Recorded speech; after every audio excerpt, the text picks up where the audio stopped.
Welcome back to the Sunshine Coast here for our final day of action of the DoorDash National Youth Championships. My name's Jack Rogers and I'm joined by New South Wales Origin coach, Hornets representative this weekend, Carly Banks. Welcome, Carly, for our Red Rooster Finals preview here. It's bright and sunny and we've got plenty of action coming your way, finals across the board.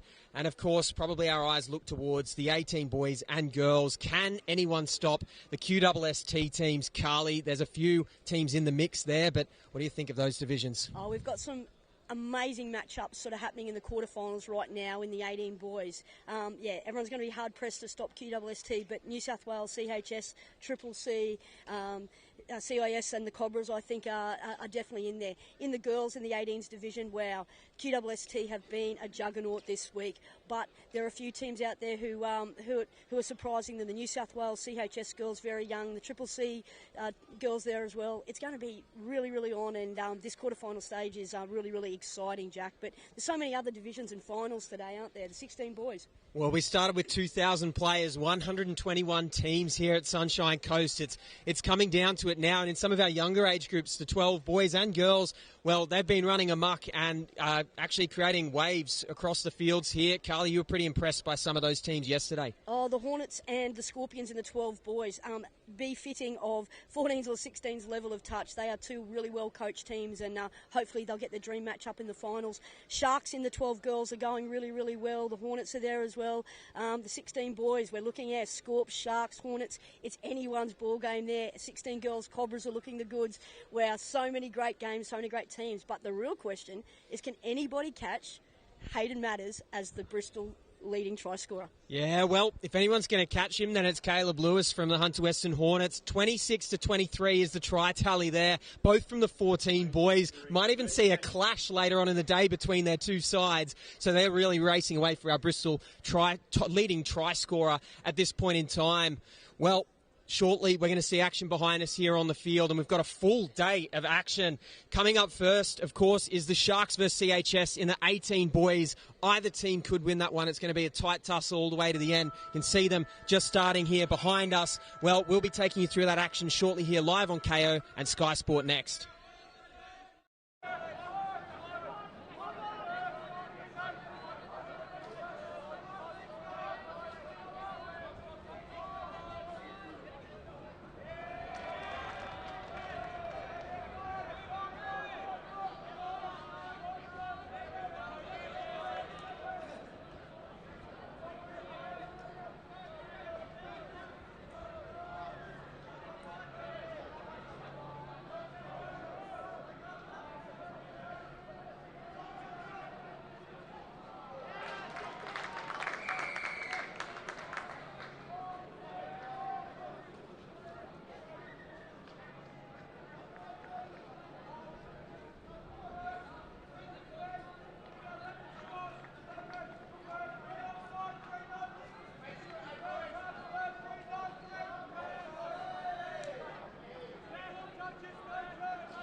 Once again, the owner of a black CX5 with the registration 247 AH2, please move your cart. You have parked in a fellow patron who needs to leave immediately. That's 247 AH2.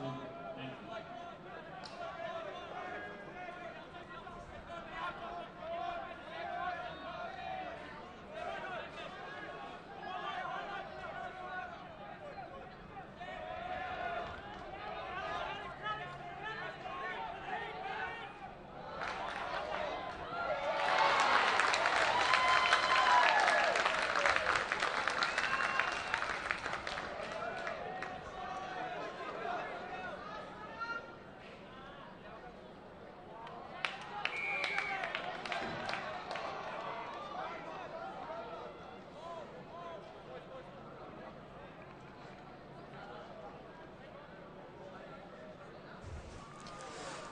Well, we've worked our way back up to the commentary box here at Sunshine Coast Stadium, the DoorDash National Youth Championships.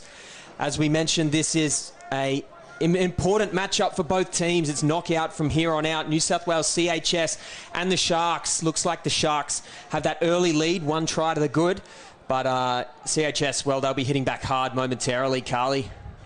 Yeah, really looking forward to this one, Jack, and 6 to go as we speak, and that's Lennox Tika with the ball in hand, and he'll be a pivotal player out here for the Sharkies in this do-or-die clash.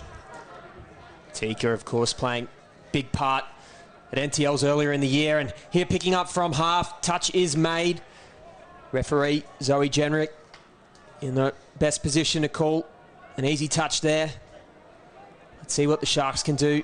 The back end of this set, potentially forward out of the hands. It will be picked up. You can see the box go up for CHS, and yeah, they're blessed with possession here. Yeah, they're really trying to get out and make those touches as far out as they can, and yeah, that's a really, really good result there for CHS as they roll down the field with that familiar box pattern from Scott Buckley. Well, Jones picks up from half now, working with Maxwell Masters, and he can play footy. Masters from half, plays the out ball, flick around the back. So do they have the space to work with? No, well covered there by the link. He just was patient there in defence. Yeah, it was a bit of a flickathon then, yeah, but yeah, bit of flair from the CHS boys on grand final day. That's what you want. You want to bring the crowds back. So yeah, fantastic work. Well, the Sharks limbering up now. 12 metres out from the line. They seem to have a bit of an overlap on the left-hand side, but the ball go to ground. Touch pass will be the call, and should be interesting to see how CHS respond to this. And with the ball, fresh legs coming on now. Still 1-0 to score. CHS really need to hit back early here. Both teams pretty equal in terms of results over the 6-7 rounds that they played in their pools. Kyle McDermott working in there with Blake Wardrobe. Blake plays a right to left long ball to Riley Jones, but the shutdown defence is up to the task. Yeah, he's a really, really good player, Blake Wardrobe, and I expect him to feature prominently here. He's had a shoulder reconstruction. Both of them were injured, and he spent a long time on the sideline, so it's really nice to see Blake back out there and showing what he can do on the big stage. Blake Wardrobe, one of the superstars of this tournament so far. Penalty called right on the halfway mark. It practically looks like a tap-off. And here, South Queensland now look to double down on the scoreboard. 5 minutes past so far, our first finals match on KO for the day. And there'll be plenty more action all throughout. Looks like the Rooster plays coming in on the short side, diving for the line. Doesn't quite get there, but right idea there from the number 5, Kaya Tika. Yeah, you'll see the Tika brothers combining well. They've been lighting it up in the Metro Cup on a Friday night for the Gold Coast, and yeah, I expect those two, if the Sharks are going to win this one, those two will definitely be at the forefront of everything that the Sharks are doing. We saw a bullet ball intercepted there, but CHS are running away. It doesn't look like he's going to be caught. And it's Wardrobe. You said he's back from injury, and he's looking sharp as ever there. Light on his feet. Wardrobe just scoots through from the box play, 1-1. Yeah, he's a tremendous player. He's a real impact player. He comes on and he's wholehearted and does everything for his team. He was just looking to truck this ball as well as he could for his team, but then picked up on the fact that the Sharkies were a little lackadaisical, getting through that midfield D, and fantastic work from Blake Wardrobe. And we've got a 1-1 scoreline here, Jack. Tied up. Numbers on the right. Bouncing back to the left, as we've seen so many times this week. Popular play. And Levi Arnold will play the ball 7 metres out. Touches to work with. Needham Brown picking up from half. What can they do here, the Sharks? They go all the way long, and yeah, good defence as well. Just couldn't quite convert there. So CHS on the ball. Early days here for both teams. Coaches Buckley and Ma, of course, well, they'll be shouting from the rooftops to get their teams galvanised for this matchup. Playing the ball now, 20 metres out. Number 4, Ella's And it's a changeover. Yeah, tried the passive play there, out the back there. And, we've got we've got a little sloppy in the ruck. Seems to be a penalty. It's for offside. Yes. So the late calls come from the sideline, I think, in that case. Yeah, people get tempted on that passive play to sort of pop up and sort of snuff it out. And, really, really good refereeing to spot, that the player was offside. Watch for number 4 here, Tamana Ellers to feature prominently here for CHS. He's Australian Under-18 boys representative at the Pacific Youth Championships in May. And, a real leader in this CHS team.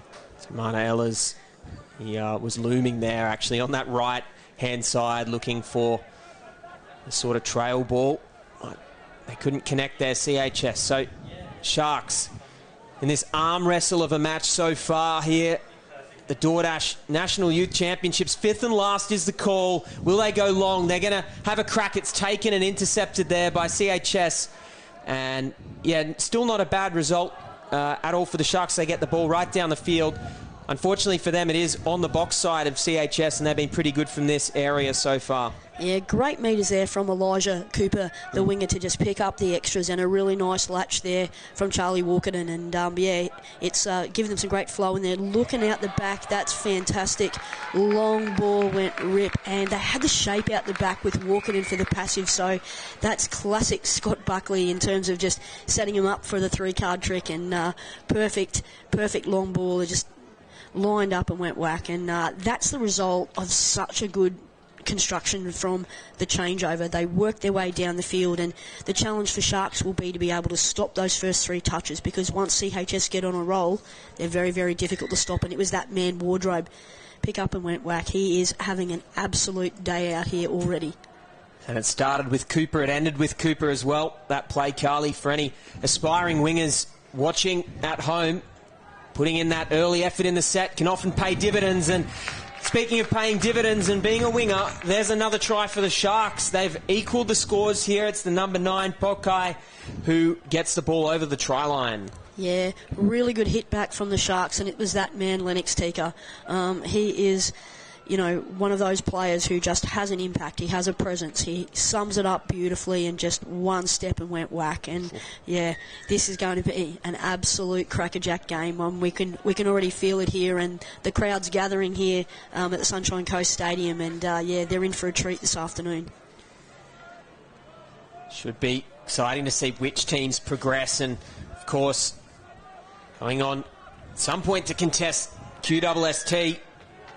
It's an inevitable matchup, seemingly, in this division, pending an extreme upset somewhere. CHS win a penalty close to the line. They're going to be dangerous from this kind of distance.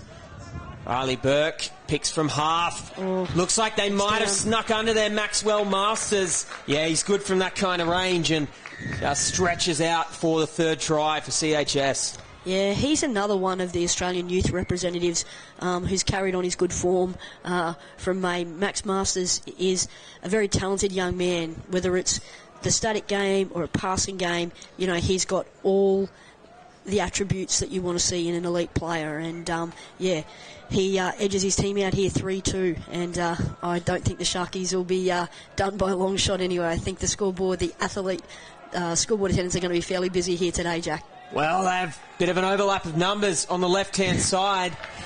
Actually, a bit of honesty there. The link says, no, didn't get him. And that's another try for the Sharks. So tit for tat touch here. They can't be separated right now. So it's got all the hallmarks of one that's going to go down to the wire. Yeah, it's a classic finals encounter already at the quarterfinal stage. And, it was a lovely, lovely piece of play there. And Kai Tika dots over for his team to take us up into a tied ball game here at 3 apiece. CHS, the ball in hands, trying to get their noses in front once more. Josh Curl picks up from half. They go back to the longest side there. Wasn't to be. The long ball sort of early in the tackle count too. Yeah, I think they were going to play out the back. I would expect the passive play to come next off that setup from CHS. Sharks working their way up here. Nice touch there by CHS. So now we're going to see a static fifth and last. Still dangerous. Without forward momentum, this Sharks side, they've got the ball skills to boot. And CHS, they'll work from their box again. We've seen this before. Yeah, very disciplined play there from CHS, and they're just shaping, and there's the fly.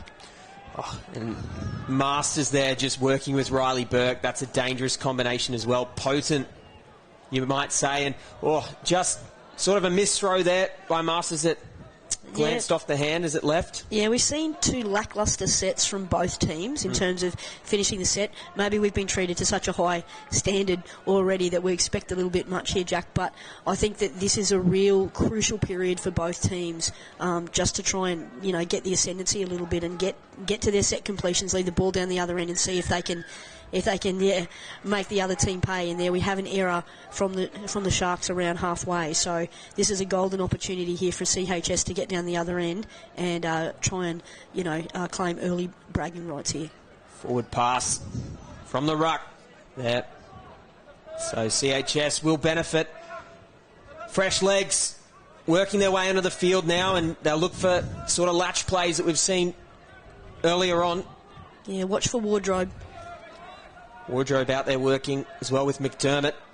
Wardrobe picks up from half. He's just created that space once again, and it's all clear. So, yeah, heavy involvements there all the time from Wardrobe, really. He's having a heck of a match so far. Yeah, and ably supported there by the try scorer, Ethan Semple. He is a very, very good young player, been a part of the Australian under-18 boys squad for the last 12 months. And, he's a quiet achiever, but he just does his little bit for his team, and he gets a very deserved try there to get the CHS guys out to a 4-3 lead. The Athlete scoreboard reading 4-3 now in favour of CHS. The Sharks, they scored first in this matchup. Now looking to equalise here at the back end of this half. Great touch there by CHS, moving up off the line. Little pat on the back there. Camaraderie, both of these teams at an all-time high you'd expect come finals day. Touch made 7 out. Fifth and last. They're looking for that left edge. Dangerous side of the field, and penalty blown. It was, racing up to make the touch in defence, so no malice in that touch, but deemed as slightly too abrasive. So Sharks get 6 more.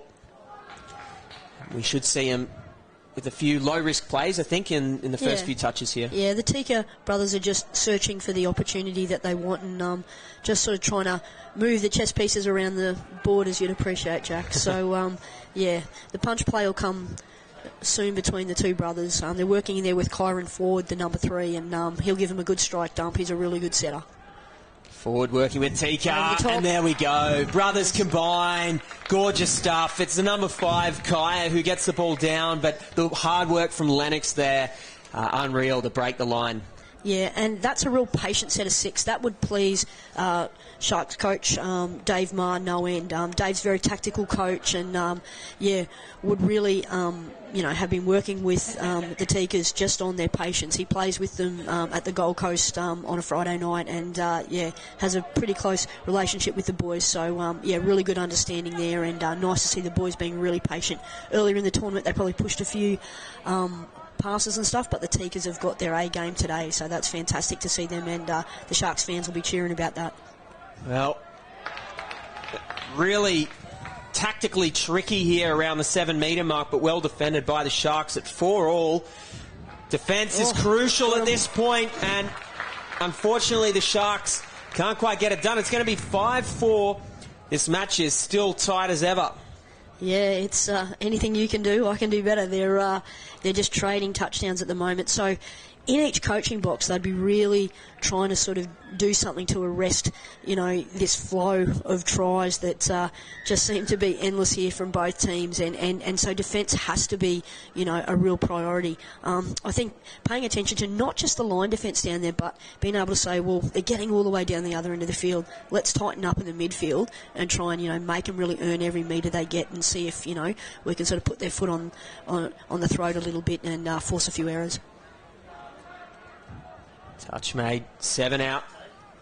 South Queensland Sharks, well, They'll look to hit back here. They've had no issues scoring so far in the match. Fifth and last, the Takers working together. I think it's down.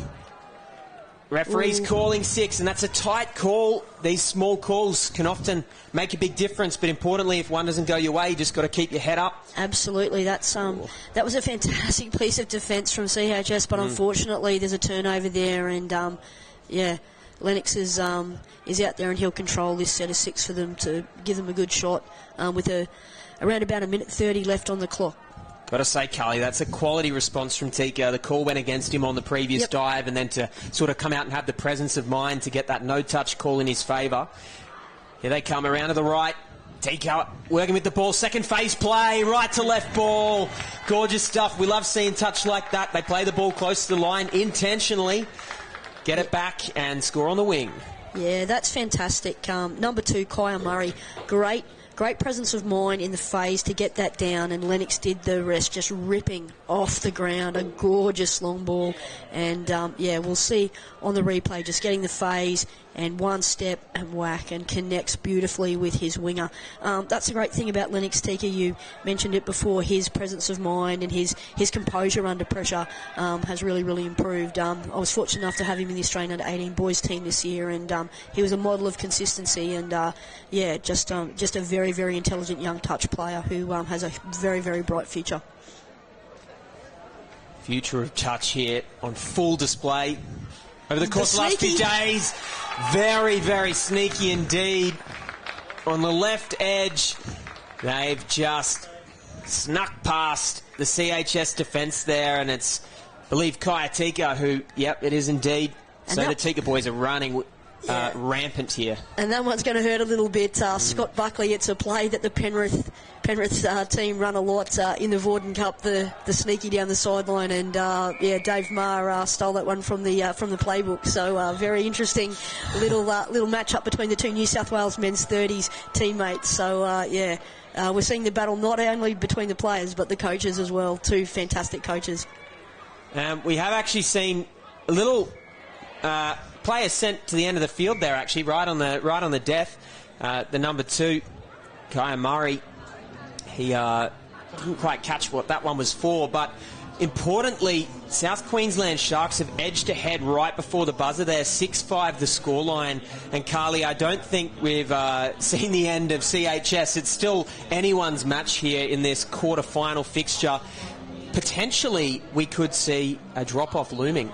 Yeah, we're seeing the players conversing with the referees, just getting a clarification, on the infringement for that player, and what the ruling is. So I'm sure they'll sort all that out. But the coaches have got bigger things to worry about, and they'll be concentrating on, letting their players have a breather. It's fairly warm conditions here, Jack, today. So let them have a bit of a rest, and then get their halftime messages through, and we're all lined up for a very absorbing second stanza. Well, the DoorDash National Youth Championships here all day live on KO and Sky Sport Next. I'm Jack Rogers, Carly Banks next to me in the commentary box, and we'll be back for the second half shortly.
In Year 12, I completed my vocational education and training course for hospitality, and I also have my certificate for youth work, because that was something that I saw myself doing and something that I thought that I would be good at.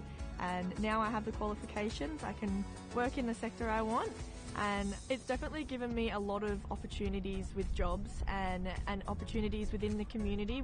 My advice to young people would be, it's okay not to know what you're doing at the end of Year 12. I think you have to pick a course that is suited to you and what you want to do, not what you feel like is right. I chose youth work because that's what I want to do, and I want to work in the community. Doing that has made me a happier person on and off the field, and I'm a better player and a better person for it. When it comes to the perfect break, there's booking a holiday, then there's all.com. Over 5,000 of the world's favourite hotels, curated dining, wellness and entertainment experiences, all while enjoying exclusive rewards. Find the best hotels in the best destinations at the best price, guaranteed. You find the time, we'll find everything else. That's all.com. You wouldn't give your kids the same haircut. You wouldn't demand they wear the same clothes. And you wouldn't expect them all to learn the same way, would you? Every child is unique, and so is the way they learn. Fluey Learning, online school tutoring, personalised for every student. We need to start moving again, Australia. Moving as though our lives depend on it. Well, we're back here at the DoorDash National Youth Championships, second half action in the under-18 boys division. It's a quarter-final and it's close. 6-5 to score. The South Queensland Sharks leading CHS. But the Sharks here, they look like they're going to go in early. All clear is the call. Dylan May, he finishes it off there. And for the first time in the match, they're actually up by 2 tries. Yeah, that's an incredible try, and it won't make Scott Buckley feel very, very good at all. 6 on 5. The Sharks are down a player, and they managed to score, with only 5 players on the field, and that sometimes happens to you, but that is the worst possible start for CHS. So they're going to have to dig in, to get themselves back here. That will be a tremendous boost to the Sharks, as they have opened up this second half with a pet play for the tap move and a try with only 5 players. Well, still one more set until the excluded player can return to the field. And have they managed to take advantage, or will there be a touch? So the ref's conferring here. The touch is the call coming from the sideline. And yeah, the on-field referee, Zoe Jenrick, she wanted to call ball down there, but the sideline referee sort of having his say is saying no, there wasn't indeed a touch first. Yeah, nice communication there between the 2 referees to get the decision right. So, yeah, well done to both of them.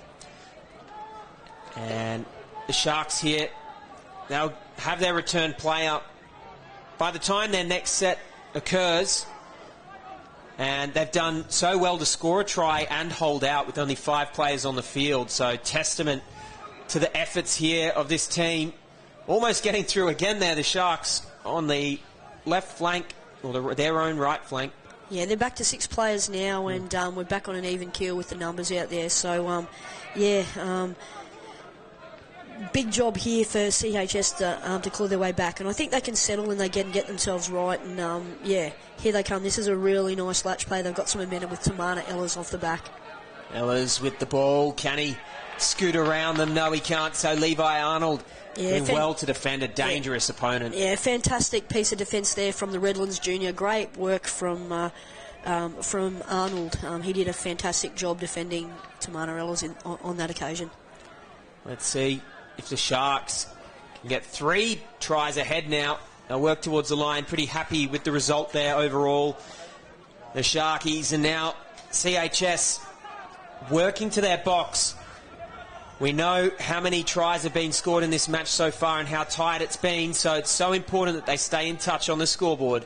Yeah, really nice extra metres down there with Charlie Walkinen featuring prominently there for CHS, and he's one of those real hard-working link players who, CHS will need to put their hand up if they're going to be able to claw their way back in here. And there's no panic at this stage, though, Jack, for CHS. They just need to make sure that they stay disciplined. And unfortunately, as we speak, there's a penalty, but they need to just stay nice and composed because this game has a lot of football left to be played in it. 2 tries in it. That's the deficit. Close when we're talking about touch football.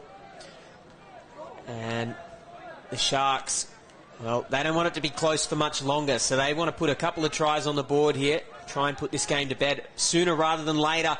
Little Rooster back to the short, and it's 5th and last, so static play, good defence from CHS. They shoot up now.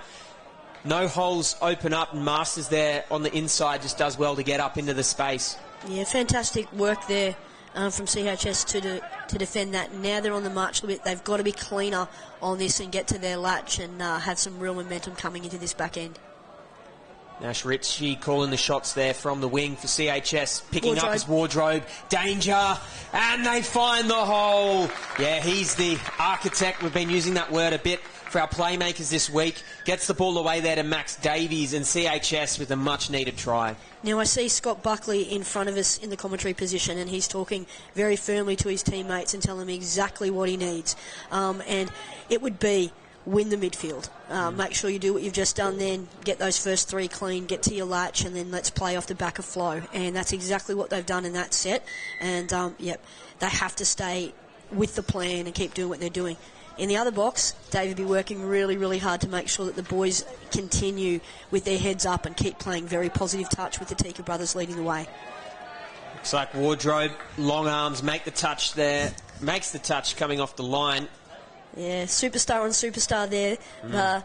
Tika against Wardrobe, and fantastic play from both these guys. Tika right to left, back on the inside, and well shut down there by CHS. Scrambling defence. 6-7 the scoreline now. CHS need a try to tie things up. Still 14 minutes, so plenty of play left. They won't be too fixated on the scoreboard. Just trying to keep their head in the game, keeping their processes and structures intact. Here they go, Ellis playing the ball about 20 metres out. It's the number 5, Davies. Throws back to Ellis, and offside call. So 6 again, and yeah, that's the benefit of direct play. Yeah, and as we alluded to early in the call, Tamana Ellis, he's such a great work rate middle, and he earned his team that penalty there, and let's watch him here on the quickie. They had numbers on the left, but great defence from McSweeney. Times his run perfectly to make the touch. Sweeper play now. Go back to the short. They've been running that play time and time again. Hasn't necessarily been their most successful play today in the match, but certainly you want to keep compressing the defence. So yeah, exactly. They're just sequencing here and they're working. We're looking for an out ball here, and there's the Counties play and the short ball, and fantastic play. That's a really well-worked sequence there from CHS, and Scott Buckley looks a little bit more relaxed now down in the box, and that's a fantastic hit back there from CHS, and really important now that Sharkies compose themselves and don't stop playing the type of great open style that we're playing prior to Oranges here. So yeah, this is such an intriguing game, Jack, and really looking forward to seeing what happens at the back end of this one. It's all tied up. It's as exciting as it gets, and offside player there, just making sure he didn't get in the way, Reg Nichols. But the Sharks in good field position here. Haven't scored for a little while here, so they'd love to get one on the board. Penalty is the call, helped out there by Kaya Tika, who, his field sense is good too. He's watching all the players, making sure they're moving forward, getting back on side. Yeah. Tika. And as we cue it, his brother enters the field, so again, these two look for the combination. Timely swap. Corey Connolly. He'll be delivering the ball. Well, that's our second penalty on the line here, so they've got to be really careful, CHS, to avoid an exclusion. Yeah, absolutely here, and they'll be trying to get themselves out past that 8 metres if they possibly could. And, that's a fantastic piece of defence, but we may have an injured player there. Player down for CHS. To his feet. Yeah, looks like Masters. he might have. Yeah, Masters seems to have caught one in the face, I think, there. He's doing fine. Yeah. Maybe On the chin. Yeah, literally caught one on the chin. Yeah. So they will look for a sub. And they're going for a two-player sub, Yeah, that was... that's a bit cheeky. That's Scott Buckley, straight out of his little playbook there. Takes the opportunity to get his other middle on and get the fresh defender on. Very, very smart. They're playing pods too, then they're yes. used to playing with each other. So, yeah, Buckley, ever the strategist, doesn't miss a beat. Tika's lining up there, but... Yeah, it would have been nice to see him use the full tackle count there. They were on 2 penalties already, CHS, so trying to test that. You don't want to play for an exclusion, but you certainly want to soak up the tackle count and extend the pressure. But Ellers is back on the field now, one of the danger players, McDermott. Picking up there is Nash Ritchie as he works his way out to left wing. Ellers picks up from half, 5th and last. Number 3 works through. The ball is away. It's going to be for a dive in the corner. He's still going. And the touch is made. 6 touches there. It was called a little bit earlier on. But the number 8 there, Elijah Cooper, with the footwork, trying to dance away from the defence. Couldn't quite work the magic there. Yeah, great defence there from number 9, Kapua Pokai, another Redlands junior. Fantastic work there from him there defensively. Didn't panic, composed himself really well, and made the touch that mattered. Sharks all locked up, looking for a way through. Campbell Hartley from half, diving for the line. They can't break through, but a full field set, so they'll be pretty happy with that. And the penalty blown, so... Yeah, a little piggyback off the line there, not what you want to see. Yeah, halfway through this second half, and, every set is really, really important, and so it's really important that the boys keep their head and don't give away any of those so-called piggyback penalties, because it makes your life a heck of a lot tougher. So, very important that the boys stay composed, listen to the instructions from the box, and, and just compose themselves and play good footy. Maxwell Masters there. Yeah, he lined up for that passive out the back. There really wasn't the flow and the disorganisation and the discord for the for the Sharks defence there to run that play then. So probably need to do that at a time where they've playing off the back of some flow there. But I'm sure that won't be the last time we see an attempt at that play. Well, moving up now, that ball could be called forward there. The referee's just discussing, and that's exactly what the call will be. And we've got Baggio, one of the greatest referees, in our time out there controlling this game. And what a treat for the boys to have somebody of his calibre with the whistle in their hand. Getting it right at the pointy end of this competition. They play that one Great extra hands. ball. Wardrobe and very well defended too, it has to be said by Tika. He needed to get his hand in the channel there, else that was a try for all money. Wardrobe, they're going to want him out there for this full set. Yeah, definitely. And no doubt. He'll just move his players around exactly where he wants them, and picked it up. Oh, the referee's calling. Oh, let the boys play, sir. 6 more. It would have been a spectacular intercept as he clutched at the ball close to the ground. And, I'll admit, I thought that was going to hit the ground on 3 different occasions. But that man, Tika. Yeah. He has all the skills. Silky indeed. Wardrobe plays the ball now. Picking up is Semple. Semple is on the inside there, so he'll pick up from dummy half. Yeah, great touch there for Levi Arnold again. He was under all sorts of pressure there, and he came up with the big play. Good boy.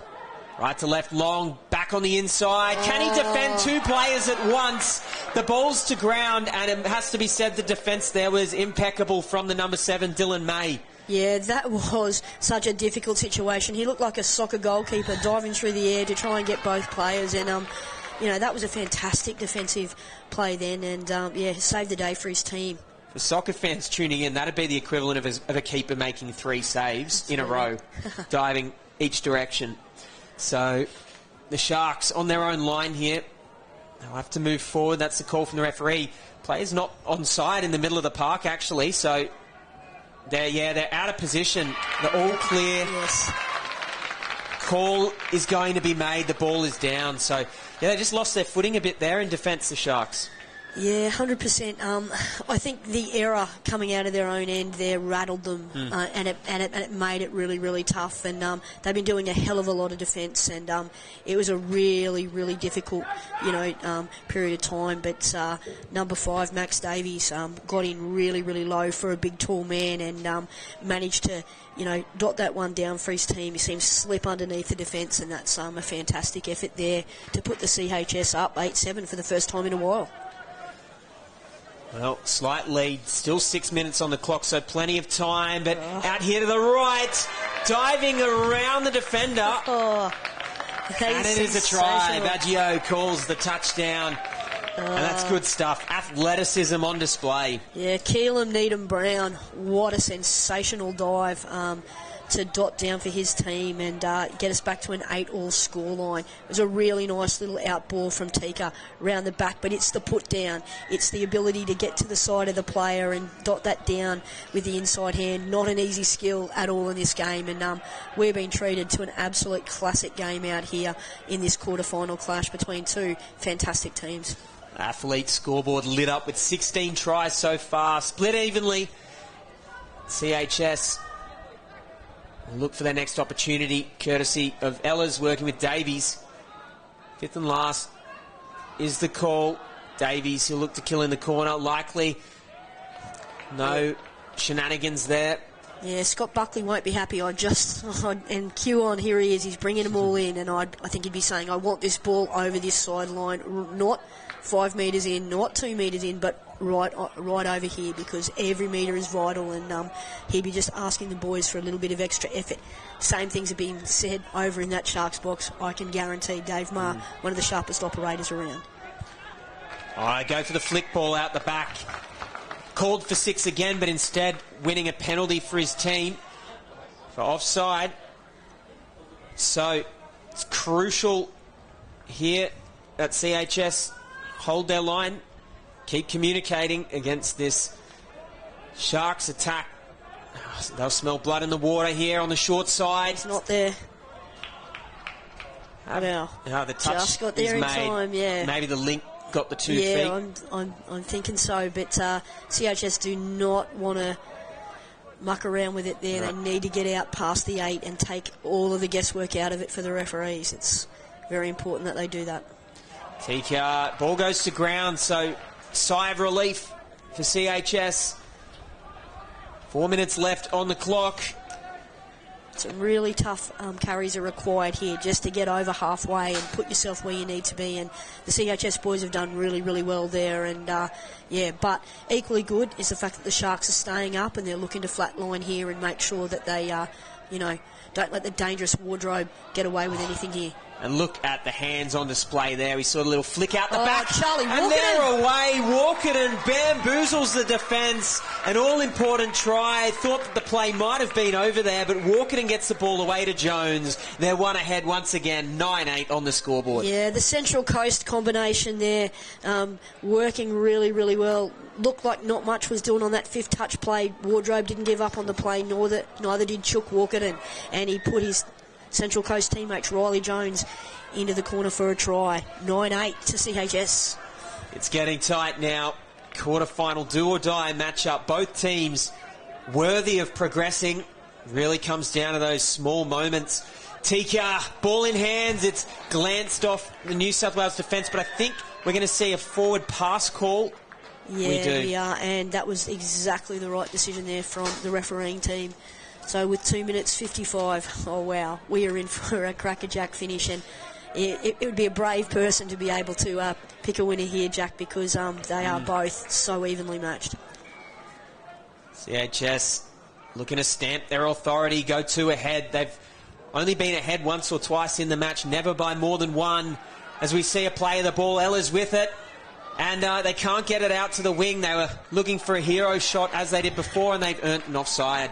Yeah, that passive setup's been really, really fruitful for the CHS. They might not have succeeded in scoring the try, but in crucial stages in this game, a couple of times in the first half, and now in the second, they've managed to procure a penalty from the referees, because you get excited when you see the passive shape out the back, and as a winger you want to get in and you want to snot it and fix it up, but you can't really go early because it becomes, you know, a situation like this, and this is such the crucial set right now. This is the money set. A bit of gamesmanship. There's Masters, goes for the line, the touch made. You saw they soaked up about 10 seconds there on the clock, and you can see at in this age group, the 18 boys have got the maturity to sense the situation. They'll use the whole set here. Yep, and this is good control here from Ellis and Masters. They'll just take their time. They'll be diving at the line. Nothing risky. And yeah, it's good stuff right now. They've really soaked the clock. We mentioned yesterday that sets take 30 seconds. This one's well over the 45-second mark. Right to left long, back on the inside. And it looks like we're going to see a forward pass call. Yeah, they looked for that little accumulator play over the top and the back, and really, really well done. They would have practiced that at training a lot, and great presence of mind for the boys to recognise the situation. But now a penalty, and we've got some real drama building here in this last minute, Jack. So here we go. Can Sharkies get down the other end and take us into extra time? Well, they're only going to get one or two more shots. They've got to treat this like their last set. That piggyback to a good field position. Now they get 3 touches to work with. Oh, has he got him? Tika throws the dummy. He sells it like icebergs, an Eskimo to icebergs, or however you say that. Carly, I've lost my words there. The try itself will speak for itself. Forgive you for getting your words on that one. That dummy, fantastic work. Kaya Tika, take a bow, young man. That was a clutch play at exactly the right time. 9-all with about 13 seconds on the clock. Here we go. Blake Wardrobe looking for an opportunity. And that's gone through. With 5 seconds on the clock, the fairy tale for the Sharks comes to an end. Oh, what a play from CHS. The Sharkies were trying desperately not to make a touch so there'd be a strike dump, forgetting that you actually have to make a touch. And, they just kept playing on CHS, and they got the absolute classic play in the last second. So no one made the touch. He pulled out of it. They pulled out, and he just scooted across field and managed to dot down, and that is just a clutch play in the most exciting of circumstances, Jack. Well, what a game we've seen there. One of the most exciting of the week, and at what better stage of the competition than the quarterfinals. Carly, I'm glad that CHS get over the line there, so that little highlight down the other end, which was a beautiful try, doesn't have my mixed up words all over it.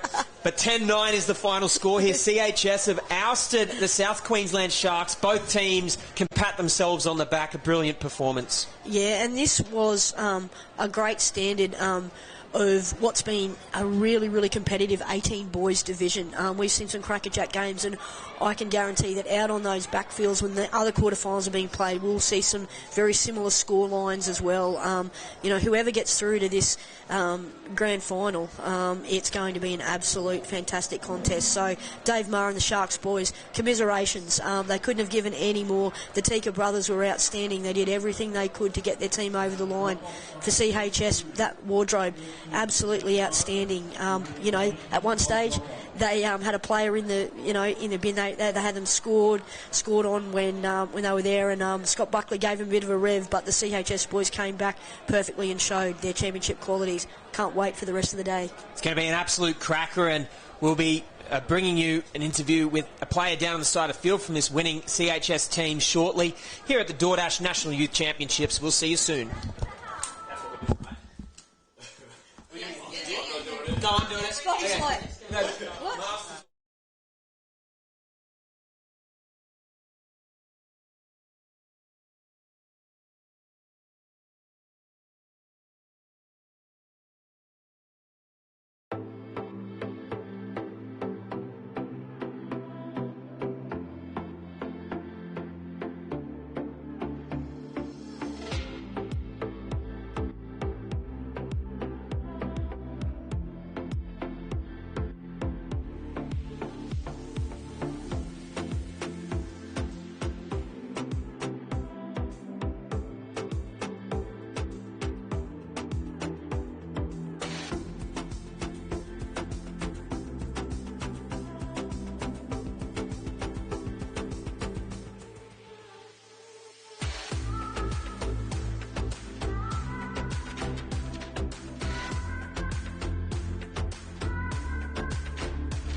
In Year 12, I completed my vocational education and training course for hospitality, and I also have my certificate for youth work because that was something that I saw myself doing and something that I thought that I would be good at.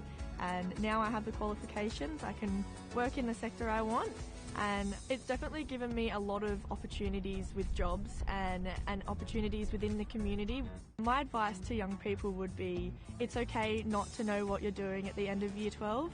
I think you have to pick a course that is suited to you and what you want to do, not what you feel like is right. I chose youth work because that's what I want to do and I want to work in the community. Doing that has made me a happier person on and off the field, and I'm a better player and a better person for it. When it comes to the perfect break, there's booking a holiday, then there's all.com. Over 5,000 of the world's favourite hotels, curated dining, wellness and entertainment experiences, all while enjoying exclusive rewards. Find the best hotels in the best destinations at the best price, guaranteed. You find the time, we'll find everything else. That's all.com. You wouldn't give your kids the same haircut. You wouldn't demand they wear the same clothes. And you wouldn't expect them all to learn the same way, would you? Every child is unique, and so is the way they learn. Fluey Learning, online school tutoring, personalised for every student. We need to start moving again, Australia. Moving as though our lives depend on it. Every one of us needs to target at least 30 minutes of heart rate raising physical activity a day. Because if we don't move it, we'll lose it. Down on the touchline here with Max Masters from the CHS team. They just got over the line. Buzzer beater, 10-9 was the score. Max was looking a little bit dicey there at the end. Obviously the Sharks, they scored to equal it up at 9-all. What was going through your mind at that time? To be honest, we were really frantic as a team.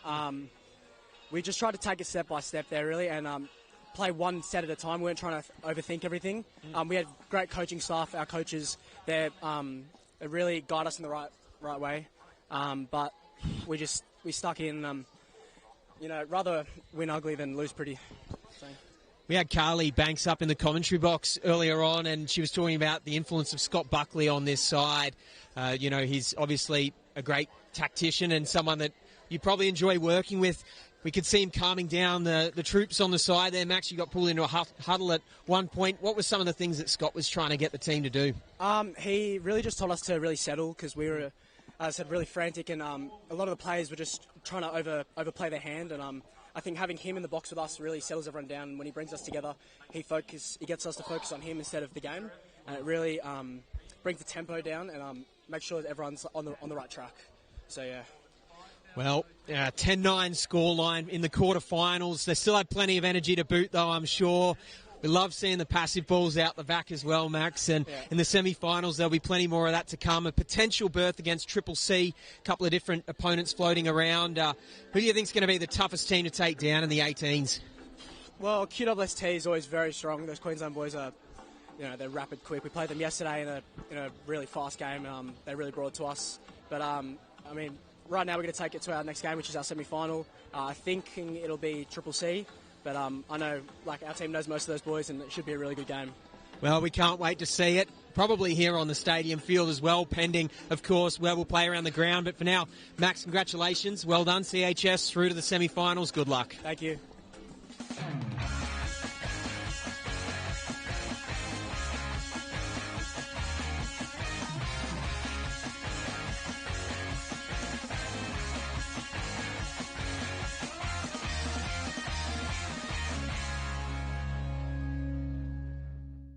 Just a great festival, mate. Get away from the seriousness of touch and come down and have some wines and some good food and meet some really nice people. Get on the planes, get on the boat, get down here. Why wouldn't you? It's superb. You can't get many places where you're playing top tier touch and then you've got a beach and wineries on your doorstep. So no, it's well worth being here. And you just play touch, so that's what we're all here for, and that's what we enjoy. It is just such a great atmosphere.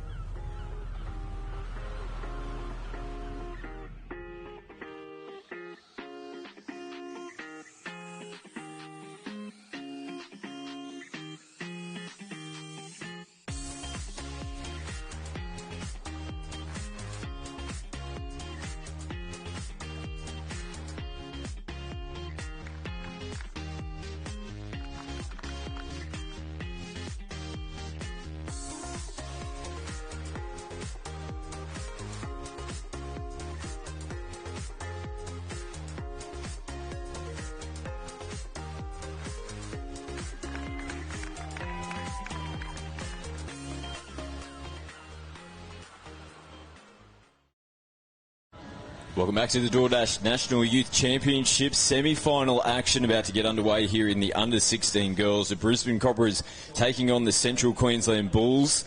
The winner goes through to the big dance later on this afternoon. Kelly Banks with me in commentary. All on the line in this one.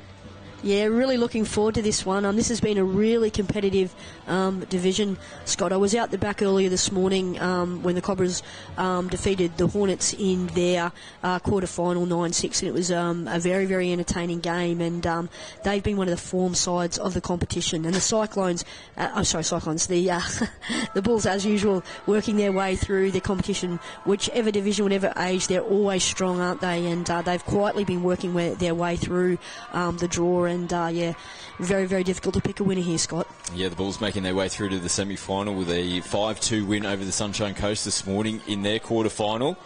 Brisbane still undefeated throughout the tournament. They finished the regular competition 6 wins without a loss to their name for the Bulls, 5 wins and only the 1 loss. So a couple of heavyweights making their way through to the semi-final. Brisbane, after getting a repeat set, can't capitalise. Ball hits the ground, so good job from Central Queensland to recover after giving away that repeat set. And now it's the first set of 6 for them with ball in hand. Finding it a little tough. Brisbane players are getting caught offside. That'll help the Central Queensland Bulls as they look to skip over the halfway line. They do that now. 5th and final touch for them. Nice ball out the back. Nice read as well coming in from the right-hand side of the wing position to shut that play down. Not a bad place for the Cobras to start their set of 6. Yeah, no. They truck it over to their sideline, and this is nice, clean ball coming up to the 3rd touch. They'll get an extra one with this latch, and they've been running the fly a lot in their games, and here we go as we speak. They were shaping to run that then, but they've gone back middle.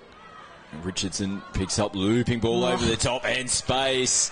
Brisbane have scored first, and it was a great set. You called it perfectly, Carly, just the way they transitioned onto the field, and they finished it off nicely. Yeah, fantastic piece of play. And Charlotte Richardson, she's a very much improved player, and she's done really well out of here. And a little left to right long ball, she spots the numbers and gets it safely into the hands of her winger, who finishes off beautifully in the corner there for an early 1-0 lead to the Brisbane Cobras. Ooh, a little bit of miscommunication straight from the tap-off here from CQ. Might be some early jitters in the semi-final. Looking to pop out straight away from the tap. I didn't know that play was on. Brisbane back in possession. Straight over the halfway line already. There's Richardson again. She'll take a breather in the interchange areas. Replacement players come on the field. Yeah, and Cobras have started this game with full of intent, haven't they, Scott? They're looking really sharp here, and they're looking for this dump on this 7-metre line. They get it now.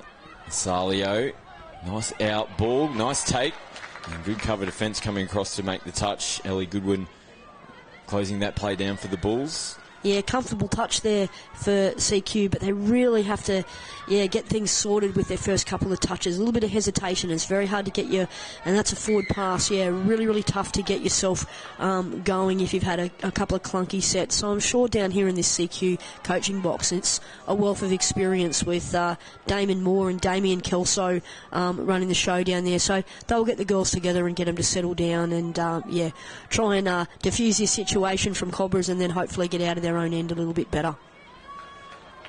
As Audrey Rayfield comes back and will play it on the 7-metre line. No options early in the set for Brisbane so far. Salio plays it. Has a look up the defensive line. Nice little short ball off the hip. Good defence again. That's back-to-back efforts there from Ellie Goodwin, closing the play down for the Bulls. She's in good form early on the wing defence. And that's a better release now from the Bulls as they head down the sideline with Goodwin. Here she goes again this time. She's kicking away from the Brisbane defence to cover. They don't get there in time. But what an amazing couple of minutes this young girl has had. Ellie Goodwin coming up with big defensive plays, little bit of space. Looked like she was covered and just kicked away. Oh, she is the complete player there. What a great effort from a winger. I bet her teammates will be full of appreciations. The high fives are flowing thick and fast down here in the sub-box for her. What a fantastic effort for her team to level us up at 1-1. Well, 3 Cobras defenders there to try and make the touch, but as soon as she just got a little bit of clear space, you can see the reverse angle here. Down the sideline as well, not much room to move, and at this point, she was gone.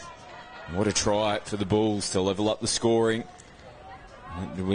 Just a little bit of spark, but it came off again. It was a better start to the set, like you made mention, as Brisbane. Now they've got nice running, nice left to right out in front. Good cover defence coming across. Hogarth making the touch for the Bulls.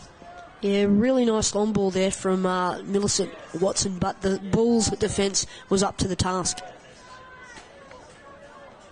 So can they transition in good fashion like they did on their previous set? Brisbane up and about. Probably just a little bit too much wee picks there, but that's okay.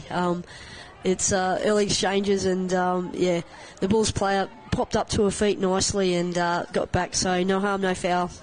We'll play on. A bit flat-footed. Now CQ, someone's going to have to do the hard work here and get them going forward. Barnes, nice little show and go. Roll towards the halfway line into Brisbane territory now. Fifth and final touch. Barnes picks it up. Nice ball out. Spotting the numbers. And almost slipping away. It's Josie Wogan. That was good. Nice identification of the defence there. They did see some space on the left and almost slipping through. Yeah, nice defence though from Matilda Rogers to snuff out that little attacking foray there from the Bulls. And we're ebbing and flowing here, Scotty, and it's just early days yet, and it's good to see the girls just working away for their opportunities. And I really like this age group because they're still playing some really eyes up, really good old school footy. And so I love seeing what the coaches come up with for them, and the players themselves just playing what's in front of them. Brisbane picking up and going across the face, pretty comfortable in defence. There from the Bulls. Brooke Hill making the final touch. Yeah, lucky not to be penalised for throwing the ball away there on that occasion. So that's, I think a little word of caution there from the refs. So, hopefully the players will tidy that up. Central Queensland, nice ball. Space again down the right-hand side this time. They just get across there in cover to make the touch on Hannah McCronin. Yeah, really nice rucking set there from the Bulls, and they've done that on a number of occasions. They're just picking up that extra pass with the winger. She's making herself available, and that's really, really good footy. And good footy from Brisbane as well to get possession back. Rayfield making the final touch. And Cobras down their right-hand side of the field. Yeah, I've been really impressed with the way that the Cobras have played this tournament. Jenna Rousel, their coach over there, captain of the Southern Storm Premier League women's team, she's done a fantastic job with the girls. I ran into her the other day and complimented her on how well the girls were playing, and she said that they're an absolute pleasure to coach. So, yeah, really nice to see everyone having a great experience here at the National Youth Championships. Looks attack down the right-hand side. It was a nice lead-up play coming in to the 7. We're a couple of metres out from the try line, but still had an opportunity to get it out to the right-hand side. CQ Bulls, it's been a bit familiar for them coming out of their end. Yeah, they are really, really good when they're bringing the ball towards their box, and they're just playing eyes up and they're looking for the extras. And if you're over in that Cobra's box, you're trying to find a way of basically trying to press, two players at once so that they don't get away with those extra check-offs, because it's creating great momentum, isn't it, coming into that latch, and then they're setting for their middle strike, and away they go. So at least rolled downfield, the Bulls, pretty good set for them. They're going to turn attack into defence now and try and stop this running game here of the Cobras, particularly at this area of the field. They've rolled downfield pretty well so far in the first half. Here they come around the back. Blade pops out. Richardson puts on the brakes, comes back to Blade. Nice little combination here in the middle for Brisbane. Now, link ball. Has the touch been made? Yes. No, I think she might have said to the referee. Had a little bit of an air swing there. Brisbane get their second try. Good sportsmanship there from the Bulls. I was just going to say, yeah, fantastic piece of play. And Richardson, she was shaping again. She's been the architect for them early on in this game, and not usually renowned as a ball player. So it's an area of her game that she's worked on really, really well. And she looked up and she hit that link space, and fantastic gap hit there from the number 7, Alia Walker, who did the rest for them. And as we said, great call from the CQ Bulls and great honesty there. And you'll love seeing that, especially on finals day, Scotty. Sandilands from half receives it back. A looping ball over the top, just doesn't come out of the hands cleanly. Referees will call this one forward. And the second semi-final also taking place, South Queensland Sharks against the North Queensland Cyclones. You'll see the grand final here in the 16 girls a little later on this afternoon, 1:30 local time on KO Sport and Sky Sport. Brisbane. Nice work from Rayfield, took it right to the line. Nice little extra ball to Nasalio. Here's Rayfield again on the last touch, throws it out in front. Both teams just happy to let the football hit the grass. Yeah, and after a pretty frenetic start to the game, both teams seem to be settling down a little bit here, Scotty, and there's that extra pass again. And it's been so good for the Bulls in the early stages of the game. Unfortunately, they stepped out in playing that ball there. So, this might be the chance that Cobras need just to consolidate themselves, get down the other end, and perhaps skip out to the biggest margin in the game so far. Yeah, they found benefit going down their right-hand side of the field, but have been flirting with the sideline on each occasion. It was just an inch too far on that previous play, putting a foot on the chalk before the ball was down on the ground. It's Richardson again. Here she is and pops out. Watson, now they put it through the hands out to the right-hand side. Nice ball movement here from Brisbane. And didn't realise that they still had one more touch to come. So they're going to have to chance their hand. Nice footwork, Richardson. Oh, wow. That was pretty... it was Watson, my apologies, in the number 4. She's a very agile player, isn't she, Watson? And, showed, her stellar footwork there in a little space. But, she's one to watch for the rest of the game, Scott. Nice little kick out from Malone. Just picks up some extra valuable metres here for the Bulls. Last touch. Oh, it looked like they were up and out of the line nice and early there, Brisbane. The Bulls had a little look up. Yep, just ask the question politely. The Cobras through the hands as Johnson plays it. And they switch replacement players. We've got to be careful. You don't want to run behind your own players. That can happen on that part of the field where you've got players going off and replacement players coming on. Here's Rayfield. Blade steadying the ship. One final touch to come. The Brisbane team. Rayfield again, they get good contact. Just slow things down. This might be the last one.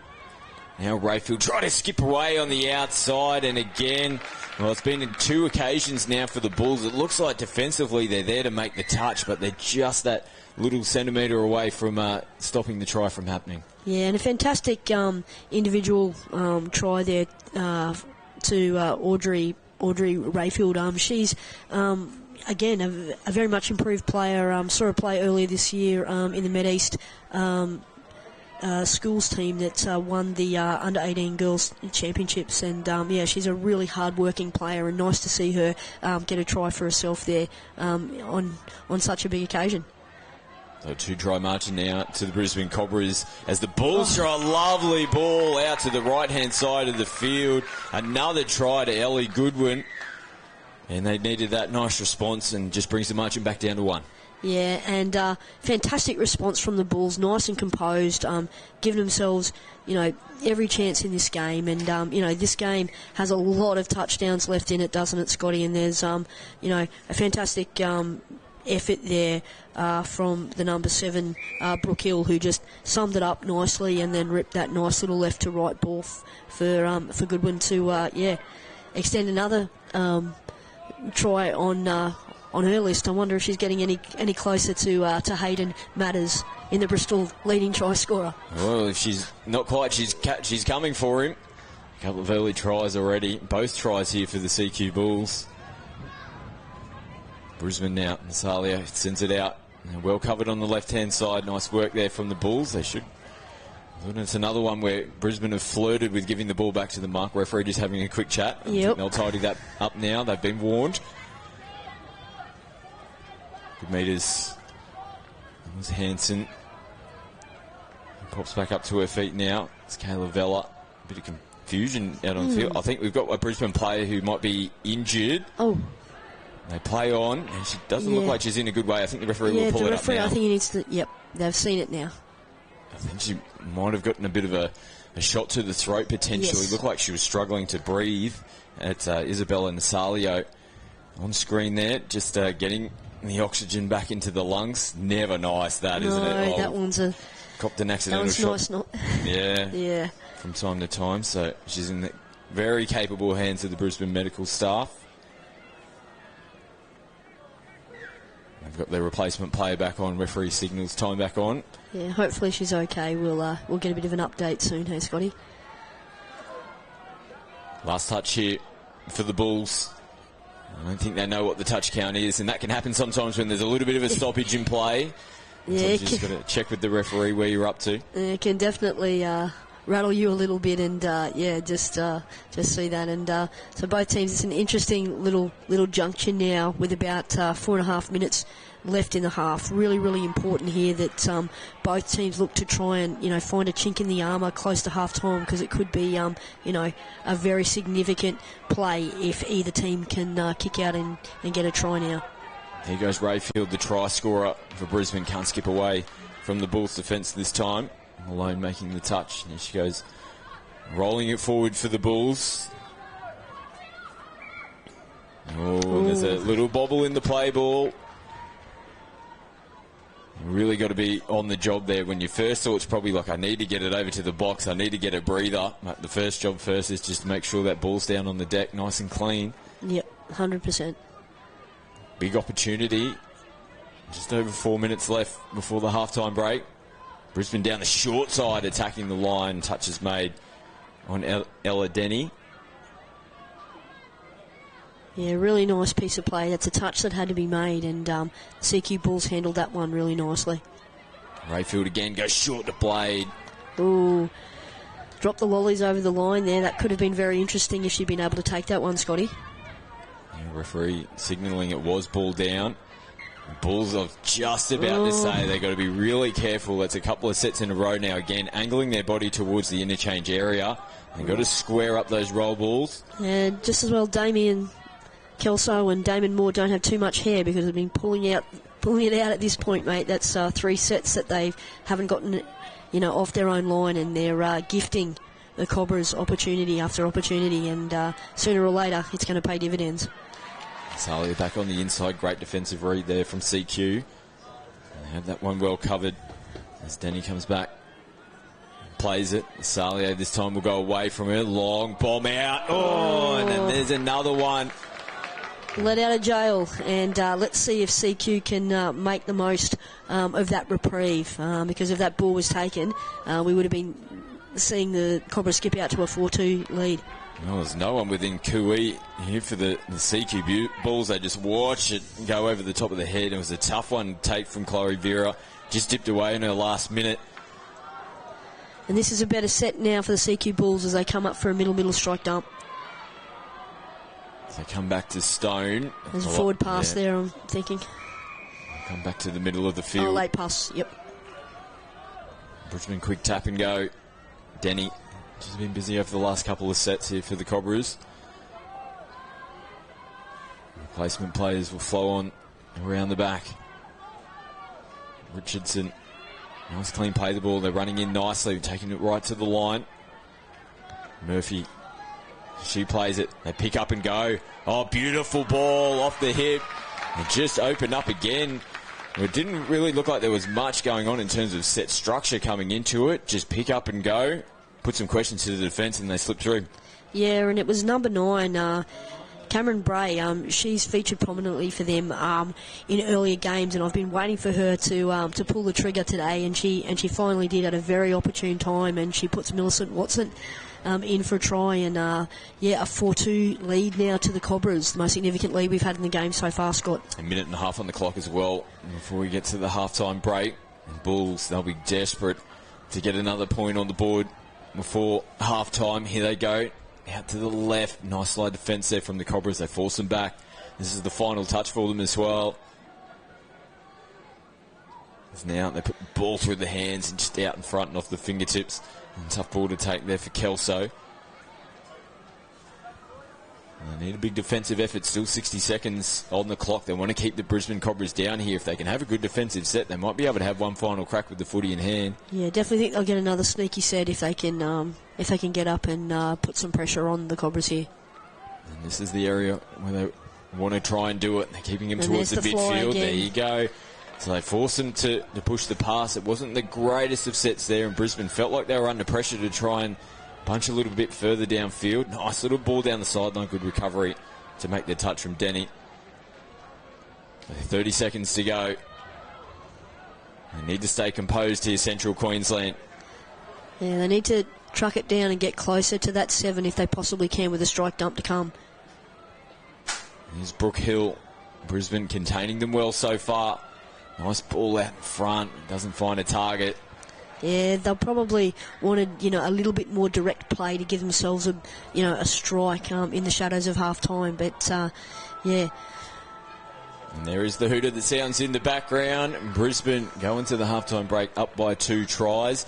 They've definitely looked the better of the two teams, and it's reflected in the scoreboard, but there was positive signs there for Bulls, particularly how they fought their way back after a slow start. Yeah, 100%. After a clunky start, as you said, Scotty, they've managed to settle down and play some good footy. And I think half-time's the best thing that could have happened for them. They'll recompose. Cobras will be looking to continue doing what they're doing because if it isn't broke, don't fix it. So looking forward to this second half, Scotty. Big second half needed here for the Central Queensland Bulls. They're currently down by 2 tries against the Brisbane Cobras. We're going to take a quick break and be back with the second half action here at the 16 girls semi-final. When can I play again? DoorDash are offering help to struggling clubs around Australia.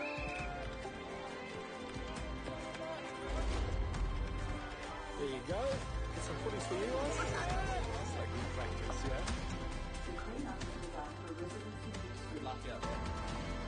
It's go time, mate. Back in there.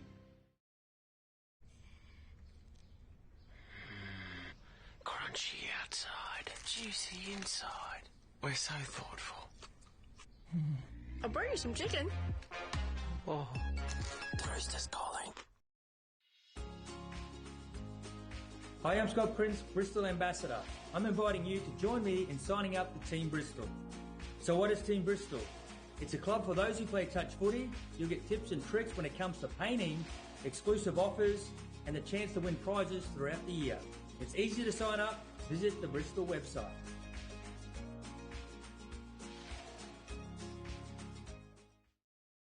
Athlete, powered by Pain Away, Australia's #1 topical pain relief brand containing arnica and naturally derived active ingredients. We greatly encourage consumers to always read the label as ingredient concentration levels vary between different brands. Athlete Joint and Muscle Pain Relief Gel contains more than 50% total active ingredient levels than Physio Cream Solu Gel. Athlete Joint and Muscle Pain Relief Gel. Available at all Chemist Warehouse and leading pharmacies across Australia. Train, perform, recover with Athlete.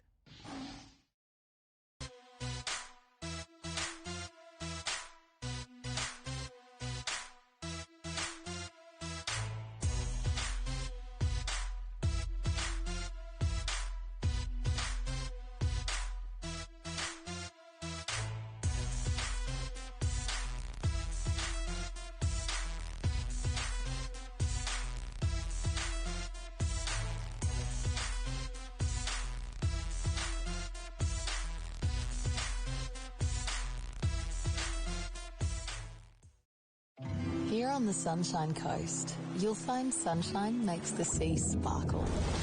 The skies pastel. You'll find the sun shines from above and from within, making laughs linger, moments longer, hearts beat fast, and time moves slow. Come find your sunshine moment for real. When can I play again? DoorDash are offering help to struggling clubs around Australia.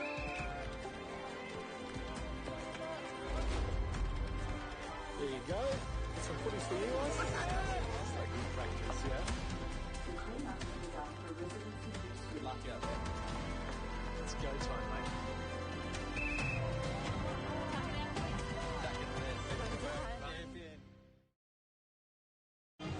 Welcome back to live action here on the Sunshine Coast at the DoorDash National Youth Championships. We're at the halftime point here in the 16 girls semi-final between the Brisbane Cobras and CQ Bulls. Cobras slight lead. They're up by 2 tries currently. Bit of work to do here for the Bulls in the second half. Now, also the second semi-final currently taking place at the same time. South Queensland Sharks and the North Queensland Cyclones, both winners of those matches, progress through to the grand final, which will take place at 1:30 this afternoon. You'll see that grand final live on KO and Sky Sports. Referees fist pumping as they make their way back out onto the field. Big second half needed here for both teams to see who can make their way through to the grand final, Carl. Yeah, it should be an absorbing second half here. I think CQ would be a little bit disappointed with their first half efforts in terms of the back end. Their first 3 touches were fantastic, so let's see if they can pick that up and see if they can push this juggernaut that is the undefeated Brisbane Cobras a little bit further to see, if they can, cause the upset. 18 girls semi-final to follow this match. The Queensland Secondary Schools taking on New South Wales Triple C. Looking forward to our 18 girls semi-final coming up. Bulls now, nice little set play from the restart. Oh, good contact. Wow. And almost squeezed it through. You definitely had a little plan in place there straight from the tap-off with a shot. And you want to show your attention coming straight out of the half-time box. Yeah, definitely. And, not a bad effort there from the Bulls, but the Cobras' defence was up to the task. And they're up to the task now as they roll down the sideline.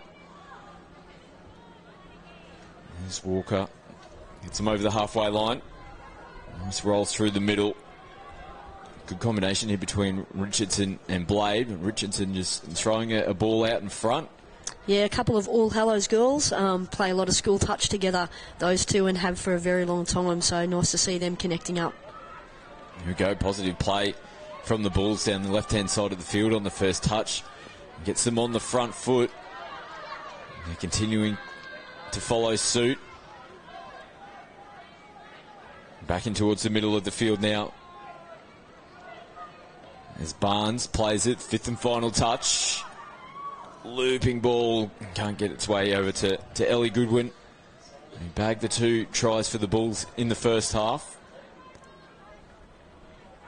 Let's see if Brisbane put it through the hands. That's pretty familiar. They've gone 3 passes and now 4, and that won't please the Central Coast coaching box at all, because being able to stop Brisbane's momentum is a massive part of trying to get back in this game, and they're coming on here with Audrey with a lot of back end flow there, and nice set, but equally up to the task defensively, CQ there. But their life would be made a lot easier if they could exert a little bit more midfield pressure there, Scotty.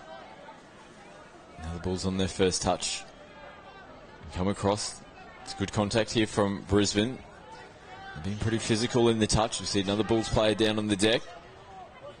As Veach plays it, looping ball out to the left-hand side. The ball covered back, almost caught infield. Goodwin. She hasn't got a 3rd try to her name. Of course she has. Here she is. Look out, Hayden. She's coming for you.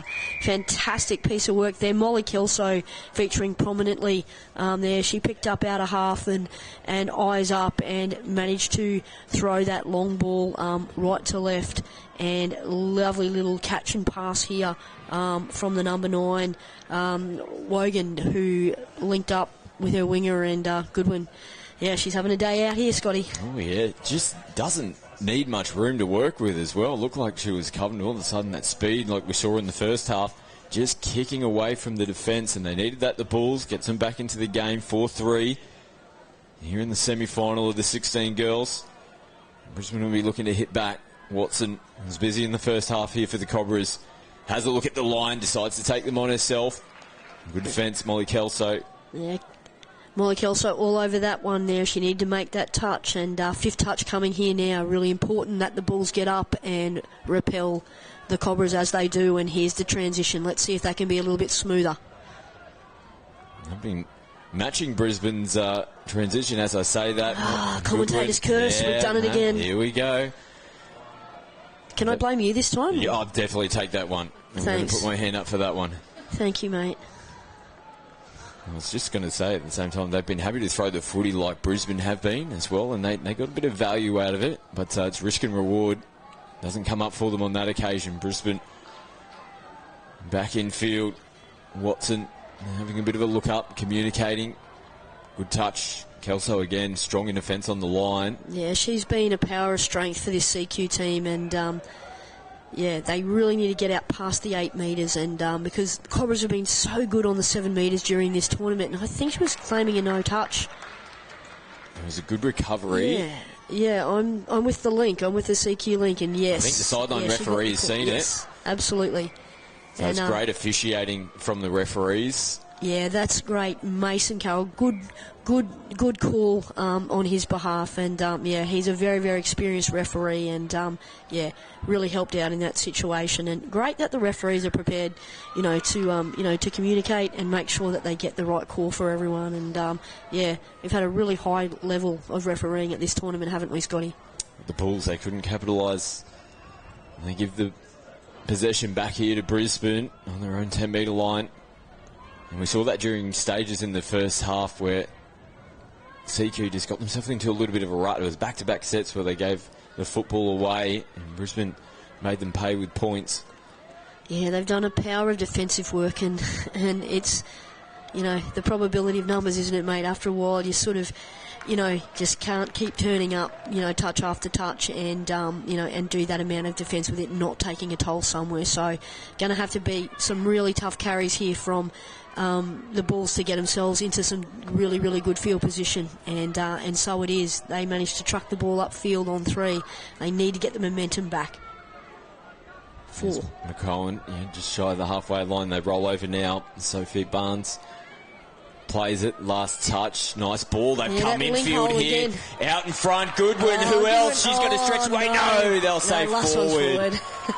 What a shame, but that link hole, they are dining out in that area, and that is an area that the Cobras will need to address fairly quickly, because every time the Bulls go to that vacant link area, there is some space there. So there's some issues with the spacings of the Cobras' defence. So they'll be working on that overtime over there in the Cobras' box to, before it becomes, a bit more than a bit issue for them. Yeah, and it was just that final pass, and you could see on the replay another good call from the referees. Goodwin having a little look at the ref, saying, "Ref, you're taking another one from me. I was about to get 4."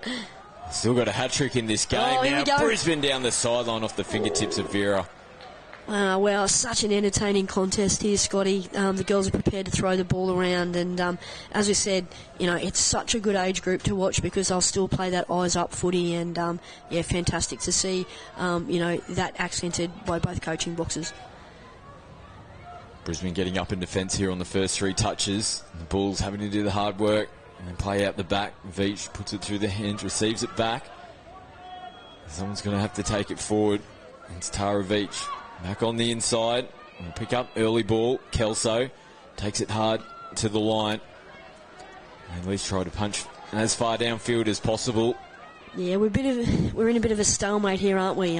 Both teams are just, trying to get the ascendancy through that midfield. And, some passes being pushed and people, needing to keep their heads on and being very patient here because we're at a pretty critical juncture now in the game.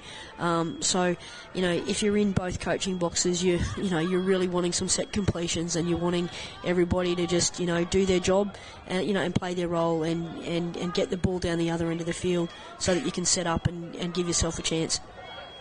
Here's Vella just shy of the 7-metre line. Back to Kelso. Solid contact again. Another penalty. Kelso might have been looking for a bit of phase play there within the 7-metre zone. Yeah, definitely, and a bit of a physical touch there, and interesting to see what the Bulls do with this repeat set.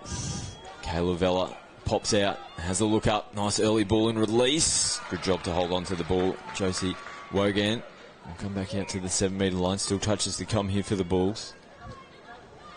There's Wogan through the hands. Oh, just a pressure pass. Yeah, the pass that didn't have to be thrown, but this is what we're talking about. It's about the composure, and finals day, there's a little bit of added pressure. So being able to, settle yourself down and make sure that you come up with the right decisions, it's not easy, and the direction that you get from your coaches, is massively important. So, just having the girls settle down and listen and get through their sets is massively important. And Charlotte Richardson takes the ball forward nicely for the Cobras, and a strike dump touch here. And they needed that because it was the Cobras that were under pressure on that previous set, really struggling to get going forward. So the Bulls, like you said, just need to keep cool heads here at the moment. They're winning the territory battle in terms of field position, penalty.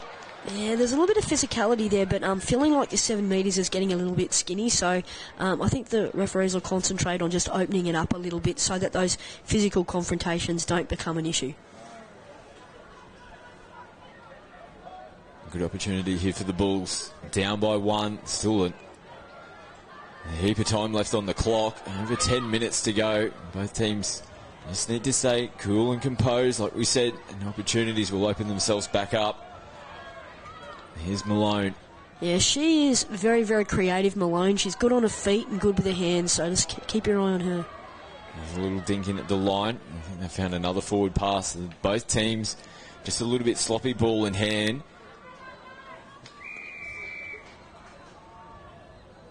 Another forward pass signal from the referees.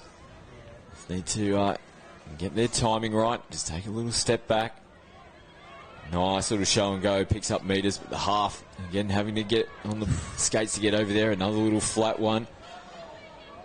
Rayfield, she might be the player to steady the Brisbane Cobras team here.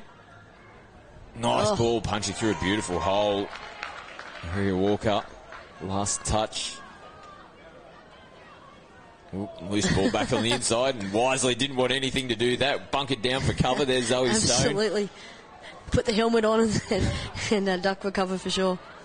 Now CQ chanting their hand and just need to play smart footy. Down the side. Yep. Now Goodwin gets it down now. They can flow off the back of this. Yeah, this is an impressive. This has been one of their better sets, and they need to keep releasing this footy. Nice work. They've done themselves a good job to get out of trouble. Brisbane again putting pressure on her, coming up out of the line. Brooke Hill plays it. 5th and final touch. Barnes from half. They got numbers, just couldn't get the ball away.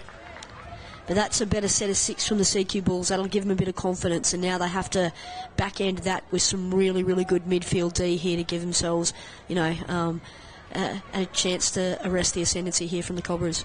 Again, it's a little bit clunky around their 10-metre line. And they've recovered nicely now. 5th and final touch. And good defence. Goodwin. Who else? MVP in this game, I think, for the Bulls. All 3 tries, and she's come up with some big defensive plays. Down the sideline they come. Nice little show and go from Vella. Yeah, she's been prominent, hasn't she, Scotty? She's been wholehearted. She's bobbed up whenever they've needed her in attack, and she's made some really strong plays in defence as well. Veach plays it. Kelso throws the dummy. They come back. Ooh. They're trying to call for a repeat set. Looks like it might have come off hands there at Brisbane. Yeah, we'll run with the referees, hey Scotty, this time. Usually you and I, if that was Redlands on a Tuesday night, we'd be blowing up. Oh, big time. Big time. I need to touch it, sir. Why would I want to touch it on the 5th and final touch? Give him another full set of 6 and defend more, please. Brisbane. Oh, great touch. Away. Good touch there. Sandlands stretching out. Might have even been Tara She's tall, Veach. isn't she? Very tall. Rayfield now skipping away. Nice work. Heard the alarm bells calling there, the Bulls. What a battle this is turning into. It is. It's a war of attrition. You can feel it from up here, can't you, Scotty? It's really important that, again, they, buckle down and they work really hard to get the ball to the box, and the Cobras stay in front and try and repel, this midfield drive that, the CQ Bulls are trying to establish. Nice metres down the sideline from Jenkins. They're stacking out towards the middle of the field. As they played on the 5th and final touch. This time they'll get one. Rayfield still tried. No, didn't. Not me. Yeah, I think those things are called hands, and I'm pretty sure that's 6 to go. So pressure here for the Cobras and the Bulls. They probably had the better of the attacking opportunities here. Little sweeper quarterback play there, and that's straight out of the Damon Moore textbook there. So you can see the influence of the great ball player on this CQ Bulls team. Vella out in front. Once you go down the short side, they look like they were well covered defensively there. Brisbane sliding across. Again, the Bulls just need to keep a cool head. They still have touches up their sleeve. Oh, now Brisbane talking about trying to keep a cool head. The mock. He's back. He's back. Good for it today. Oh, now Bulls It almost looked like there was a replacement player still making their way onto the field for Brisbane. They were out of sync, out of whack, and you could understand why the Bulls wanted to go. Absolutely, you can see what the girls were trying to do there. But luck's a fortune here for the Cobras as they make their way up the field now. Nice running across the field. And get it down on the deck. Cameron Bray. Back in field, Nasalio picks it up, has a look. Just didn't get it out of the hands cleanly. This game, is there for the taking for either team, and it wouldn't be lost on either of the coaching boxes about what needs to happen, next. And it'll just be trying to get the girls to be calm and to settle down and just play some really tough minutes here. And then whoever can do that the best will obviously come out on top. But this is better from the CQ Bulls. They're trucking their way through that middle corridor, and we'll see what happens on this strike dump touch. Oh, nice footwork and another repeat set. We're under 5 minutes to go. Here in this semi-final again, the pressure continues. The Bulls, they're throwing the kitchen sink here at the Cobras. They're looking for points. They're trying to lock up the scores. And they come back. Brooke Hill. And that's a better first play, just working towards a sequence. A couple of little quickie plays, sweeper diving at the line. Just nice and easy stuff to begin with. And you might jag one. So only on the third touch now, so this is a more controlled, and thoughtful attack here from the CQ Bulls. Calavella having a run at the line. And trying to skip away. Another penalty. Brisbane not moving forward off their line. And this is relentless here from the Bulls, but they haven't been able to crack the Cobras' defence as of yet. And they're just willing the Cobras' defence to come out and meet them on the 7. Now, just didn't come out. There was the play. Yeah, it's the quarterback that they were trying to run, and the play, the ball just happened well inside the 7, which allowed the Cobras to compose themselves, and then the pass was rushed, and I think they'd like to have that one over again, but full marks to the Cobras' defence for being able to repel that attacking foray, but unfortunately they've dropped the ball, and this is going to be a really, really difficult situation for the Cobras to withstand this relentless attacking foray here from the Central Queensland Bulls. Hansen back inside to Goodwin. There's McCrone. Sends it back in field. Malone. And Kelso working for the Bulls. And she's been fantastic for the Bulls, Molly Kelso. She's been setting things up for her team and really steadying the ship where it needed to. So she's a real calm head to be having out here in this situation. Might have been a no touch made in there. There was intent to come up and make the touch. Yep. As Malone has a look at the line. Oh, Mason had a very, very close look at that one, but really, really great defence there from the Cobras. Just over 2.5 now to go on the clock. The Bulls still down by 1. They're trying to lock up the scoring to send it into Bristol, paying extra time. Can they do it? Brisbane, they're forcing them back. Someone needs to go forward and get a nice clean play the ball. It's Kelso that does it. They sweep around. They find Kelso. She looks for Faze. Gets the ball down on the deck. Goodwin takes him on. A great recovery in defence. What a touch. Chloe Vera gets it done. She's been equally impressive for the Cobras this whole tournament and comes up with the clutch defensive play when it was needed. Oh, the Cobras again. They have turned it over. 2 minutes on the clock now. Kelso takes them on. Goodwin! Oh, my goodness. We're seeing it all here today, folks. To the viewers at home watching on KO Sports, they would be absolutely loving this because we are here live, and it's still hard to pick a winner here, isn't it, Scotty? Either team are just, they're just trying to complete a set at the moment, and it can be so difficult in these clutch situations just to keep your head on, and really, really important here for the Cobras now as they advance down the field, and that's a really nice little tap on going for a middle dump and drive here.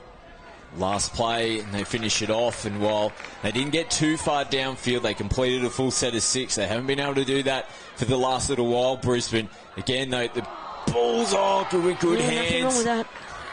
Gets it up forward. 1 minute, just over a minute to go. Nice run and meters from Jenkins.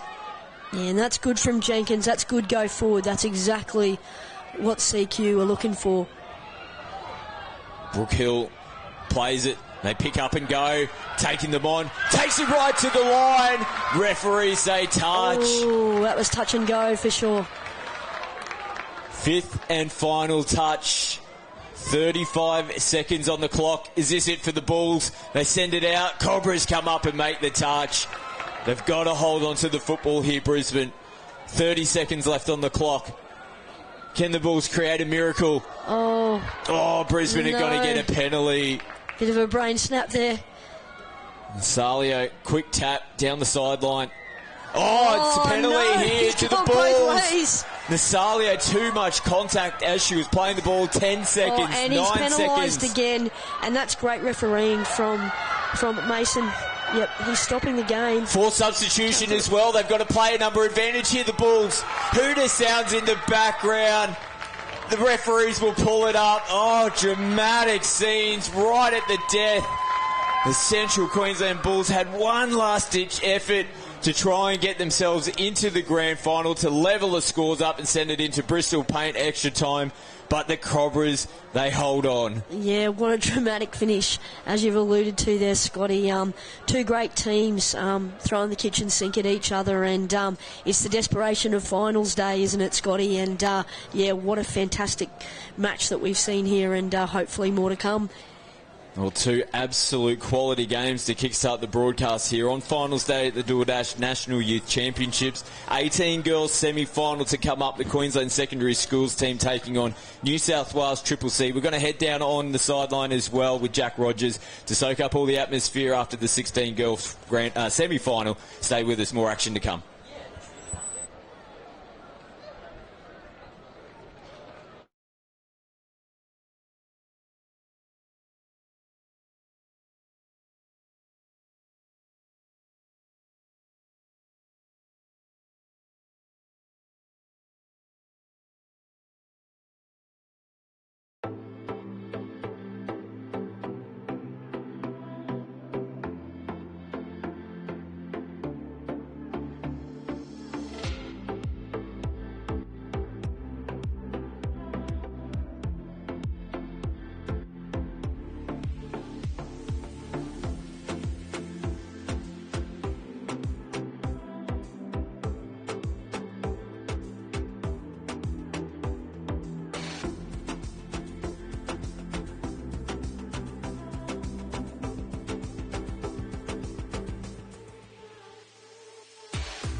In Year 12, I completed my vocational education and training course for hospitality, and I also have my certificate for youth work, because that was something that I saw myself doing and something that I thought that I would be good at.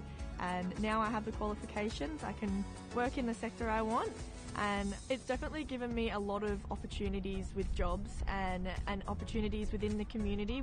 My advice to young people would be, it's okay not to know what you're doing at the end of Year 12. I think you have to pick a course that is suited to you and what you want to do, not what you feel like is right. I chose youth work because that's what I want to do, and I want to work in the community. Doing that has made me a happier person on and off the field, and I'm a better player and a better person for it. When it comes to the perfect break, there's booking a holiday, then there's all.com. Over 5,000 of the world's favourite hotels, curated dining, wellness and entertainment experiences, all while enjoying exclusive rewards. Find the best hotels in the best destinations at the best price, guaranteed. You find the time, we'll find everything else. That's all.com. You wouldn't give your kids the same haircut. You wouldn't demand they wear the same clothes. And you wouldn't expect them all to learn the same way, would you? Every child is unique, and so is the way they learn. Cluey Learning, online school tutoring, personalised for every student. We need to start moving again, Australia. Moving as though our lives depend on it. Every one of us needs to target at least 30 minutes of heart rate raising physical activity a day. Because if we don't move it, we'll lose it. Down on the touchline here with Audrey Rayfield and Ella Denning from the winning Brisbane Cobras team in the 16 girls. Well, it was 4-3 on the scoreline. You kept your noses in front. No tries in the second half. Audrey, I might throw to you to talk about the defence in that second half. The girls really fought deep. We had to defend a lot. We made a few mistakes on their line, but I think it was all pretty good. We got the win in the end, and everyone just worked it for each other. So. Too good. And Ella, I'm going to throw to you in a second about your coach, Jenna Rousell. Jenna, we've been talking about her high praise from the commentary box. Carly Banks mentioned her as well earlier on. But what impact does Jenna have on this team? What sort of coach is she? Can you share some insight? Yeah, Jenna's quite fun. She's all for having fun. And she's really good at her tactical stuff, giving us a few sneaky moves to work on. But yeah, she's great. She's had a good influence on us. Thanks so much, Ella. And one final question. This afternoon, you're highly likely to play South Queensland Sharks. They're playing, obviously, the Cyclones over on Field 2. We don't know definitively what that result was yet, but the Sharks, they hadn't lost all week so far. Neither have you guys, to be fair, so it should be a tough final. Have you played against some of the Sharks players before? How do you see that game unfolding? In previous carnivals we have, but we reckon if we all work together, dig deep, I think we can get over the top and we win this. That's the attitude, and they'll be here on the main field later on to a packed-out stadium here at the Sunshine Coast Stadium. Thank you so much, Audrey and Ella. Have a good afternoon.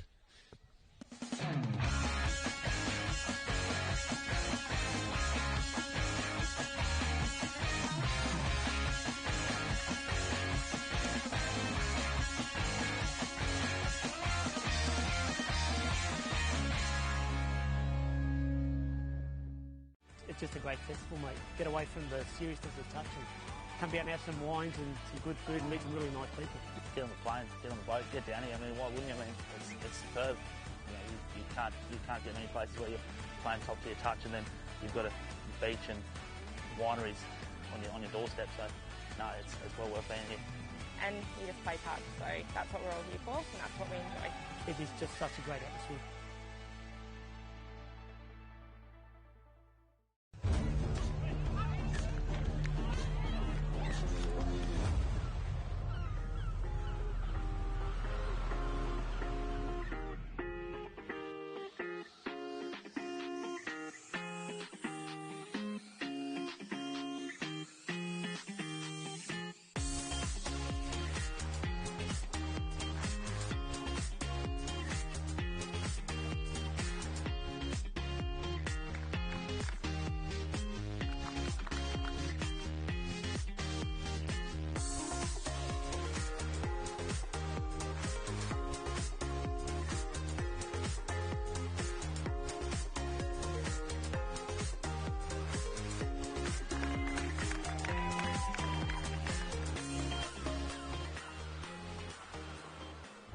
Welcome back to live action here at the DoorDash National Youth Championships. We move into the 18 girls division now in the semi-final. The first semi-final will be taking place very shortly. You can see the New South Wales CCC team getting their final instructions from their coach, Gab Rose. They'll be taking on the Queensland Secondary Schools team, who finished first in Pool A, 7 wins, 0 losses, still undefeated. They look nice and relaxed, don't they, the Queensland team. For CCC, they finished second in Pool B, 5 wins, 2 losses in their campaign. And this sets up to be a quality semi-final. The other semi-final taking place in the 18 girls will be the New South Wales Combined High Schools taking on the Sydney Scorpions. And it's all on the line for these 4 teams going into the semi-finals. 3:45 the grand final in the 18 girls, which you'll see live here on KO Sports and Sky Sports Next in New Zealand. Des Fogarty is with me in commentary for the 18 girls semi-final. Finally. Finals time. Here we go. Yep, this is what it's about for these guys. in the semi-final, putting on their best performance. The coaches have just been talking through, making sure they're relaxed. QSST players certainly look relaxed, getting selfies and photos with fans from the crowd. So it's been another impressive tournament in the lead-up rounds for the 18 girls. As predicted, they're one of the heavyweights. They're always thereabouts. They've won 11 titles out of the last 20 in the 18 girls division. And like I said, always one of the heavyweights in this competition. We're looking forward to see, can Triple C upset the apple cart here and cause a bit of an upset in the semi-final. 18 boys semi-final action to follow this game. New South Wales Triple C. You'll see Triple C yet again taking on New South Wales Combined High Schools. Looking forward to a nice little New South Wales derby there. Oh, that's going to be a big game. Both teams have been playing fantastic throughout the tournament. We saw CHS beat South Queensland Sharks on the hooter this morning, so they'll be up and about for that game. We will revert our attention to the 18 girls semi-final, all on the line here to get a spot in the big dance later on today. Triple C with the first possession. And can they kickstart their game in fantastic fashion? Nice little show and go there from Kohler. Sends it out across the face. Last touch. And Queensland will get their first possession here in the semi-final. Yeah, not entirely convinced that was actually the plan that they were going to run there. Van der Reyden, went probably a little bit early, or it looked a little bit early. That might have been the intention, but the ball ended up on the correct side of the field for them, and now they've got the error and the ball back with a full set of 6. Yeah, I think it was a forward pass early on there for the Queensland Secondary Schools team. Give possession back to Triple C, attacking the line. Van Reyden again getting another touch. She'll come back out to the 7-metre line to play it. Hope Gibson in from half. Van Reyden again on the 7. Open side. Gibson on the side defence here from Queensland. Final touch. They'll finish it off in the corner. Queensland will tap here on the 7. They'll be looking to be cleaner this time around. As I say, that mock in absolute fine form this morning. I am, Desi boy. We're on track. Might let you take the lead from here just to save these teams.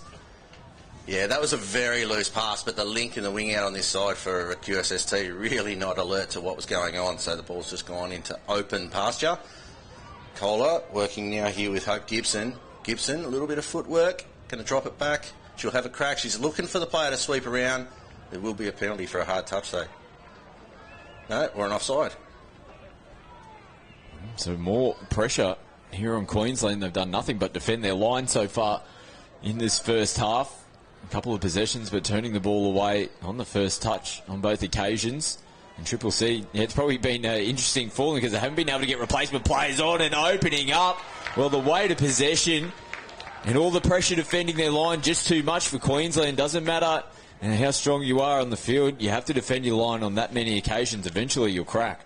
Yeah, and QSST coaches here will not be happy because there's the Triple C players were going for subs, which was absolutely the correct thing to do to try to get some fresh legs on. It can be tricky. You haven't got the opportunity of an interchange set to run yourselves down the field and get fresh legs on. So they ran some subs, and suddenly, as if by magic, players weren't there. Space out here for Queensland, but out in front. And off the fingertips, the final ball there from Elam. And Sophia Neep had work to do to try to bring it in. But there was space available for them. Really the first time they've had the ball, but it did come off a restart after the try was scored from Triple C. And now they're struggling to get forward. They haven't had to come out of their end of the field so far in the game. And the Queensland defensive juggernaut is really putting pressure on. There's a player caught out of position. And they've done it pretty decent job to recover their referees. I was looking for our officials in pink going, where have they disappeared to? It was a magic act, but they've gone back some way back to the 10-metre line of CHS. It may have lost count. It may have been, just a miscount. You could see one of the Queensland players there completely stop, which is then what opened up the field for Triple C. The referees there again, it's been fantastic throughout the tournament. All three referees really on top of things and communicating well. They get the right call in the end. Queensland, no great field position here. Hagen comes off the left foot. Nice touch. Running and takes her time retrieving the football.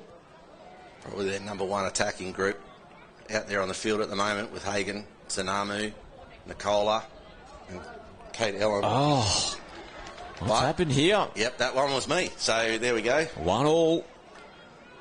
I mean, it was a very aggressive drop. But they just come out of the blocks a bit sluggish and start this semi-final. The Queensland team, they are definitely turning it on defensively. This is back-to-back sets. Triple C going nowhere at the moment. Fifth and final touch again. They haven't even gone over their own 10-metre line. Queensland, that's the way that they're going to get themselves back into the game if they can just start their set to 6 basically in an attacking position straight away. Yeah, aggressive running, aggressive defence. Get up into their faces and really just shut down their options, which is what Triple C do there for Sophia Neep. Good contact though, just slowed things down. Atkins goes across the field. Clarkson, making a little bit of contact off the ball with one of her supporting players in the team. But Triple C do a good job again. Last touch. Clarkson switches in. And good work. Now, they've got to get on their bikes here and try to get downfield. The last 2 sets have been pretty tough for them. No, you want to get it down on the first touch. They're already making changes around behind the ball. And that's forward. Wowzers. Oh, gee whiz. So that's part of that is not wanting to do the hard work, right? And the players that are subbing off are not wanting to do the hard work, but it's that very first touch, overrunning the mark. Lucky to get away with that one as the ball rolls forward in the roll ball, but overrunning the mark on the first touch just takes all your momentum away, and it means that your first and second and third touches, you're not at the box and in that midfield third, where you can make nice, clean, smooth substitutions without having to run further when you're the player coming onto the field. Here's Clarkson jinking away, and a nice touch on the bootlaces from Shayla Watson. Here's Watson. Can they just complete a set of 6? Better. Nice. Space down the left-hand side. Now Queensland put a bit of pressure on, and they're looking for offside players. There's contact. Referees will give them a penalty, and it's a much-needed penalty as well. There's a few people in the box over there for Triple C just giving the old calmer signal. Just get everybody to chill, get their heads back on. They do have the lead still. But just get back into their rhythm, run, and that's the way to do it. A little dummy.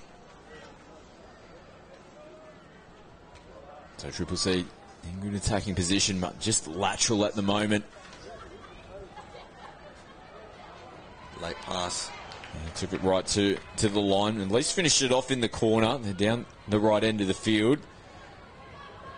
Yeah, they're the ones that are going to have to turn attack into defence and try to keep this Queensland team camped as far downfield as possible. We talk sometimes, as coaches, about the ebb and flow of a game and the highs and lows that happen. Hagen sees an opportunity. She's going to keep going because Lily Riolo was offside and Hagen's able to link up with the winger outside.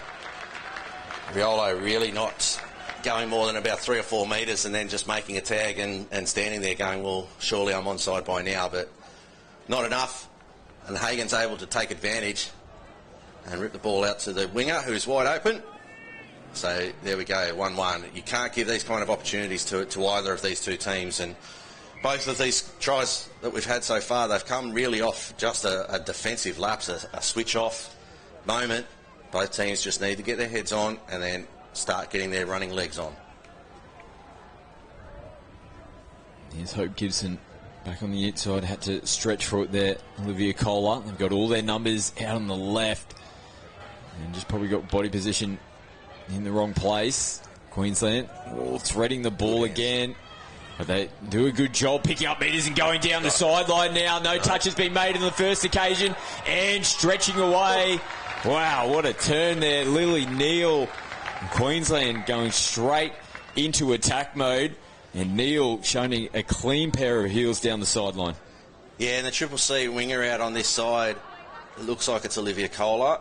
No, the winger gets caught infield and is chasing, but it's Kohler that comes across the cover. Oh, that really looked live. It looked like she'd got her. That was Kohler with that one, and has missed the heel. So 2-1 Queensland in front for the first time in the game. It's taken them 10 minutes to really start to get themselves in now. Stepping back on the inside. Great response. Here we go. So we might have just got all the early semi-final jitters out of the way. Now all of a sudden the girls look like they're starting to play a little bit of footy. Yeah, really nice work there. Tynese Bowery gets the feed from Shayla Watson. And it's just foot speed dive. Tanamu not quite in position to cover on that inside. And Triple C regain or level the scores back up again. And, yeah, hopefully we see a little bit more steady play and everybody just settling into a rhythm now. Nicola just has to pull things up. He's looking to skip away. Tanamu plays it. Nicola almost running in the same direction there as Ellen, but did a good job and even better. Even though she didn't reel it in, it was unfortunate. Stevie Botham out here on the right-hand side of the field. There's a bit of finger pointing here from Triple C. Queensland, they just get straight back onto the job. And she almost had it in her grasp. Nicola attacks the line. Oh, great work defensively there. That's Evie McGrath has slung her feet back at the line to make sure that she's onside, and then as she's falling, she's landed on top and got the tag. Really nice work. Tanamu from half, picks up, decides to kick out, and again, great defence coming from outside in, Charlotte Riolo. Fire will be happy with that one though, because there was a mixed response from the defensive line. The winger came in to save the try, everybody else was pushing out, so a mixed read. Here's Nicola, goes long this time, and again, good defence. Perfect defensive set there from New South Wales Triple C. Both of them again getting involved. She came across and put the big diving effort in to shut that play down. Yeah, perfect wing defence there. The line that she ran up off the line and on that little diagonal, really, really nice. And took away all the space. That'll be a turnover. If not for off the mark, it'll be for not facing forwards. All sorts of things wrong with that one. Oh, it's just not reaching out to make the touch. Yeah. Too many occasions here for Triple C in the first half that they've given possession away coming out of their end, but it's that pressure and defence from Queensland schools. As soon as they get the ball, I can just see maroon jerseys in front of them. They feel like they're trying to have to chance their hands to try and get downfield. It's gifting Queensland good field position. Tanamu stepping out. This time they've got numbers, short ball, and Ellen has a little bit of a juggle. And she comfortably, in the end, reels it in, but a little nervous moment there as she was heading towards the try line. Yeah, Kate Ellen gets the little juggle going. And but it's the quick release back inside from Tanamu here. She'll get the ball on a quickie. Early release back for Nicola. Has the defence all shutting down infield. There's a breakaway here. Oh, and almost skipping away. Wow. Chloe Butterfan, well, you know, just cannot give her any space. She's the opening try scorer for Triple C. Lightning quick. Saw space and saw the Queensland defence just napping a little bit there. Nice inside ball. Equally good defence. Hagan coming from left link to make the touch. Can they set up? Watson dishes, gets herself into the acting half position, has a look, nothing left, comes back that way and just too late as the touch was made before the pass was thrown. No options there on the last touch. Hagan plays it on the Red Rooster sign, receives it back. Through the hands. A little bit flat here, Queensland. Replacement players just making their way out onto the field. Ellum goes expansive out to the right-hand side where there's an acre of space. Again, has another little juggle. I think she was looking to pop it back out she was to the looking wing. To pump that one, and it would have worked had she been able to get clean ball in hand off the as soon as it came back across. But she's done the right thing and just controlled the ball, but then it's come back across this way and out in front of everybody and turned over. But QSST look like they've brought their defensive shoes today. Their attacking ones, they might need to change it at some point. If it's not now, it'll be in the next 6 minutes at half time. Better flow out of their box this time for Triple C. Space down the right as they come back infield. Parrott from half. Links up with McGrath. Back to Parrott back on the inside.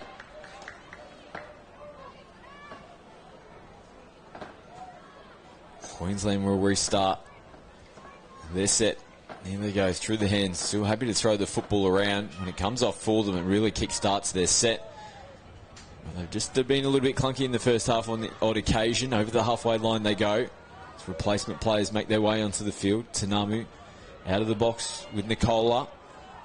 Here's Nicola on the back foot. Triple C has a look up, plays it again, steps short of the 7 metre line. Nicola gets into the in-goal area, finds support on the outside, and Olivia Atkins scores the try for Queensland. They're fourth, and now all of a sudden they're just starting to find their groove. Yeah, it really looked like to me like that Nicola gets tagged before she releases the ball here out of half. You can see the chase from Lily Riolo, the dive. Oh, that's really close. But the referee's even closer. Yeah, I think she's got on the heel on the first one. It may not have been, though. Either way, it's a try. Triple C have got to work their way back down, and somehow, yeah, you're right, they've suddenly found themselves down 2, almost out of nowhere, and now they're not moving forward off the tap, and they're only 5 metres. They've gained 5 metres, and they're on touch 3. Someone's got to go forward here for Triple C. Kohler does that now. Last touch through the hands and just over the shoulder. And that wasn't the greatest sets there from the restart. That's not going to fill you with a lot of confidence. After you've been scored on, you really need to at least get down to the 7 metre line and get the ball in a position where you can have a strike play of some sort, but to not even make 10 or 12 metres on one, and as Hagen picks up, you've given them good position. QSST are able to drive down the field. Hagen's able to get a clean roll ball and a pick up, and she's just too quick to get through that space and finished off in the corner. Yeah, just pick up and go. Look at the speed. Once she got into the clear, super impressive. Lily Neal gets a second try to her name. Rani Hagen, it was this point here. Goodbye. Oh. Just absolutely blew them away. She's got great technique too, running. Looks fast. You know, there are people that run fast and they don't look fast, and there are some that are the other way around. And Rani Hagen, she looks fast when she's running, and she just opens up. Big strides.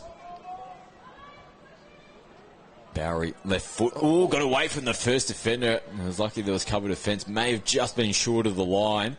Nice footwork there from Denise. And she is, again, putting the ball through the hands. And Wignall gets caught in possession on the last touch. Oh, Queensland, again, first touch. There's been at least 3 sets, I think, where the very first play of their set, they've turned the ball over. They will definitely be looking to try and address that at half-time.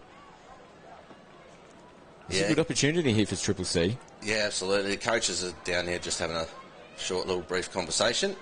So that'll be a note that they'll make at half-time. It'll be, for them, it's going to be about trying to find something specific and a specific way to get their heads on in those moments. And it'll be a case of, Roddo, I need you to talk to the person that you're actually going to pass the ball to.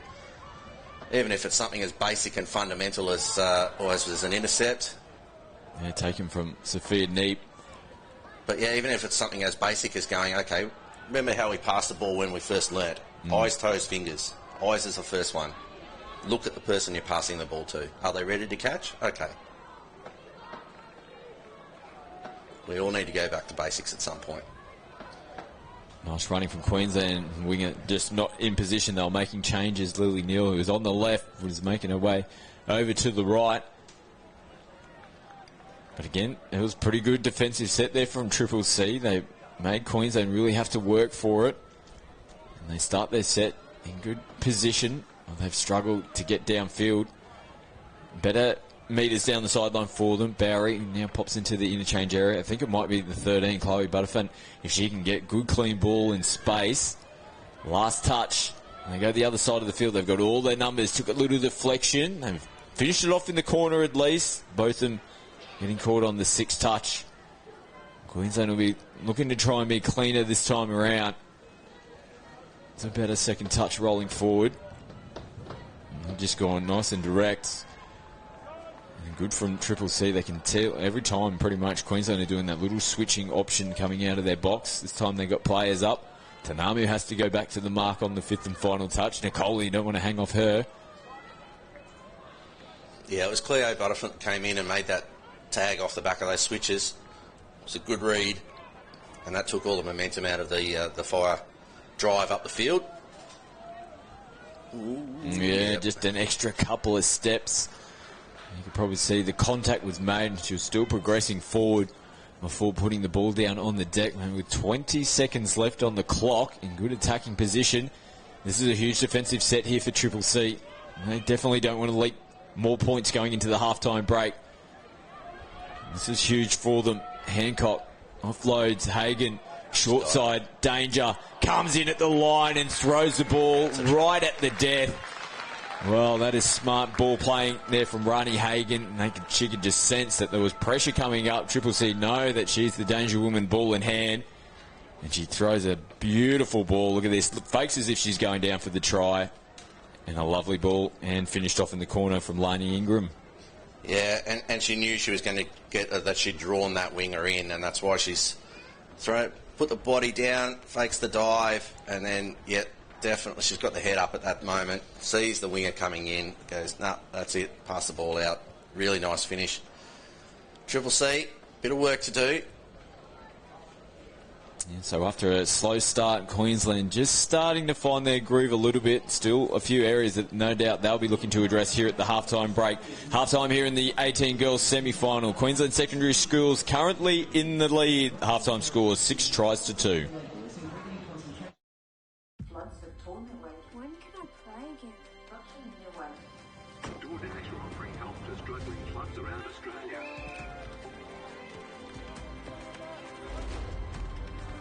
There you go. Some footies for you guys. That's like good practice, yeah? Good luck out there. It's go time, mate. Back in there.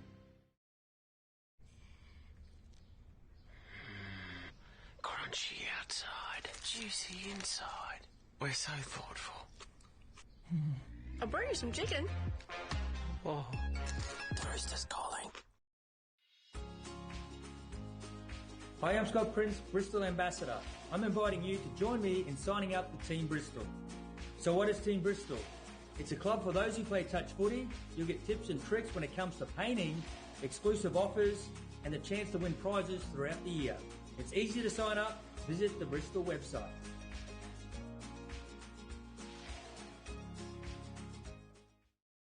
Athlete, powered by Pain Away, Australia's #1 topical pain relief brand containing arnica and naturally derived active ingredients. We greatly encourage consumers to always read the label as ingredient concentration levels vary between different brands. Athlete Joint and Muscle Pain Relief Gel contains more than 50% total active ingredient levels than Physio Cream Solu Gel. Athlete Joint and Muscle Pain Relief Gel. Available at all Chemist Warehouse and leading pharmacies across Australia. Train, perform, recover with Athlete.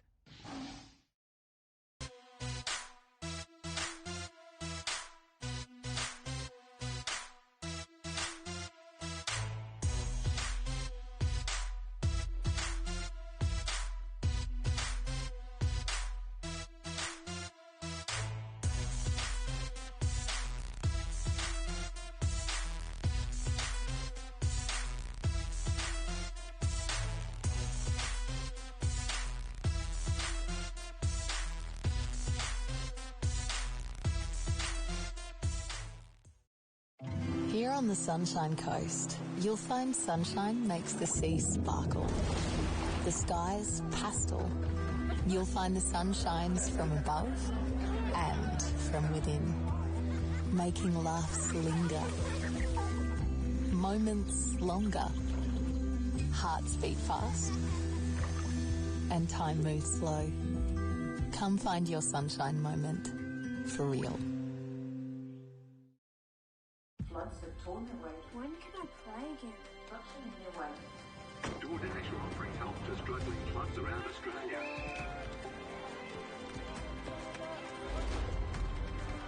There you go. Some footies for you guys. That's like good practice, yeah. Good luck out there. It's go time, mate.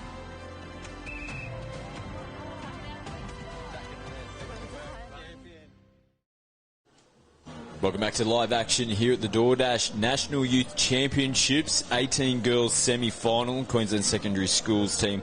They are in front 6 tries to 2 over New South Wales Triple C. You can see the crowd starting to roll in. There's always a lot of spectators floating around when you come to finals day here on the sunny coast. Yeah, absolutely. And there's been playoff games going on all morning so far. There's still a few more to come, but not that many. And there's a lot of people that will have their playoffs. They'll have their final game, do a quick sort of wrap up, either go back to their hotel and get changed and come back to the fields, or stick around all day. There's a group of WA guys down directly in front of us, but some with smiles on dials, some with not. So here we go, and from half time I would expect the QSS team should be coming out here a lot more crisp in attack. A lot fewer pass errors and a lot more speed on the ball for Triple C. Probably a little bit of the same. Good tight defence. There's a drop ball though, but at least it's on the line, not at halfway. Yeah, so they hold out there in Triple C. Nice little set play for Queensland. Almost just look like they just got themselves not quite in the right position to be able to take that final pass as New South Wales go lateral across the field so they can get some replacement plays on. They do a good job now to straighten up the point of attack. Van Ryan, who was likely in the first half here for Triple C, she had a couple of good cracks with ball in hand, but not the greatest of set finishes to their set there. Just getting over the halfway line again. Another loose pass over the top. Yeah, not sure where the Triple C winger was. She was a little bit in field because it was Cleo Butterfant playing link that was the furthest across on that side, so nobody to pass the ball to. Little dummy from Kate Ellum, just to take the winger out because she has to worry about the player outside, so Ellum's able to straighten up and balance up.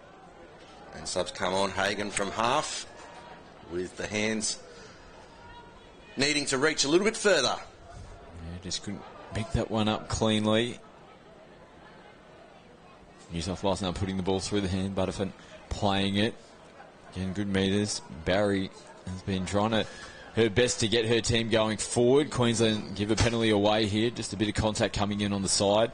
It's a really tough one to get when you got players making their way across into the interchange area. Their bodies are already positioned and facing that way. Just the slightest bit of contact over the top is just enough to send them flying. Yeah, I genuinely think that was... I was about to say that that touch from Hagen was more severe than the one they penalised, but then they've penalised Hagen for the high contact around the head. Looks like Hagen's going to get to a forced substitution here as the referee goes through their process. There's the forced sub. So momentarily, Triple C have a player advantage, but Ellum's going to make her way out onto the field, and they choose to throw the footy around. That's positive signs. Sometimes you see teams don't look to create an opportunity when they've got an advantage. Drives me nuts. At least they threw the football around on that occasion. Queensland back now to their full complement of 6 players. Bit of space out here on the right-hand side. I think some of the Queensland players may have been a little short of the line. Good positive football here as they attack down the short side yet again. Out in front, Nina Van Reyden turning the ball over. But better intent there from Triple C. Footy in hand as Queensland now put the ball through the hands. Down their sideline they come. Ingram plays it. Oh, gee whiz, they're lucky to hold on to that yet again. Again, players making their way off the field. Replacement players coming on. They get themselves out of trouble. So Nicola plays it. Tanamu from half. Oh, running the wrong lines again. Yeah, they disconnected there, weren't they? Tanamu looking for the play back onto the right-hand side. Nicola looking for the switch back underneath. That's when you see that pass that just goes just behind where the switcher is. It's clearly miscommunication, misread. The replacement players will flat ball from half. Juggled. And then turn the ball back over on the halfway line. Nikitanami gets contact. Good call. Yeah. And her body was facing sideways as well. So again, wasn't too much pressure as Hagen comes up and gets hands on the ball.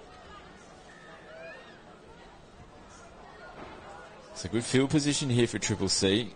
Butterfed goes forward. Ooh, wow. Was Hagen onside? That was the question. I'd like to see that little one-on-one battle now as the ball hits the deck. Miscommunication. They've got to take these opportunities in good field position when they get them. Triple C, if they're any chance of getting themselves back into the game. Down by 4 on the scoreboard. Queensland still not looking all that flash. They're continuing on from where they left off, although the scoreboard's well in their favour. They're not playing great footy here in the semi-final. They do find themselves up by 4, though. So from that perspective, it's actually a fairly easy way to fix it. Like, you don't have to stress, you don't have to panic. It's just about, okay, let's get our heads on and get back to what we do well, which is about running with the ball and running at speed. Short side play, and then finish it off in the corner. Taking on the first roll forward. Riolo makes the touch. And coming back her way again. She comes up to make the touch again. Takaro switches in Clarkson. Let's come back now to Evie. Clarkson does a good job to skip away from the first defender. They get clean play ball. They're rolling downfield better this set. Now Clarkson puts the brakes on. Ellum has a look up. Leg ball is there. Out in front of Samantha Hancock. Charlotte Riolo read that well, though, and was flying in. It looked very much like she's made the tag, regardless of whether it was caught. Flat here on the first touch. Again, an acting half having a scramble to get across. They're going lateral, trying to make metres forward. And they're not communicating with each other. You can see them, 2 players reaching for the ball at half. They haven't made it up to the 10. Lucky, good work.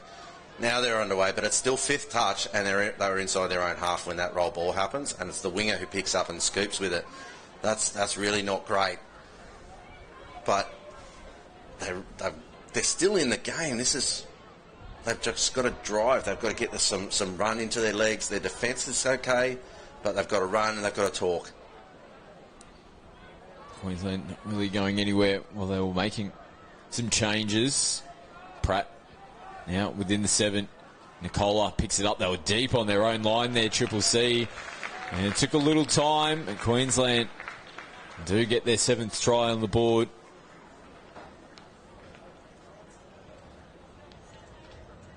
It's really hard for me to describe this one. Nicola picks it up. They've split infield, so they've got the numbers, but the defence have just pushed all the way too far back. And have just given Nicola space to run, and you can't do that with quality players. I was just trying to see if I could see a little bit more in that replay to figure out why they were pushed so far back and so compact in the middle. Touch made on the boot. Barry getting the hands on Nicola, has to go back to the mark, just halted things up momentarily. Saunders comes onto the field. Atkins plays it, 5th and final touch. Just a bit of a hope throw out to the right-hand side. Yeah, you can see what they're trying to set up there with that deep link and winger. They're trying to set up to isolate the defensive winger and get that ball deep and then work out a 2-on-1. But Triple C read it really, really well, and then the ball had nowhere to go except to the ground. Downtime for Triple C is way too long. The time that the ball's on the ground in roll balls, it's way too long, even there. Nice pick up to come down the left-hand side of the field. It was a good option for them. Riolo it's caught in possession. It's all valuable metres for them. Queensland looking for a little sneaky play down the sideline. There was no one in position to be able to take that ball. It's Clarkson who now feed it from half. Hagen puts the foot down. They've got 2-on-1. Ellum sends it. Nice recovery from Ava Glassy. Clarkson on the fifth and final touch. Hagan picks up from half, gets into the in-goal area. Twinkle toes her way in there, and Clarkson does a good job to pop away from the defence off the ball. And that's a nice try there from Queensland. Yeah, it's a nice try. I'd like to have a word with Evie McGrath there. And the reason I would is that dive.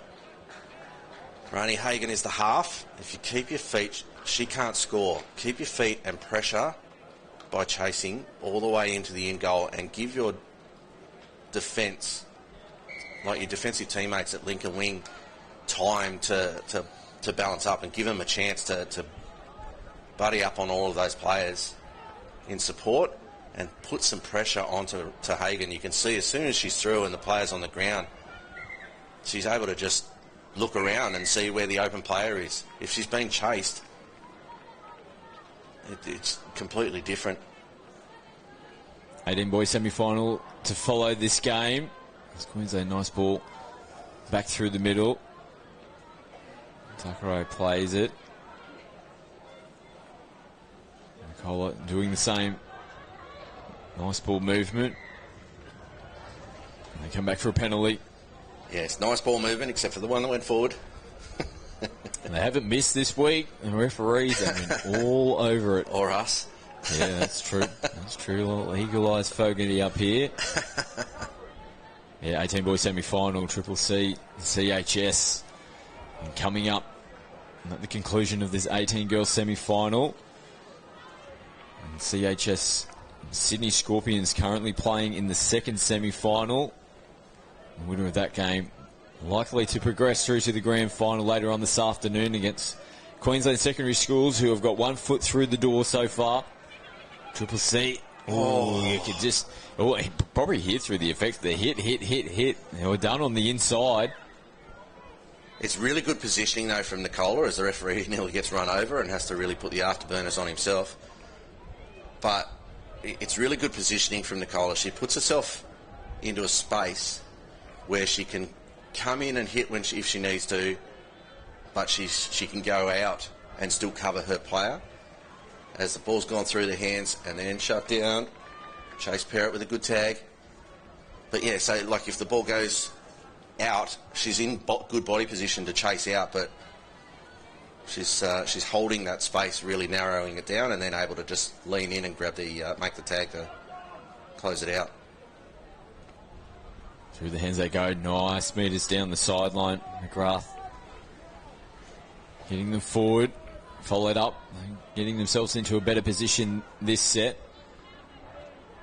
Placement plays flowing around the back, but they choose to go down the short side. And Evie McGrath gets caught in possession. Queensland will restart their set on their 7 metre line. On Triple C side of the field. Through the hands they come again. Just rushing the ball and getting there. This is an opportunity for Triple C to get their defence up. A bit flat this set here, Queensland. Clarkson. Yeah. Induced too from the pressure from Triple C. And a good tag again there from Lily Riolo. Hagan, though, footwork, and this time she can't skip away. Again, another good touch from Riolo. Back-to-back efforts from her. Yeah, but made a lot easier because of the touch on touch 5, which meant that it was a standing start. If the ball had got down with pace, it's so much harder to recover. There will be a penalty here. The referee signals hard touch, but really it was just about slowing the play down in the way that they made the touch. Slowed the roll ball. So Triple C desperate for points. Downtime. Down by 6 on the scoreboard. Again, there's no one at home here. They have to hold up the football. Ball out in front of Parrott. And Chase Parrott sends it back infield. And just throwing the footy around, just hoping for anything. Triple C, nothing there available for them. Good hit. Yeah, asking for an over-the-mark penalty. Referees don't give one to Triple C. Yeah, and you can't just stand there. Can't afford to stand there and point at a spot. You've got to get onside. Kohler now throwing a little dummy, getting on the outside shoulder. It was a good recovery. It's Kohler that made the tag. Now they pick up and go. Ooh, loose switch back on the inside. Just getting stuck in the hands there, little Pratt. There's Kohler. Yeah, good ball, good option. Now you've got space to run into. Now you can get some rhythm. Glassy takes them forward. Followed up by Hope Gibson. Wignall plays it. Queensland offensive line coming up. Footwork, see you later. Yeah, nice. And we said Chloe Butterfin gets open space more times than not. She is gone, but it was that left foot, and then as soon as she whacked off that, straight through. See ya. Yeah, and it comes from that very first touch where they got into the open space, got themselves driving forward. It was just then a matter of being clean on everything they were doing. You can see the QSST really had to compress over and weren't able to get their shooting pattern right. And so Butterfin gets across. A little bit of footwork, really agile, good work, short, fast feet. And she's in open space and running away. You'd like to see Chloe Butterfin v. Hagen one-on-one in a foot race. Wouldn't that be something? A couple of absolute speedsters on both sides of the field. Yeah, there's plenty around. Queensland more attack. Oh, that was... She played that yesterday. There was that much space in between. It's unfortunate you can get caught in two minds. Obviously looking for a bit of face play on the line. Quick, I've got to get the ball down. Quick, play the ball so we can get going. But got to get the contact out there. And they just held their space, and they were still moving up slowly enough there, Triple C. Forward, yeah. And that's the difference. So a lot of the times that should be off the mark. It's not going to be. So a lot of the times, you'll see those ones penalised as not moving forward and trying to pull out of the touch. She wasn't trying to pull out of the touch on that one. It was just the offensive error. So 4 minutes to go. Again, some pretty uncharacteristic errors and mistakes from Queensland. It's littered throughout this semi-final performance. There's be definitely some things coaching staff, Kathy Farrelly, Paul Cobham, will be looking to address going into the final later on this afternoon.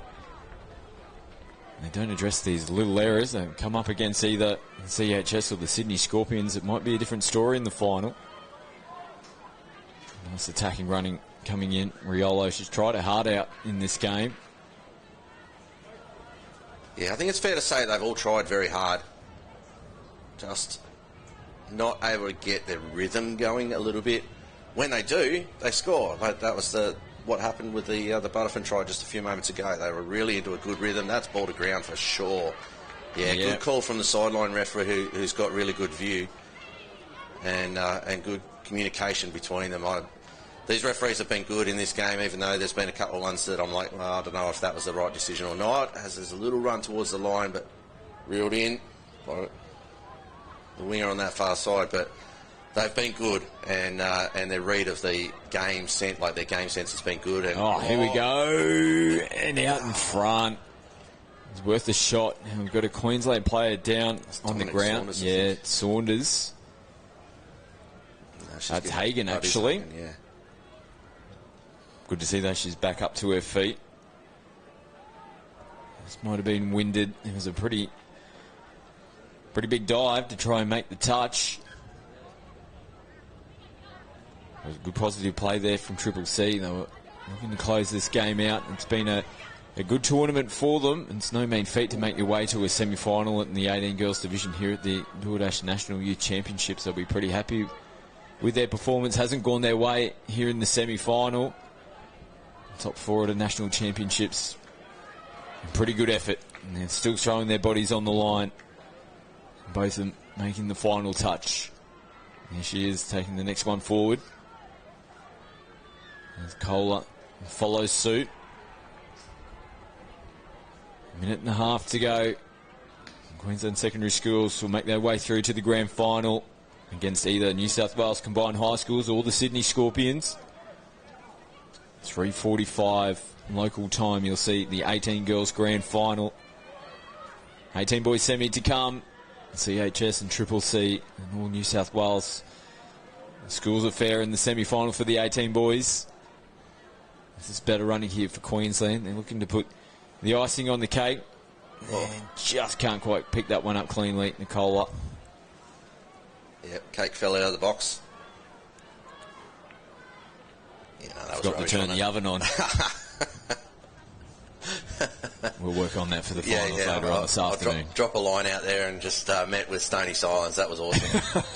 Good support off your left shoulder, Des.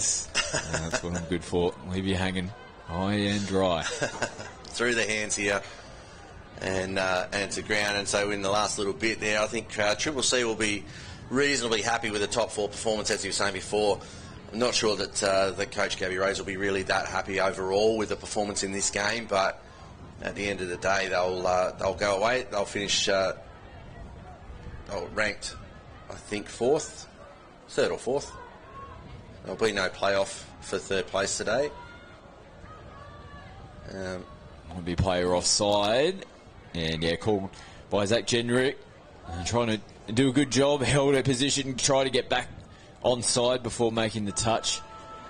I couldn't quite get there in time. The hooter is sounded in the background. Queensland are up shaking hands. They will make their way through to the 18 girls grand final later on this afternoon. A decent enough performance to get through to the grand final, but not their best. No, definitely not their best, and that's probably the thing that's worrying. I mean, the scoreline's 8-3, but they defensively they were pretty good across the board over the whole game rather, and particularly in that first half, their midfield defence was quite strong. They were shooting all the way through, but offensively, they need to find some rhythm before their next game and get some tempo to their play, and if they can do that, they'll be very, very dangerous and hard to stop. Hard to predict which team's coming out of the other semi-final between combined high schools and Scorpions. We'll get a bit of intel on that one a little bit later on, I hope. And a good game. On to the next one. Yeah, we'll head down on field and we'll have a chat with one of the players from the Queensland Secondary Schools team before they make their way into the grand final later on this afternoon. 18 boys semi-final to come. New South Wales Combined High Schools versus New South Wales Combined Catholic Colleges.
In Year 12, I completed my vocational education and training course for hospitality, and I also have my certificate for youth work because that was something that I saw myself doing and something that I thought that I would be good at.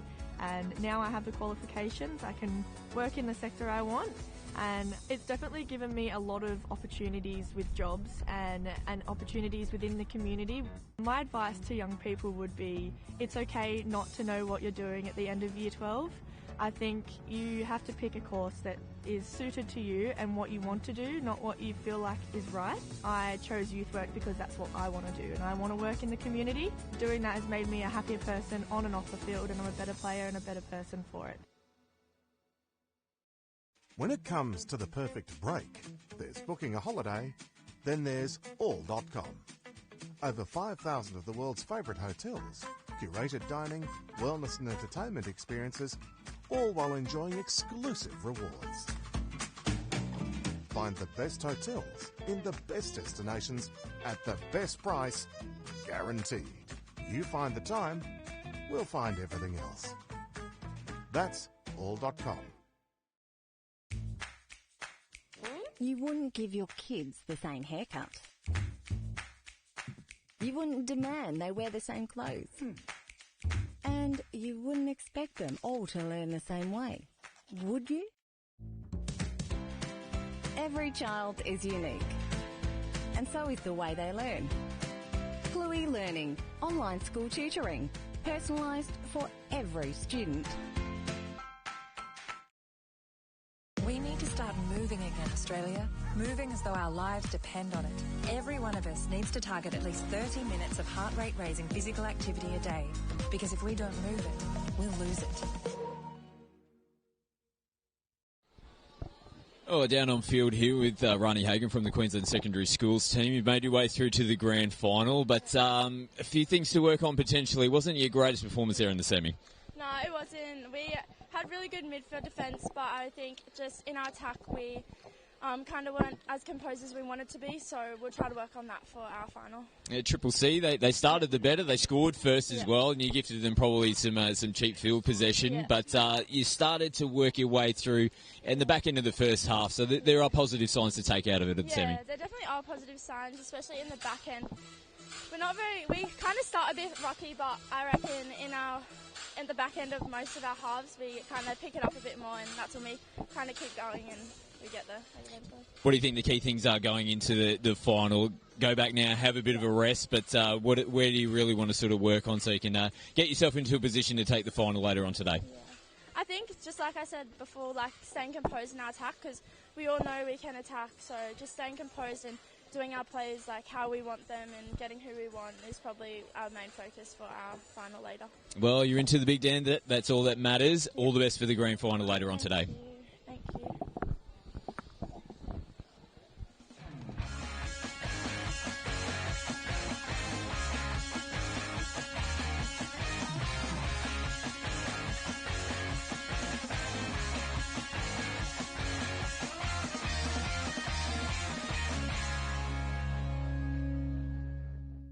It's just a great festival, mate. Get away from the seriousness of touch and come down and have some wines and some good food and meet some really nice people.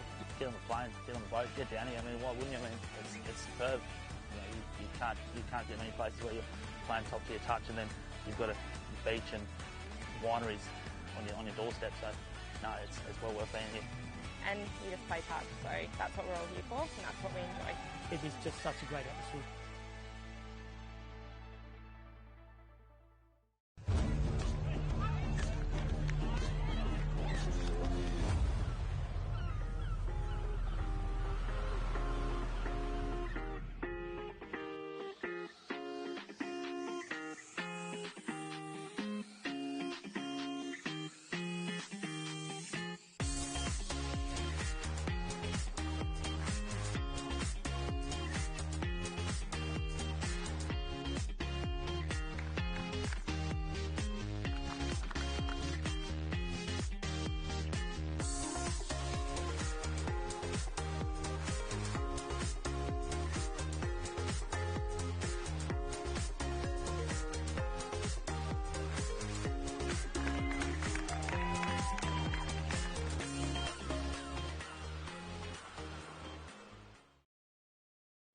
Welcome back to Sunshine Coast Stadium here, the DoorDash National Youth Championships. 18 boys semi-final here. All New South Wales clash between Triple C and combined high schools. Well, even on paper, really, it has to be said. Des Fogarty here in the commentary box with me, Jack Rogers. We'll be taking you through the action as they come through the tunnel here. Yeah, you're exactly right. On paper, this is going to be a really, really close game. And the two teams that are going to play slightly different to each other. We've seen Triple C a couple of times over the last couple of days. They're a very big-bodied side, really strong driving to get themselves up the field, and then relying on a bit of physical dominance really in the midfield to hold up and defend that way. For combined high schools, probably a little bit more subtlety, a little bit more aggressive, variations in plays towards the line. Some of their attacking plays are going to be a little bit more speed-based, a little bit, wider play, that sort of stuff, whereas Triple C, they've been not heavily reliant, but they've got their players like Tylan Black-Berryman and Tamako Berryman that have been really sort of just getting themselves into positions for the big, long 4-on-3 passes that have been really scoring the bulk of their tries for them. So, well, it should be an interesting clash. And CHS, of course, winning their match this morning by only 1 try, so that would have taken a lot of energy out of the tank, that's for sure. 10-9, the final score there for Triple C. You got a lot of players, actually, as Gab Rose mentioned yesterday, already on league contracts. So some big bodies out there, and they'll be playing a physical game. Very direct, as we've seen so far in the tournament.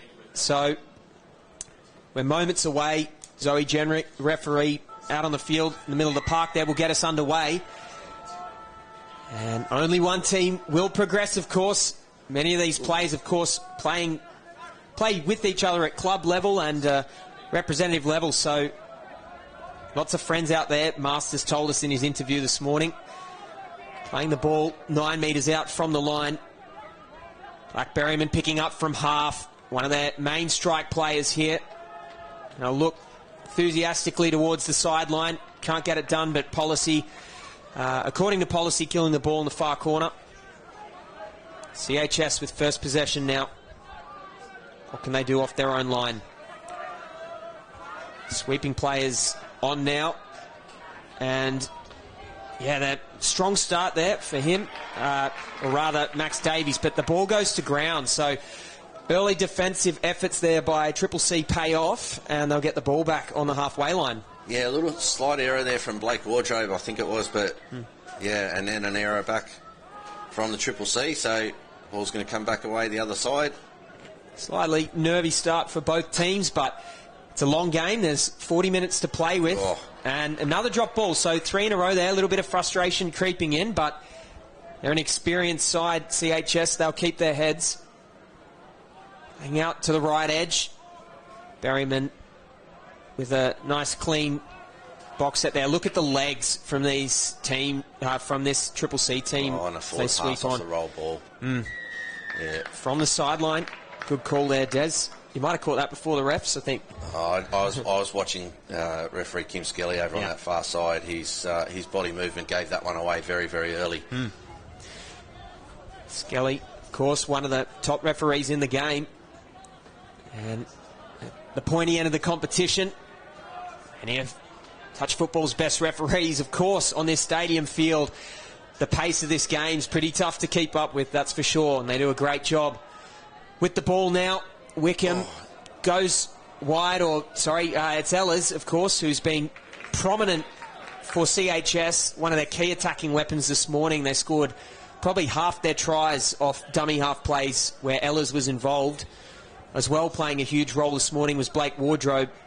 See if he gets some quality touches on the ball early here as well. Yeah, combined high schools, they've got 4 or 5 players that they'll be relying on for offensive creativity as Black-Berryman picks up, drops it back infield. And shut down. So far, even on the scoreboard. 0-0.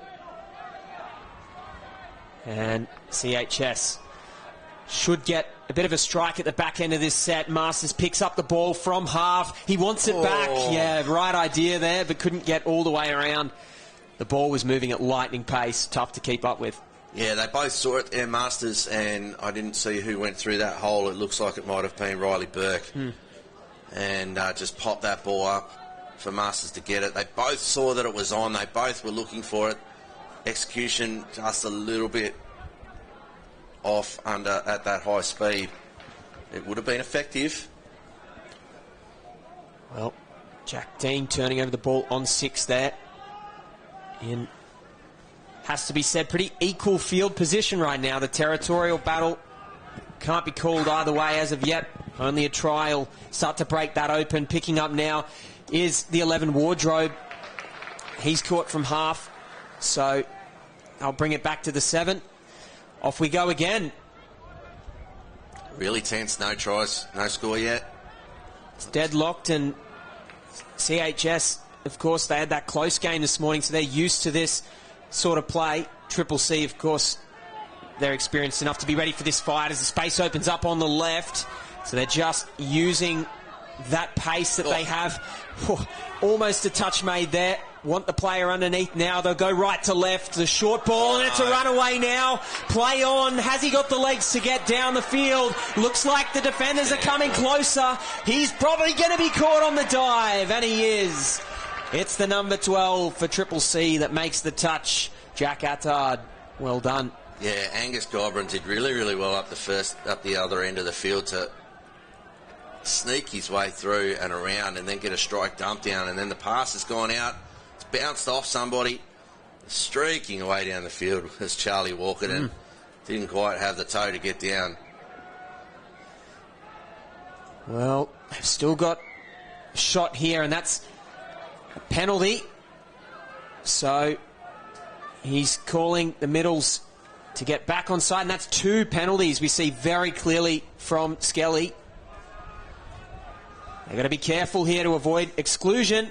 Oh, the ball's just magically appeared in the hands of the number 5, Max Davies. Working well there with Curl. Curl wants the half position, picks up, doesn't get around, doesn't necessarily need to. Down is the call. And Tamana Ellis with the first try of the match here for CHS. He's such an important player in this lineup. Yeah, I actually think on that previous one, Max Davies didn't end up getting the tag, and so he bounced up. That's why the ball ended up in his hands, because it never left him. And they were trying to set the same play up with a sweeper coming around the back and then look for that middle strike dump and a peel off the side of it for Ellis. They reset, went again, and this time he was able to dive at the line and offside defender at the feet. No way for it. Referee Skelly asking if the onside defender had actually made the tag. Good honesty to say no, but Riley Pollard working with Blackberryman. The ball's down, and that combination all week, the camaraderie between these two is electric. And yeah, Pollard, he's also a danger player who we probably haven't given enough credit yet for his early impact here. Little dummy, little show, and then he's into the end goal. It's good defence there. It's good defence from Riley Burke to not stress too much about the half. The greater threat was to Island Blackberryman, who was going to catch the ball and dive and put it down. Riley Burke in really good position, but not quite good enough. Try scored, so it's funny how that goes, isn't it? Oh, let that tap on! Oh, that doesn't work. Out of the hands. And 1-1 is the score. And we're going to see plenty of this sort of creativity today when both teams are playing at this borderline, well, I mean, it's a professional level of touch football. Yeah, only creativity is going to separate these teams today. Yeah, I was just about to say, it's funny how often that happens, though, where you have a long period as there's a pick up and run. This time it's Jack Dean having a crack at the line, not covered. Or he's covered up and then throws the ball away, so an extra 10 metres. But, you know, a real arm wrestle game, really close, no score for a long period of time, and then one team finally breaks through, and then the other team scores straight away. And we can see there, great pickup. Again, referee Kim Skelly has had a really good start here. He's called throwing the ball away, even though CHS did catch the ball, it was slowing them down. Yeah, exactly right. It was a deliberate, cynical attempt to try to slow the ball down and give their team time to get onside. So the referee blows the penalty, and in this case, he's in perfect chance of placement again so that he can call a 6 again. They've tried the same play, combined high schools again, with that little sweeper around and trying to run that middle peel. This time Ella's not able to link up on the outside. But an error in the roll ball. CHS, they'll be licking their lips looking at this field position. They got 6 touches. Ella's out in the middle of the park working with Davies, both involved in the first try. Reg Nichols as well there. Elijah Cooper, who's been resolute in defence all week out on the wing there. Davies dishes back to the inside. Masters plays the ball, gives back to Burke. They go out to the left and, yeah, didn't quite use all the touches in the count there, but the space was opening up for them. Yeah, the play's not bad. I'm not comfortable with that execution. That pass is way too high with such limited space, which even if the winger had caught it, it was never going to be able to get it down and score off it. So just from a percentages point of view, you probably want that one to not rip out quite so fast and hard. Or fast and fast. Either or. And Triple C will finish their set about 15 metres from the CHS touchline. Yeah, nice. And a beautiful ball there, heads up footy, just to get those extra metres, and Cooper's probably gained 1 or 2 extra steps there as well, just going back on the inside. So good drive down the right flank, and very hard to separate these teams at the moment. It's really going to come down to whether or not superstar players can step it up here and trick the defence. Structurally, they're sound. Almost. Oh, wow! What a try! Elijah Cooper finishes it off there, but through the hands, thought for all money they were getting touched on the link. But, yeah, the hands, hot potato. Blake Wardrobe with the movement here, but the tap on from Kyle McDermott is first class. Oh, come that on. is unreal. Get out of here with that nonsense. Unbelievable try there. Certainly one of the best tries that we've seen all tournament so far to CHS. They go 2-1 up. And, yeah, the silky, smooth, soft hands. Just phenomenal tap on. Playing the ball now, Triple C. They're going to want to hit back fast. No flick out the back this time. They're just going to settle things down and play their structures. From the half position, Pollard. And, yeah, they're caught out. So we will see touch pass called as well. Needing to get 10 metres back. Yeah, Riley Pollard he's picked the ball up and had a crack back against the grain on one of those touches, and it hasn't quite worked because the link support player has kind of run a little bit too far into the line, and it's not necessarily a structural problem or anything else like that. It's just one of those things. As its last touch, an offload and a drop ball that was probably going to be covered there by Black Berriman. And good touch all round right there. Plenty of flair. The CHS side been on the better side of it so far, but 2-1's the score with only one try separating them. It's really a tight tussle out here. It's what we were expecting. Fifth and last now. Can Triple C break the line? Not on this occasion. So Jack Dean gets caught there. Dummy half. It's a beautiful pickup.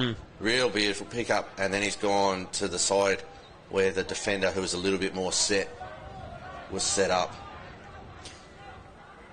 Makes it hard. They throw that one extra pass now. CHS are in great attacking position. Need to drive the ball in hard here. Fifth and last. And, yeah, that's a name that's been involved all weekend. Great touch there by the number 6. And it's Jackson Edgar who makes a saving touch for his team. Yeah, but really, really slick play, and Ethan Semple involved in that one alongside Blake Wardrobe. Oh, great diving backwards catch there by the Triple C winger. But, yeah, just to finish that off, it's the crisp ball movement, at pace, passing backwards and forwards, the understanding between each other, getting the ball down, virtually no downtime with the ball on the ground in between. Oh, has that got through? Not quite enough. But, yeah, like for just the movement, the speed of it, the understanding amongst each other, that was really, really slick. Absolutely right. It's just been very slick for both sides so far. Certainly CHS, they've been slightly stronger in that department. Triple C's defence overall has been pretty spectacular as well, though. They're going to look right to left. Masters throws it out, and, yeah, good defence there. Number 9. Cameron Chloe out on that far side is not onside, though. I genuinely thought he's read that really well and was in really good position, but he's obviously not made it back on side in time, and so that one stings. Yeah, that hurts. You can see he's a long way up there, and then he's made the touch, and then he's had to get to the line. So, Zoe Jenrick over on that side must have been calling him offside all the whole way. Didn't end up making it back, possibly needing to make it back to the line, but that's out. Yeah, they're playing on. There you go. They were calling for the touch pass, but the ball was away, and we see the diving touch over in the corner for Triple C. It's Logan Tola, and yeah, that's a beautiful finish. Yeah, there's not a lot of space there in any of these passes, so they've got the catch and pass here. It's away. This one. So the one from Berryman's great. The one from Jared Haywood, really close. They're asking about the one on Tola and Black Berryman. The referee's in good position. They've called each one clear, and then the finish from Tola. It's wonderful in the corner. Tola jumping out and around the cone there. And brings it back to 3-2, reducing the deficit. So, yeah, CHS, they don't mind these tussles. The trail ball back on the inside doesn't quite pay this time, but the commentators curse it will pay here with an offside penalty. Ella's running a nice line there. He'll be working with Curl on this occasion. Curl gives back to Ella's. Ella's hunting close to the line there. Really good defence, though. The snipe up from the link. I can't see who that is specifically on that side for Triple C. As there's a bat on that hasn't been buried, gathered back in by Tamako Berryman. So, see, another 6 touches. Getting some fresh strike players on there. CHS. Ehlers. Has he got the space? Not on this occasion. So, I guess they're trying to compress the defence here. Yeah. Triple C. Just looking staunch. Ehlers with it again. And this time Curl. Forward pass. Really good defence. And you can see the Triple C players high-fiving each other. Berryman and Haywood there giving themselves a big high-five because that's really tough work to defend that. The other player outside was Jackson Edgar. Keeping this CHS team out for as long as they did, and so comfortably as well, it seemed. It's a testament. And here they're going to recapture the ball. 6 more touches. They may not need it, though. If they can dive over in the corner, they will. Triple C have equalised here, and it's Logan Tola. He's had a good game so far, and he's continuing to. Yeah, a little bit of fortune here with the ball being tipped up, and it's come down to back into the hands of a Triple C player. So there's the tip. It comes into a Triple C player. He's able to reload, get the ball out for Tola. Tola's got all the space in the world despite the despairing rush here. I think that's that's Nash Ritchie turning to chase the big frame of the winger. Good job from Edgar as well to have the presence as well. He's facing his own line when he got the ball, but he straight away thought, I've got to get it to my winger. And heads up footy. Close to the line. Almost there. Snuck in Blake Wardrobe. He had an important part to play in the 10-9 victory this morning. Doesn't make it through the line, and that's a great diving touch there by Bailey Tranter. Yeah, Braden Wickman in really good position as well. He was able to shut down, so even if Tranter had missed, that was covered. But Triple C, they scored off a little bit of fortune with the tipped pass, but it came off the back of how solid their line defence was on that previous set. They're solid again in this one. This is something that they can really use to build on and build a little bit of momentum. Just under 2 minutes left in the first half. If they can score one more here, they'll be very, very happy with where they stand. Andrews. Side attack. The ball's down, and I was about to say, Des, the momentum has felt like it's started to shift here.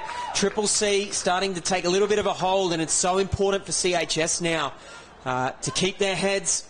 It's 2 in a row for Triple C. Yeah, and the work from Black Berryman, as the replay doesn't quite get to where we need it to, but it's Jack Attard who's got the really nice pass back on the inside to to work for them to show where it comes. Here we go. So that's Adard.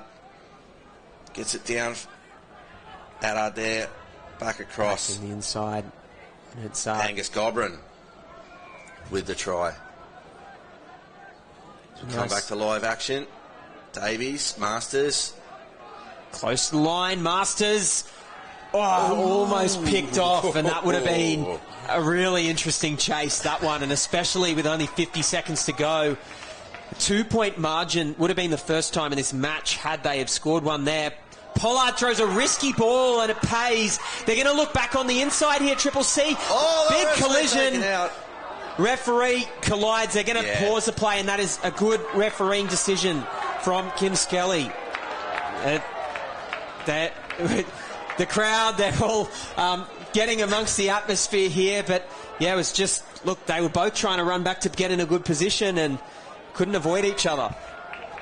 Yeah, it's a shame. It was really good interplay happening, but the smart play was that they were going to take a touch and get the ball down there, Triple C, as they're wanting the players to come forward. Blackberryman's inside the 7, though, so they don't need to move forward.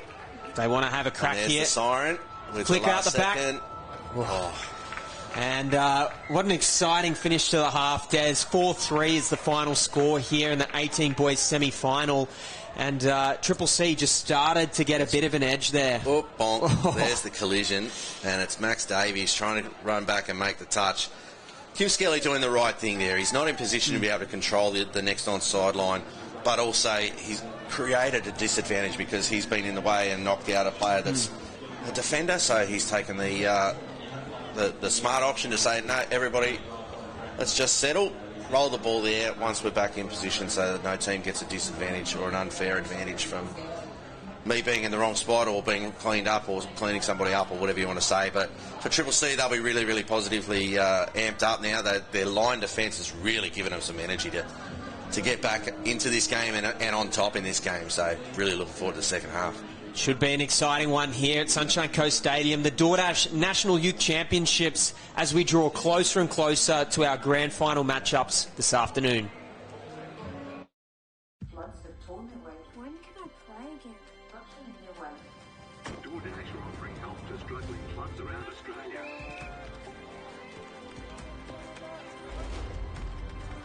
There you go. Get some footies for you guys. That's like good practice, yeah.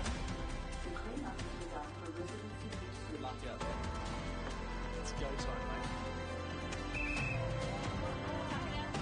Back in there.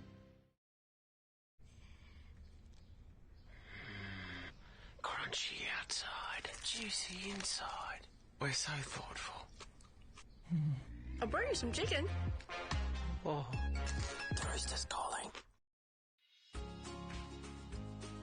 Hi, I'm Scott Prince, Bristol Ambassador. I'm inviting you to join me in signing up for Team Bristol. So what is Team Bristol? It's a club for those who play touch footy. You'll get tips and tricks when it comes to painting, exclusive offers, and the chance to win prizes throughout the year. It's easy to sign up. Visit the Bristol website.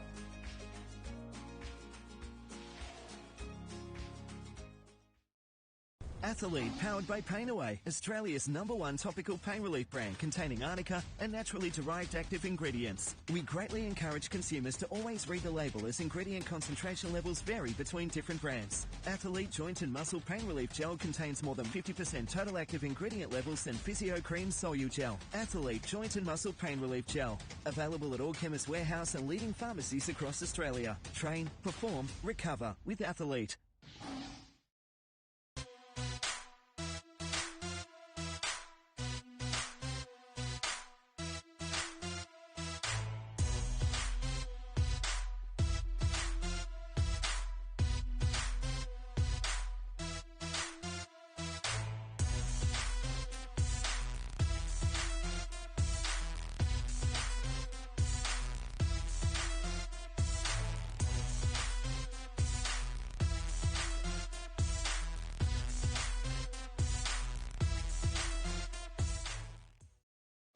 Here on the Sunshine Coast, you'll find sunshine makes the sea sparkle.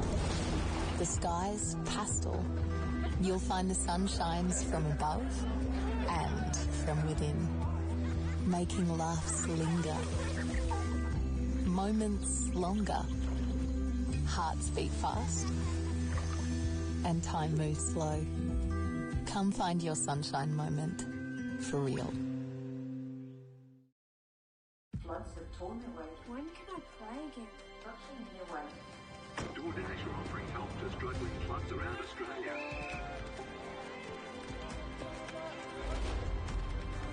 There you go. Get some footies for you guys. That's like good practice, yeah? The clean-up will be done for residents in Houston. Good luck out there. It's go time, mate.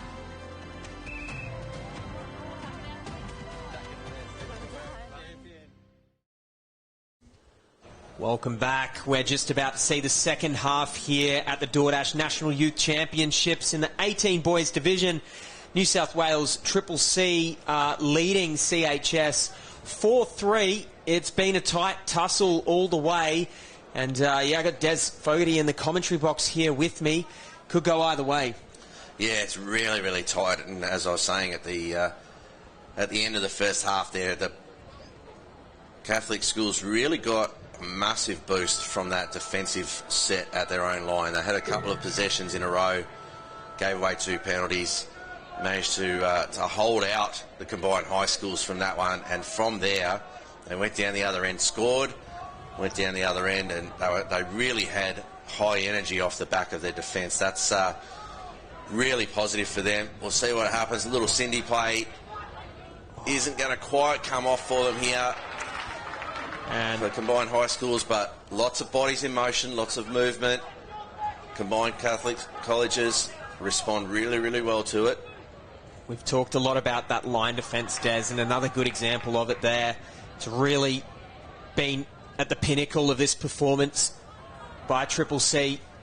They have that to thank for being ahead on the scoreboard, but still very much early days. So see what they can do in their first serious attacking set here. 5th and last is the call. Yeah, they're going to run out of space there. Good shooting defence. Masters making the touch.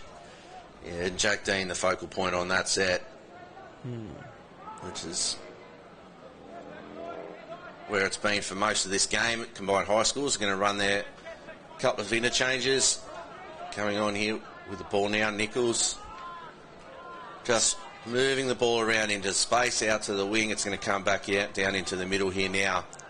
He wants to push that. He was thinking about it. He wanted to go to the wing, more or less to kill the ball in the corner, but opted not to. We'd seen a few intercepts in the first half. Don't necessarily want to be risking that at this point.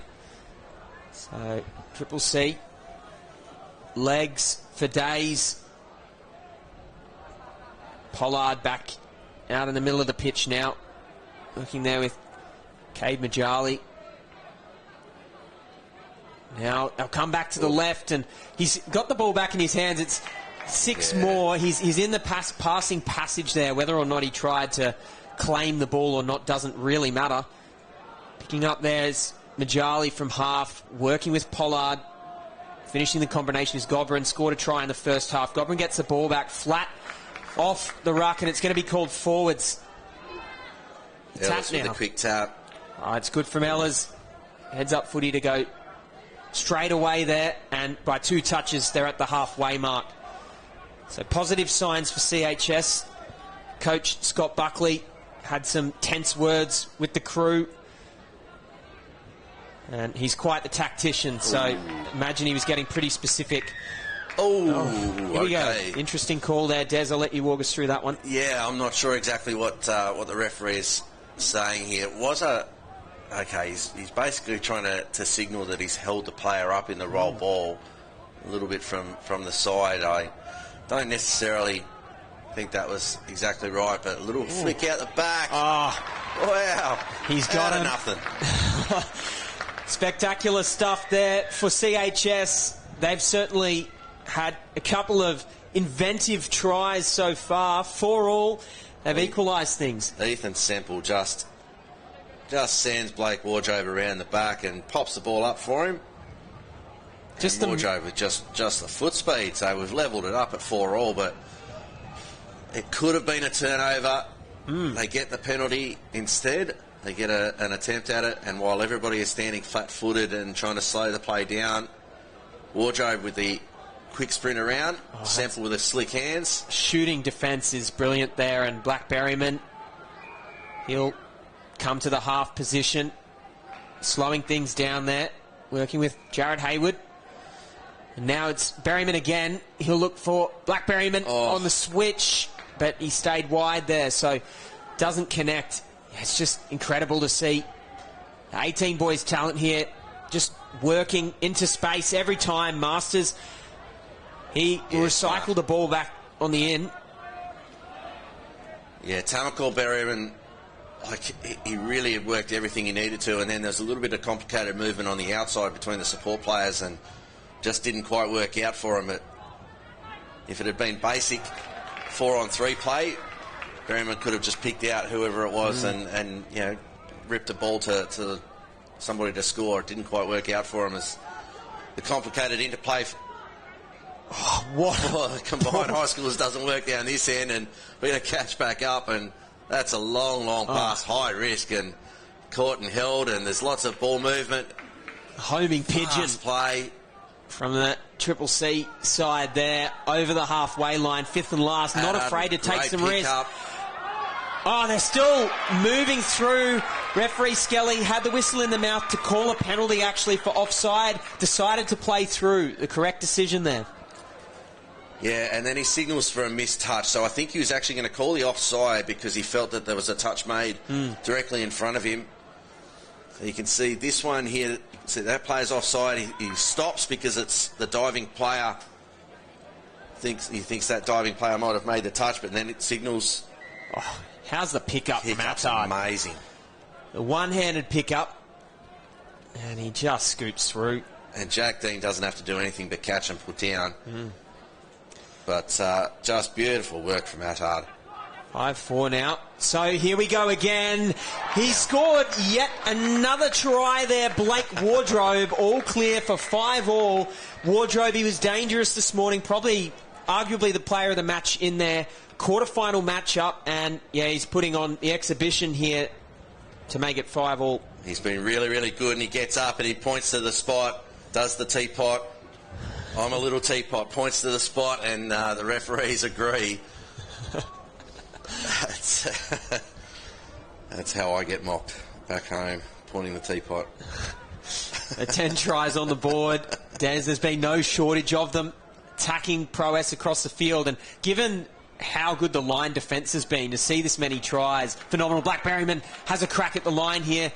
We know that he's got pace to get through most defensive lines, but CHS here just too good, sliding across. Intensity of this game's lifted just in the last couple of minutes. Tamako Berryman, that ball's down. Tyler Black Berryman has got it. Skelly says no, definitely haven't made that touch. Black Berryman with the try. Short ball from Tamako Berryman. And Triple C back in front, but the intensity of this game has lifted. You can see the players are going. It's been intense all the way through. It's been tense and tight, but just the energy levels for both teams has lifted just in the last 2 or 3 minutes. And it's going to need to lift and lift again. This is high quality touch, and we already know that the 18 boys grand final, regardless of who goes through, is going to have an equal amount of quality. There's an all Queensland grand final going on. As we see a sweeper play, they've gone back on the inside, touch is made, and in fact it won't matter because there's a forward pass. They go for a quick tap. Yeah, it was the ball that went back into Ella's that the referees have called forward, but interplay of passing, really, really slick. Sharp play. Triple C now going to peel off the bench. Drive down, that should get turned over. It does. Referees pick up on it. A little bobble in the roll ball. We're on field 2 right now. QSST, who haven't lost a match, last year's winners, so defending their title. They're playing the Brisbane Cobras. Oh, wow. So that will determine who comes and plays one of these New South Wales teams in the grand final. Yet to be seen who that'll be at 6-5. Anyone's guess. Wardrobe tries to work through there for CHS, but can't make it 3. Triple C now to the box. Great drive from Dean. At Pollard tries to rip it back, but they've stepped out of bounds in one of the roll balls and picked up by referee Zoe Jenrick on that far side. And CHS with decent field position. Try and make something work here. Semple, he leaves the field. And new pod's on. So Max Davies, he'll be working with Masters and Burke. So plenty of firepower here. Masters, he'll go to the half position for fifth and last. Can he go? Oh, that was a really interesting play. They sort of had the fullback come out of into the line there really late. Yeah, exactly right. And Max Davies was hanging back on this left-hand side as the link, just trying to make it look like he was going to run as a bit of a passive link, looking for the play to come back this way, but instead he sweeps back the other way and becomes passive on the far side. Nice design of the play. Didn't quite execute it right, and he's ended up catching the ball a little bit off balance and not able to do anything with it. But good to see they've still got some options up their sleeve, the CHS team. That's a play that we haven't seen yet in this matchup. So creative after 30 minutes. It's good signs. Triple C here, though. They'll look to go two in front. They've got the touch, and it's a tight call. Riley Burke claiming it. Could certainly have gone either way, but they're going to call a penalty for not moving forward. Yeah, it's on the link there for CHS. So they're figuring out their options here, Triple C, because going two in front right now. Blackberryman working hard enough. That's all he needs to do to throw them off balance. And it's the number 4 for Triple C, Braden Wickham. He deserves a try. He's been putting in that effort in the background all game. Yeah, absolutely. And Wickham gets the ball down. It's just a little punish play. Blackberryman drags infield when he picks the ball up. That takes the marker Riley Burke away from where Wickman is. So it's just a one-on-one with the link. And Wickman has the advantage because he's running forwards and can dive. Gets the try. It's a 2-try lead now for Triple C. As they back off, coming up to the line, they'll probably get penalised here if something doesn't come out of it. Ellis with the pick-up. It's knocked down. Well, we've almost just seen a big chase there. Would have been on. 6 more touches. 2 is the deficit here, so CHS, the pressure is starting to build. They've got plenty of time to come back, though. Getting back to his feet there is the 7, Kyle McDermott. And, yeah, we've just had another penalty blown close to the line. Or rather the first. We thought a penalty might get called earlier. So, Ella's with the ball. There's the second one. Oh, things are getting interesting now. Got to avoid exclusion. Zoe Jenrick will be watching there with Kim Skelly to make sure that there's no infringements. That could get interesting if we see a player. There's been a change up here for the CHS. They've got Ellis and Masters on. They've not been working together. They've been their own individual entities, play callers within their own little pods. This time the two of them are together. Ellis with the long ball. That's going to get covered. Not held by Riley Jones on this near side. And defended by Triple C, and yeah, they're comfortable now. Costly there for CHS and Triple C. They'll look for a strong box set here. Make sure they kill the ball right down the other end. Maybe get one strike play off the back end. Strong rucking from both sides there. Picking up from dummy half. They go right to left. They've got space to work with. Triple C. Have they gone 3 in front? Referees conferring. I personally think this is a touch, and that's the call. Great touch indeed. So 7-5 is the score. Just no end to the excitement here, and it's going to continue on all day. We've got grand finals coming up next in our under-16s divisions. Followed by that, we'll see our 18s, one of these teams, back out on the field. Good footwork from Semple. That pass might have gone forward from Wardrobe. It's tapped on. It's still going and then knocked down. 6 more touches. So they've done well to win another 6 there and forcing Triple C to get some hands in between. Every player on the field seemingly touching the ball in that play. Real noticeable lift in energy that happened, and then there's been another kick just recently. That one might go for it has. The pass from Wardrobe to Semple. Those two have been working together. They're going to get an extra 10 for a bit of an extra mouthful. Yeah, it's just an unnecessary 10 at that point. It's hard to not get, into the intensity of this game, of course. Triple C here. They'll be happy with the scoreboard, but would be even happier if they had one more try on. So a little flick out the back into their latch play. And Riley Pollard will be picking up from the half position. Let's see what he does. Right to left ball, cut out to the link hole. Can't quite work around. Looks like they're going to tidy this up here, CHS. Really good defence from Max Davies on that right link side. It was all sorts of movement. The deep pass out the back creates all sorts of opportunities for Triple C, but Davies more than equal to it there. Riley Jones commanding things from the edge. Masters, they passed it. No, that one's not going to work. The third one was asking too much for CHS there, but that looked like they'd discussed that before they ran on the field. Yeah, they knew the ball was going to go through the hands. Pollard's going to take the tap there. There was a conversation, I'm not sure what that was about, between players and referees. If Pollard was asking for an extra penalty for throwing the ball away, I think that's a step too far when you're in front. It's probably the team that's winning. Well, yes, not really their time. They're more likely that they're going to throw the ball away rather than the team that's behind. Blackberryman with subtle work.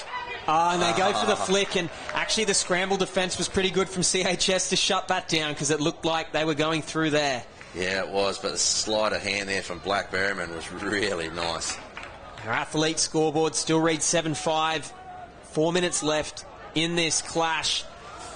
Winner straight through to the finals, and Buckley, you can see arms wide open, but they're going to get penalised here. There will be a penalty in the ruck. So the reason that pass ended up being loose was because the roll ball was slow, because the defender rolled straight in between the roll ball and the half, and that's why Scott Buckley was going bananas. Well, Ehlers hasn't cracked the line for a little while here, the CHS side, but Ehlers, he'd be one of the players to give it a shot, that's for sure. And he's in there working with Curl and Sergeant Wilson as well. That's an awesome surname too. Yeah, I've known a few Sergeant Wilsons from my time in the defence. Here we go, there's a penalty for offside, not moving forward. So CHS with a almost at the must-score end of the game. Up here, Curl wants the ball. They go out the back. The hands are away. The touchdown has been confirmed, and beautiful stuff there on the first touch for CHS. Yeah, it's a little counties play from Ehlers. He steps back, gets the ball deep out the back. Nash Ritchie, all he has to do is catch this one because that looks like it's Riley Burke through the hands. Nash Ritchie with the catch and put down. Oh, lovely stuff. They're fond of that passive play out the back. Yeah, and under pressure, that worked really, really well. So they needed that try, combined high schools. And can Triple C respond again and lift their own intensity again and try to consolidate their lead? Blackberryman certainly got the right players on the field to try and make something happen here. Consolidation is the objective. Riley Pollard with the ball in hand. He's through into the in-goal. Throws to the wing. No one's anywhere near. And it's the number 9 there, Cameron Chloe, who is going to get a try for Triple C. They're 2 in front once again, and now it's do or die for CHS. Yeah, Blackberryman here. I'm just trying to see who got that ball down because I think it was Jared Hayward. Really whoever it was, very, very intelligent play. That ball came back out of Blackberryman's play. Tamako Berryman had the ball and then ripped it out the back. Hayward held up the play, knew that they didn't have to push and press too hard, got the clean strike dump while the defence is struggling. Pollard has got a clear 4-on-3, can pick out the open player, and Cameron Chloe with the finish. And that's made it tough for CHS now, but the back end of this set, they find a little bit of space, can't get the ball away. It's fifth and last. See what they can do from static play. They really need to score on this set, and they don't work their way through. So, minute 20 left. It's still feasible, but unlikely. Yeah, they're going to have to get something here, combined high schools, Triple C. How do you manage this set, Des? Well, Triple C have just got to get down the other end of the field. It's control the ball, but it's also go forward and get down and make it as hard as you possibly can for CHS to have to get down the end of the field. The longer you hold the ball as well, it's good less legs. time CHS have got. It's fifth touch, Trenta over the top. Yeah, that's smart play as well. That's by Pollard. Very smart play. Yeah, just I'm trying for the ball. I'm not trying to knock it away. And with 43 seconds, they'd need a miracle here, CHS. They work to their box, but they're going to have to go fairly direct. The latch play here is what we're looking for. See what they can do. The calls for no touch. They've got to watch that sideline too. Charging through. They're going to have one more touch to work with. Ellers will come to dummy half and a mistake. So that'll be it. 8-6. May not be the final score, but highly likely to be. CHS, they've been valiant, but couldn't stick with this Triple C team that just all came together at the right moments in this game. Yeah, it's an interchange error that leads to a 7 on the field is the indicator. So Triple C will come up and shake hands after. That was a really, really impressive. That was just so entertaining, that game, and the energy level. We saw pretty much everything out of that game, where it was really tight early, bit of arm wrestle, then the floodgates open a little bit, that real change of energy that happened right before halftime when the Triple C had that extended set on their own line. Their line defence, they drew so much energy out of that one, and that's what's driven them in front all the way through the rest of this game. But some of the enterprising play that both teams have put on here in this game was something special to watch. That was so much fun. Yeah, well, it's been an absolute spectacle for us to watch here at the DoorDash National Youth Championships. But don't go anywhere. Live on KO and Sky Sport Next, we've got grand final footy coming your way at 1:30 on the dot. Make sure you're there or square. It's the under-16 girls, the Brisbane Cobras, taking on the South Queensland Sharks.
In Year 12, I completed my vocational education and training course for hospitality, and I also have my certificate for youth work, because that was something that I saw myself doing and something that I thought that I would be good at. And now I have the qualifications, I can work in the sector I want, and it's definitely given me a lot of opportunities with jobs and opportunities within the community. My advice to young people would be, it's okay not to know what you're doing at the end of Year 12. I think you have to pick a course that is suited to you and what you want to do, not what you feel like is right. I chose youth work because that's what I want to do, and I want to work in the community. Doing that has made me a happier person on and off the field, and I'm a better player and a better person for it. When it comes to the perfect break, there's booking a holiday, then there's all.com. Over 5,000 of the world's favourite hotels, curated dining, wellness and entertainment experiences, all while enjoying exclusive rewards. Find the best hotels in the best destinations at the best price, guaranteed. You find the time, we'll find everything else. That's all.com. You wouldn't give your kids the same haircut. You wouldn't demand they wear the same clothes. And you wouldn't expect them all to learn the same way, would you? Every child is unique, and so is the way they learn. Fluey Learning, online school tutoring, personalised for every student. We need to start moving again, Australia. Moving as though our lives depend on it. Every one of us needs to target at least 30 minutes of heart rate raising physical activity a day. Because if we don't move it, we'll lose it.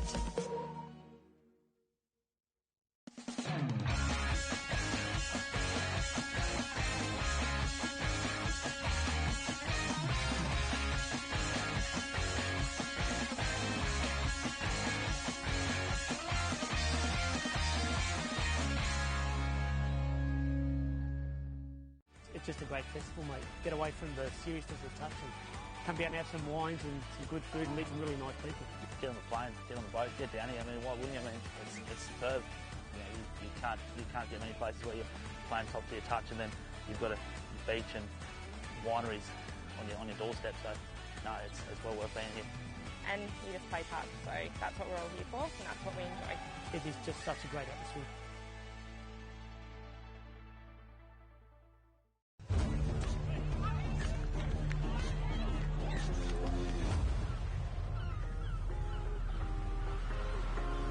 We're down on field here with the captain and winning captain of the New South Wales Triple C team, Rolly Pollard. Mate, that was a really tough semi-final performance. You really had to work to get the victory. Yeah, we've been competing with CHS for a long time now, and yeah, great coaching staff, great team across the board. So yeah, it felt really good to get over the top of them there. Really tight contest in the early stages of the first half. A few tries started to flow from that point on, but in particular, just before the halftime break, you were camped down here, multiple repeat sets on your line. You defended that out. You must have got a lot of confidence going into the halftime break. Yeah, I think that's something we've really focused on throughout the whole tournament. Just, yeah, as long as we don't let teams score probably more than like 6 or 7 tries, and we back our attack. So, yeah, I think it was really good just to see everyone knowing the policy and everyone, yeah, just sticking to what we know and, yeah, getting stops on the line. That really helped us. Big grand final later on this afternoon. We're just waiting the result for that. Are there a couple of little key things that you're looking to take from the semi-final into the grand final later on? Yeah, I think just obviously maybe getting to our box a bit easier. I think we're getting pressed there by the CHS, and I know those other two teams, we've versed Cobras already, and then that QSS team, they're really good at pressing. So I think as long as we can get to our box and keep flow coming on, we've got really good foot speed in our middle. So yeah, them rolling through the middle should help us. Well, fantastic performance in the semi-final. All the best for the grand final later on today. All right, thank you. I appreciate that.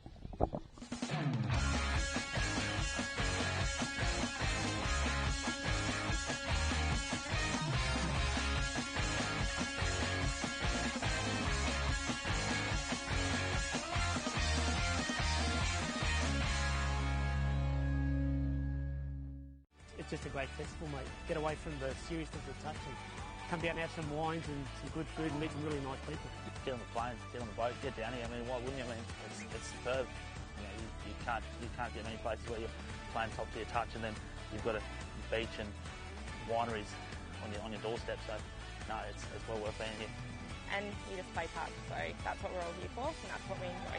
It is just such a great atmosphere.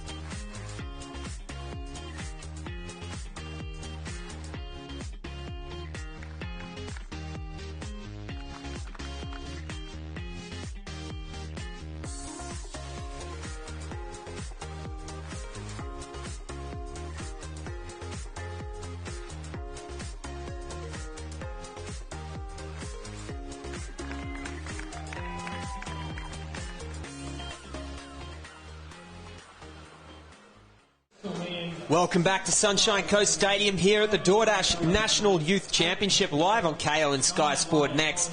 My name is Jack Rogers. I'm joined in the commentary box by Gab Rose, who's come up from the field earlier, Triple C coach this weekend in the under-18 girls division. Gab, you had an unlucky sort of final there, but a good result for your girls. And now we get to watch under-16s action, where the Brisbane Cobras will take on the South Queensland Sharks in our first grand final of the day.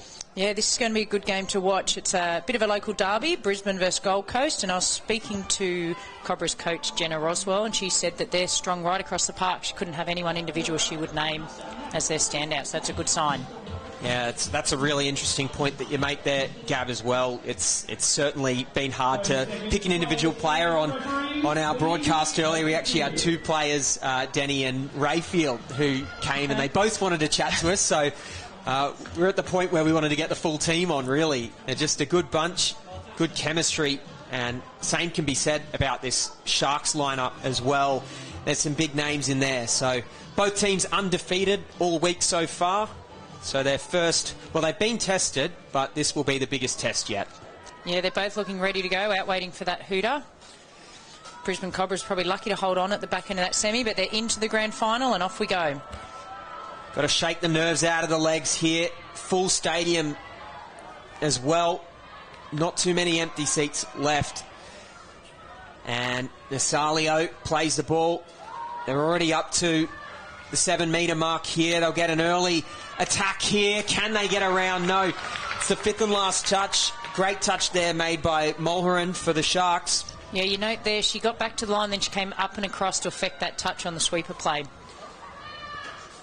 Cobras looking for 6 again, and they get it.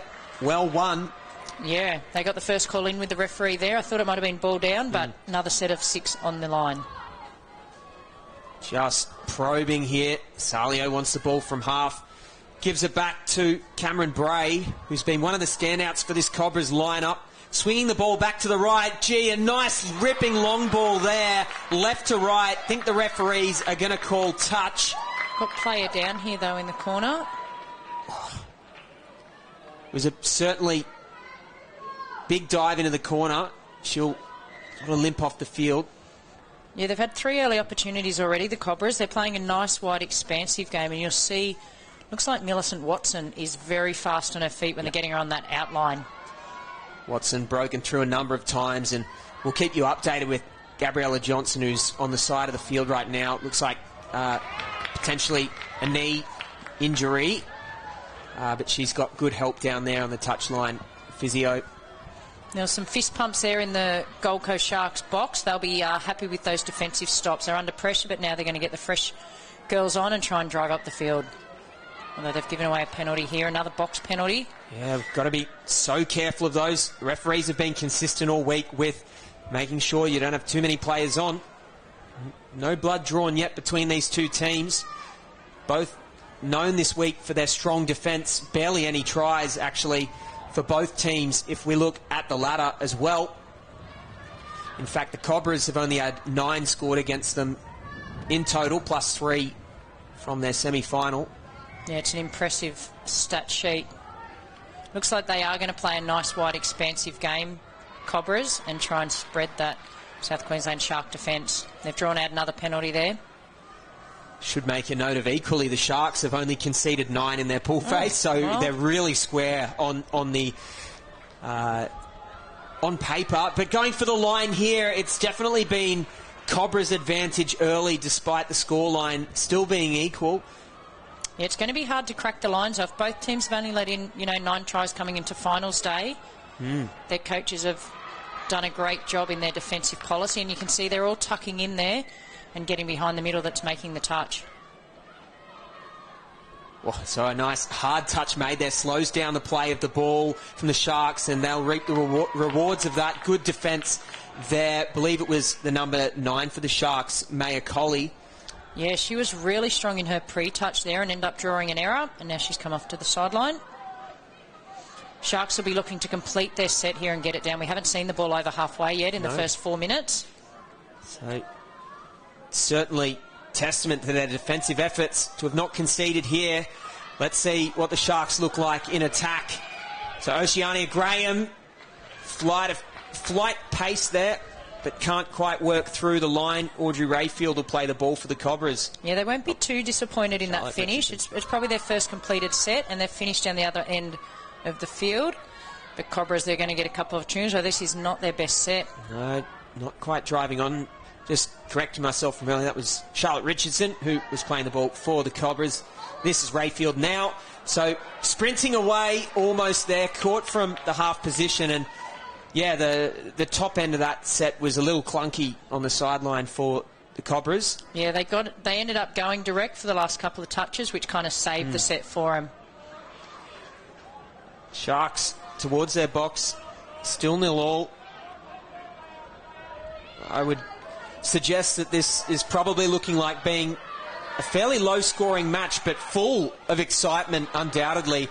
To most touch heads, a low-scoring match is just as exciting as a high-scoring one because it implies good line defence. Yeah, and we all love good line defence, so I agree with you. I think it might be a low-scoring grand final in our 16 girls. Absolutely. Well, the Cobras up here on fifth and last, and look who it is, Watson, showing the pace again, but yeah, they can't crack each other's defence here so far. It'd probably be a bit of a shock to the system given that both teams here also scored over 70 tries in their pool phase games. Ball's taken a bit of a bobble there and could have gone either way, probably 50-50 call. Yeah, it could have, but as we see again, Cobras are going to get another chance with about 3 or 4 touches on the Sharks line. Their defence has been good so far, but they need to stand solid here. Watson plays the ball, working with Richardson, goes out to the left, looks for that overlap. Great defence. And shooting across there to make the touch at the last second, it's Collier again. That's her second really big I like her line defence, effort. and look at her here. She's up. Easy to pick out in those orange boots. Clap there from Jack. And again, well the done, stickler young lady. for good line defence. It's often understated in our game, so we'll be calling it out all match. No, as I said, I love line defence, and she did a perfect job then. It's tough being in the middle too, having to make those calls, whether to commit or not. Calls for 6 again, and will be received by our match referees. Yeah, they're giving high fives in the box down here in front of us, so I know the coach Amy Hope, and she'll be extremely happy with how they've defended their line, but be looking to get them down the other end of the field here. Give themselves just a couple of opportunities with line attack. Oh, and they're looking for sort of more expansive option out on the right there.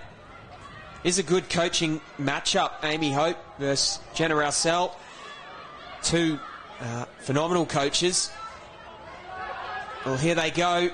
The Sharks, swinging the ball around the back, out to the wing and back on the inside. I think touch pass will be the call in that final touch, or they'll just go with 6 touches. Yeah, either way, as I said, I think Gold Coast will be happy with the finish to that set. So it's going to take Cobras a couple of touches to get across to their box. We're coming up to touch 3. And they've dropped the ball. So that's a win. We spoke about yesterday, Jack, being a game of chess sometimes, and I know that's your wheelhouse, but it's probably perfect start to this game, a bit like a game of chess. Well, it's interesting in chess. You really want to control the centre of the board. That's where the options come from. Get that good field position. It's not unlike touch football. The question is, and the same thing goes in chess, even if you've got all the possession in the right part of the field, you still need to convert. So the Sharks here, they're going to need to try and convert. This is the best field position they've had all game. Cobras have certainly had possession in the other half of the field, but on the scoreboard, still 0-0. Still 0-0. Let's see how Cobra's defence lines up here on the line. We haven't had to see that yet this game. They stood strong at the back end of that semi-final against Bulls. And is that over? No. It's a touch. Good diving attempt there, though. Exciting touch, and tension's brewing here at Sunshine Coast Stadium. This is... Yeah, I'm licking my chops. This is going to be a good one. We don't often see this, do we? 8 minutes in and no score. Oh, it's just... it's thrilling. So Cobras need to get some players on the field here. The Sharks are doing a really good job in their midfield defence. She'll probably want to go straight through here from the Cobras. She's got a bit of toe there as well. Rayfield just losing the ball there. The Cobras close to the halfway line. So we're back to this territorial battle again. And yeah, couldn't be split on paper. It can't be split so far in this first half.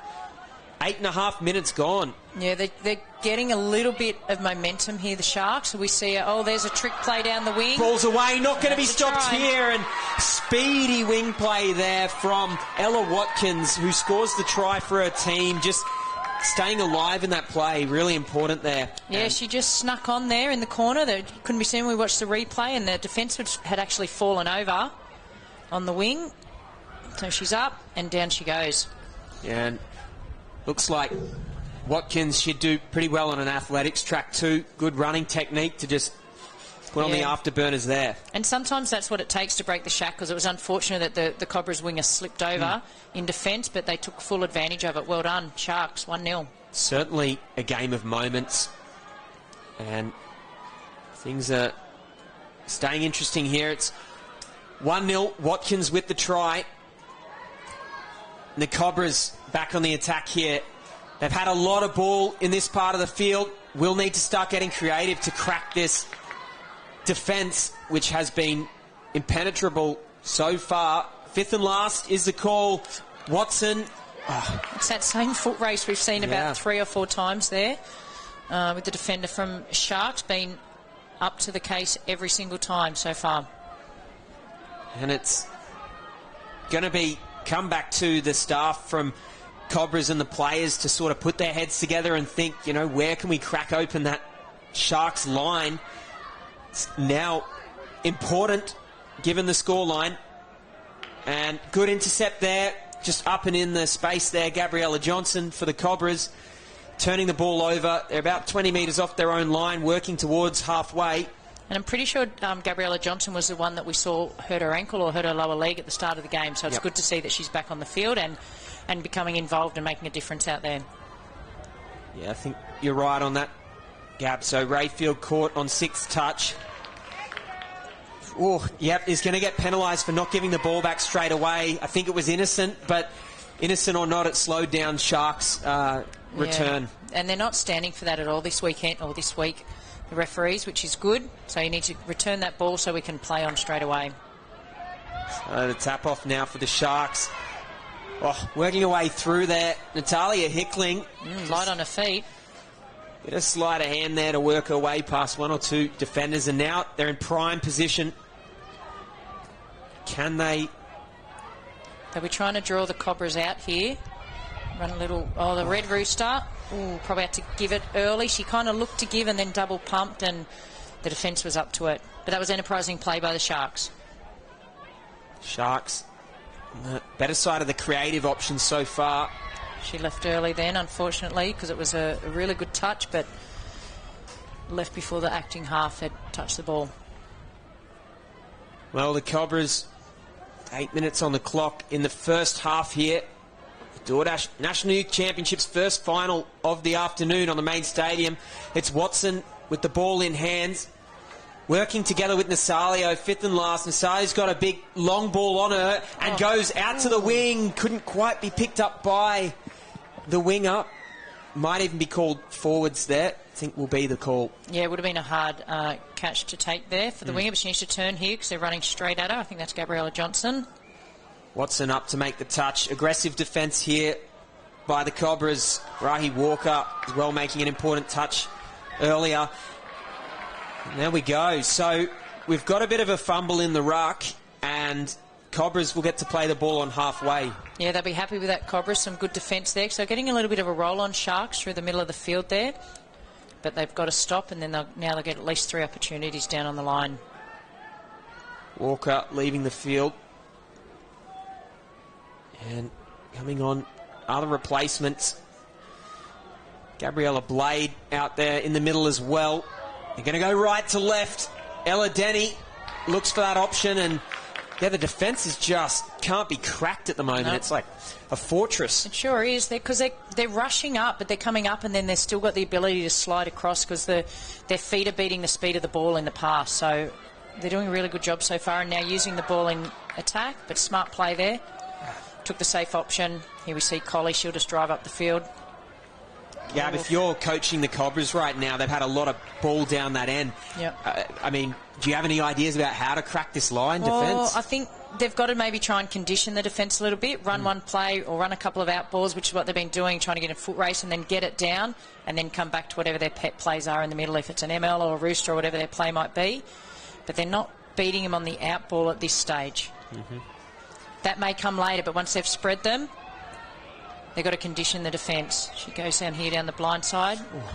So just cutting off that angle a little bit. Yeah. Didn't have too many options. They're obviously well coached, the Sharks, because they're getting back to the line and then they're getting up and they're, like you're right, they're cutting down that angle so they don't have as far to run. So, going to see probably odds and evens defence here against the box set. Charging run there from the number 6, Skylar Sampson. And they've gone wide. She's picked it up in the hands, taken a little juggle. It's a circus act there from Lacey McLaren, and she sprints away and over the finish line.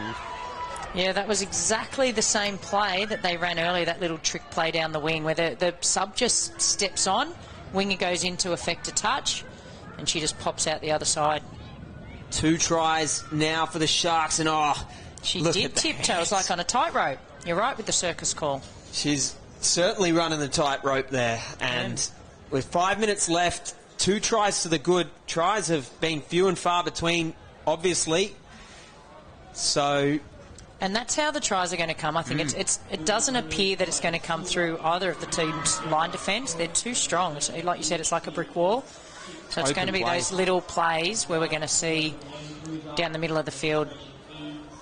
So they need to be willing to play heads-up footy, that's for sure. Left to right ball is going to be stifled by the Sharks' defence as well. They're moving as a unit here. One entity, the Sharks line up. They're obviously communicating well. Yeah. And you can see there is a bit of a breeze down on the main field, so those long balls are going to get... Here we go. Running. Oh. And Natalia Hickling, she is so light on her feet and just skipped to the outside of her player. Unfortunately, I think there the ball did hold up in the wind a little bit and couldn't quite get the catch down the wing. So with the wind coming now, Gab, that will obviously affect a couple of attacking options. A longer ball might be a little more difficult to play. Unless you're a wind expert and you can factor that in. Factor that in. They're predominantly, 14, 15-year-old girls here, and their skills they're showing is amazing, as we see young Maya Colley again. She is so strong in defence on that line. Absolutely outstanding from Colley, and doing the hard yards in attack now as well for her team. Ball comes back there from Hickling, looking for those extra metres. Not Hickling, that's Narain. And, roll ball error. Yeah. So we don't have the stats here, but there'd be a few, Jack. I'm going to say at least 4 or 5 times Sharks coming out of their end. Now we see Cobras with a similar error. That'll be something both coaches will be talking to them about at half-time, I suggest. Hugely important, and referee Riley Wooten out in the middle from Brisbane Metro Touch Association. He's having to do a bit of extra running there to swap ends a few times. You can see they're going direct here, which it looks good. They've gone the ground there. They need to move the ball. And phase is something that we're starting to see a little bit more of again now. Here's the Rooster Red again. Long ball. That is great skill. I mean, the touch almost speaks for itself on that occasion. To give the sort of the fake option, sells the whole defensive line. You saw them all shift. And then that opens up the overlap on the left-hand side. What a beautiful try for 3-0. Yeah, that was a great pass. We'll see, as we said, they've run a couple of Roosters, and now they've come back with their condition the defence, so they shut down. They just go straight behind them. And there's not much the defence can do there. It's just great play. So, it's just extraordinary stuff that we're seeing here from this Sharks team, the Cobras. I mean, they've been playing really well. Just haven't been able to finish at the back end of their sets. Cobras, Millicent Watson tries to go long. The correct option doesn't connect, though. Yeah, so it was good to see her trying something different. She's obviously got a good pass on her as well, Watson. They've probably had the better of the play, Cobras, in terms of field position. But the Sharks have just the few opportunities they've had, they've converted. So they need to stay with it here for the last 2 minutes, Cobras, and not let a try in. 4-0 might be hard to catch back. So, the Sharks, they will look for that extra try. It doesn't look like it's going to come straight away.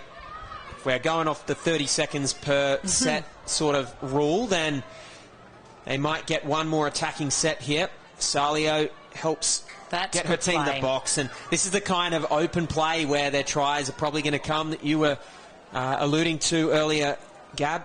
Yeah, so they're best attacking from that little bit further out rather than waiting till the opposition are down line defending where they feel they look comfortable. Rushing defence there from Campbell Phillips and Natalia Hickling. They forced the error, and with less than a minute to go, just huge defensive effort from the Sharks in this first half. Yeah, it's been a pleasure to watch this first half. As we said, there hasn't been too many tries. The ones that we've seen have been great, but they're going to get one more opportunity before the half-time siren goes with about 30 seconds to go. The Cobras, not even really enough time to work to the box, so they'll look to go direct here. And, or will they? So they are going to get fresh legs on. They'll get one strike play at the back end of this set. Yeah, they've thrown a forward pass there. They were putting all their eggs in one basket. I think you're right, Jack. If they had their time again, they'd probably just go straight up the field and, even if they're tired, have a crack before half-time. Yeah, that awareness obviously comes with experience. Just, you don't want to be looking at the clock all the time, but it is certainly a relevant point. As we see half-time here at Sunshine Coast Stadium, the 16 girls grand final, it's been really intense. It's been marked by line defence has just been the most important factor here, Gab. Yeah, both sides. As we said, these girls are only 14, 15, 16 years of age, and well done to them. Their touch IQ and skill level is extremely high. Well, 3-0 is the score, and it's certainly going to be an interesting second half as we continue here. Just in front of you, you can see the names on the team sheet for this 16 girls grand final. For those watching live on KO, this is the future of touch that we're seeing in front of us right here, and some excellent names. Gab, you mentioned Millicent Watson is one of the sort of speedy players out there for the Cobras, but really I'd like to sort of highlight one player in particular from the Sharks, and that's Collie, who we mentioned a few times defensively. Yeah, she really is leading them up in defence. So line defence, she's just up in their face, but she's got the speed and ability to get back and then shutting down wherever's needed. So her line defence, and to all the girls, they've done a great job in their defending their line. No try scored. Hats off to you and to both teams, really, for some great touch. We'll be back shortly here, live on KO and Sky Sport Next. When can I play again? DoorDash are offering help to struggling clubs around Australia.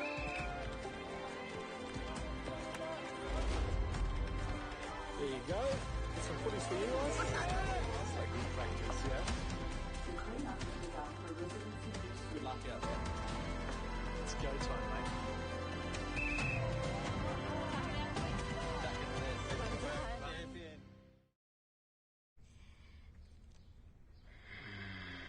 Crunchy outside, juicy inside. We're so thoughtful. I'll bring you some chicken. Oh, the rooster's calling.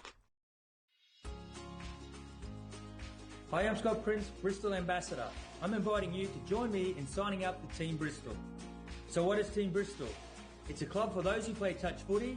You'll get tips and tricks when it comes to painting, exclusive offers, and the chance to win prizes throughout the year. It's easy to sign up. Visit the Bristol website.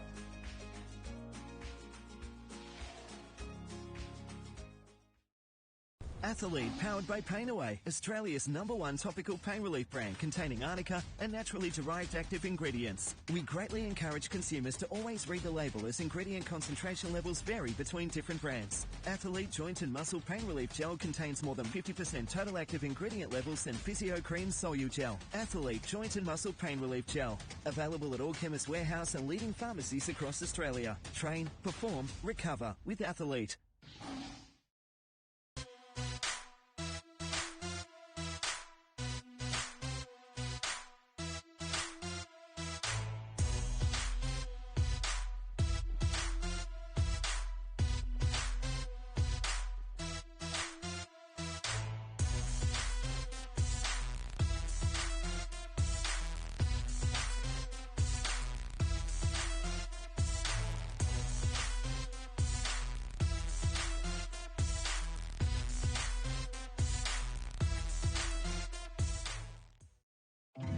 on the Sunshine Coast, you'll find sunshine makes the sea sparkle. The skies pastel. You'll find the sun shines from above and from within, making laughs linger, moments longer, hearts beat fast, and time moves slow. Come find your sunshine moment for real. When can I play again? DoorDash are offering help to struggling clubs around Australia.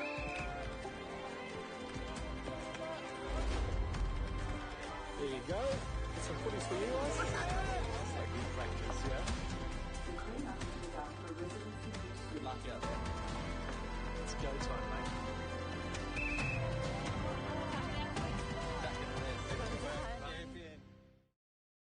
Second half action here at the DoorDash National Youth Championships. Live in the commentary box here with Gab Rose, who's been taking us through the action of this 16 girls grand final. The champion will be announced in just 20 minutes. At the moment, it looks like the South Queensland Sharks. They're up 3-0, but the Cobras, they're going to bite back hard here. Yeah, it's going to be a good second half, as we spoke about, build on defence. I'm just glad the second half's underway because, Jack, you're dancing. Sorry, Jack. Yeah, the snorkel wasn't doing it for you, Gab. Sorry. Not quite, sorry. Back to the action. And here we are, South Queensland Sharks with the first possession. And they'll look to attack the line early here and make it 4. And you can see that shape of the defence from the Cobras. Right pass. To left, straight out, can't be stopped. Ball down. I'm going to say off the ruck. It was either a forward pass off the ruck. I think it was. I think that's a good call. Yep, it was. Well done, referee. But it was great play to watch, and there was not much the defence could do about that. Well, slightly ominous signs for the Cobras, because that really would have been the first try that wasn't in just sort of free-flowing open play. They've compounded the problem here. They've given away another penalty, so it was a bit of a piggyback for Cobras up to their box. Driving hard there, Ella Denny. The centre of the park, Richardson. She wants the dummy half position on last. Wants to go through, but they're shooting defence. Right to left ball, and good defence through the central channels there for the Sharks. Yeah, great defence there again by the Sharks. You note their link there, Ella Watkins. She has her body in great pre-touch shape, even midfield, so she can take the touch, but she can also get her body out in case they pass the ball. That's well coached. Ready to pull the corner even on the centre, the middle of the field. So the Sharks now, they don't have a dummy half, so they'll be hard pressed to make something happen. Just as I say that, commentators curse strikes, and they score the Sharks their 4th try of the match. Yeah, Crystal Meehan, I think the number 4 there. And again, you're right, there wasn't much doing, and it was just a nice long ball. Off she went down the wing. They might have stumped them a bit there, not having the half for that extra second or two. Throwing the ball, Isabella Narain throws right out to, you're right, Crystal Meehan for her first of the match. Yeah, I think Cobras had just come up and in thinking there wasn't much happening, and beautiful pass by Isabella. 4-0, that's going to be hard to claw back, but there's still 17 minutes, and we know they've got a good attacking plays in them, the Cobras. Well, one of those attackers, Nasalio here, and she's working with Cameron Bray, but didn't play the ball straight there, so we're actually going to see a penalty as well. So tough times for this Cobras outfit. Yeah, they've just got to try and stick with it at the moment, not worry about the scoreboard at this stage. There's plenty of time. They just need to complete their sets down the other end of the field and then get the opportunities. That was a no touch there, which they'll... No touch. Picked up well, and Nasalio was calling for it on the earlier touch, so it was clearly part of their strategy there. For the Sharks, just got to get that hand up and initiate. So they'll get 4 touches here down the line, but as you can see again, Sharks are up and in good body position. Not giving them much time with the ball to set for their plays. Grayfield, Nasalio, some of the names out in the middle. Imogen Murphy as well at the link position. That looks good. And they've got space. They're certainly opening them up at this point. Just need that little bit of magic at the end. Yeah, as we spoke about, maybe the phase play where they're getting it down. They've got them half beaten. Take the touch and go again to try and complete the move. Easier said than done. We're up here in the box, but if I was their coach, that's what I've been telling. Be patient and look to phase. Absolutely right. And they almost formed a line there, the Sharks. You can see them coming on and trying to find some shape here. Colley's out on the pitch now, looking in an attacking position from Link. Throws the right ball. They had that overlap 3-on-2 on the left-hand side. Yeah, it's just a little bounce-out play there, but lucky for the Cobras, they couldn't get through on that occasion, the Sharks. And flat ball there from the number 6, Chloe Vera. They keep moving forwards. Can they work their way through? Charlotte Richardson caught on 5th and last, static. Won't be able to get the ball down here for anything. But they finish the set and they finish it down the other end of the field and close to their box. So they're going to make it hard for Sharks to get across to their box. Building the pressure. So, yeah, that was well done there by the Cobras. And there you go. There's that pressure. We're seeing now they're able to get up defensively and try to force the error. Good hands there from the Sharks on the risky ball. Touch is made, and I guess that's the thing. You keep building the pressure, and if you do manage to get one try, maybe the floodgates will open. Yep, and as we said, we know they've got tries in them. They've only given Sharks one opportunity in attacking. I think the Cobras will be happy with the finish to that set. They've done well. And a little trip there. Everyone's laughing, so that's a good sign. They might go direct here, I think, the Cobras. Right, they're sweeping around. They look good when they go straight. That's it. They've certainly got the pace to boot when it comes to charging up the middle of the field, and they've been fairly clean in the ruck, the Cobras, all game, so they want to keep things rolling as much as possible here, keeping things simple. Yeah, there's just no way through at the moment. It'd be frustrating for the Cobras because they're doing everything but getting through the liners. That's a beautiful and now pass. They're running away down the wing, and look, she just won't be caught from this sort of a position. It's Michaeli Robust for the Sharks who scores on the runaway, and that's probably the 3rd runaway try we've seen in the game. Yeah, obviously they've changed hands, but down the left-hand side, the wing, they're just skipping outside and off they go. They've got speed to burn out wide. Smart play, though. They went back against the grain. So that'll be 5 for the Sharks, trying to build an insurmountable lead in this 16 girls grand final. The Cobras, they're a team of battlers, though, and more experienced than their age group suggests, I think. Plenty of touch in these legs, so Nasalio, she'll be one of the people stepping up for her team. And she's got a little opportunity here. Ball through hands. But again, you said it before, Jack, they just move as one unit, the Sharks. So they're up and then they're across, but they're still there tied in behind. Does she want to find a person here? Yep. She had the guts to go the distance there for a moment, but wasn't sure if she was going to get the support. And probably a mature decision made there as well, just to sort of settle down. You got 5 on the scoreboard. Yeah, they're very composed. They're just going to control this game for the minute, straight up the field, and there might be a strike dump here. Here they go once more, out to the right edge this time. Really happy with the set there. Probably followed principle as well to kill the ball in this corner 7 metres out. Yeah.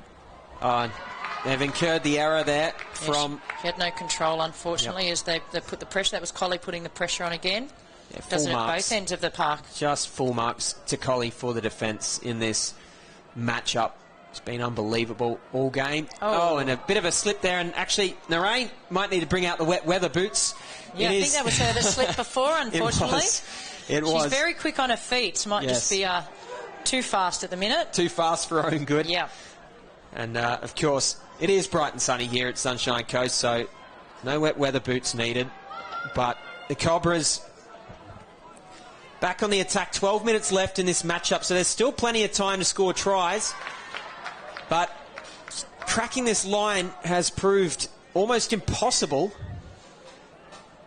They play just well beyond their years. As I said, a lot of them might have been playing for 4, 5, 6 years, but just the control and composure and knowing what plays to put on when, it's very impressive. And physical touch there. Number 7. Play the ball, maybe. Rahi Walker. That's a great defensive win for the Cobras. Yeah, I think the sideways play sort of came about because of the push. The push.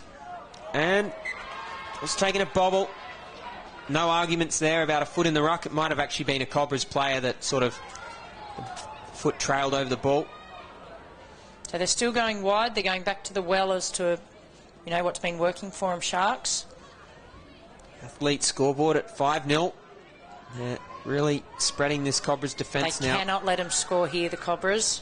And touch. Good touch, mate, on the dummy half. So Cobras will come off their own line. Time's starting to get a little bit away from them now, but they can put tries on the board. So all it will take is a small lapse from Sharks here, and this is going to help.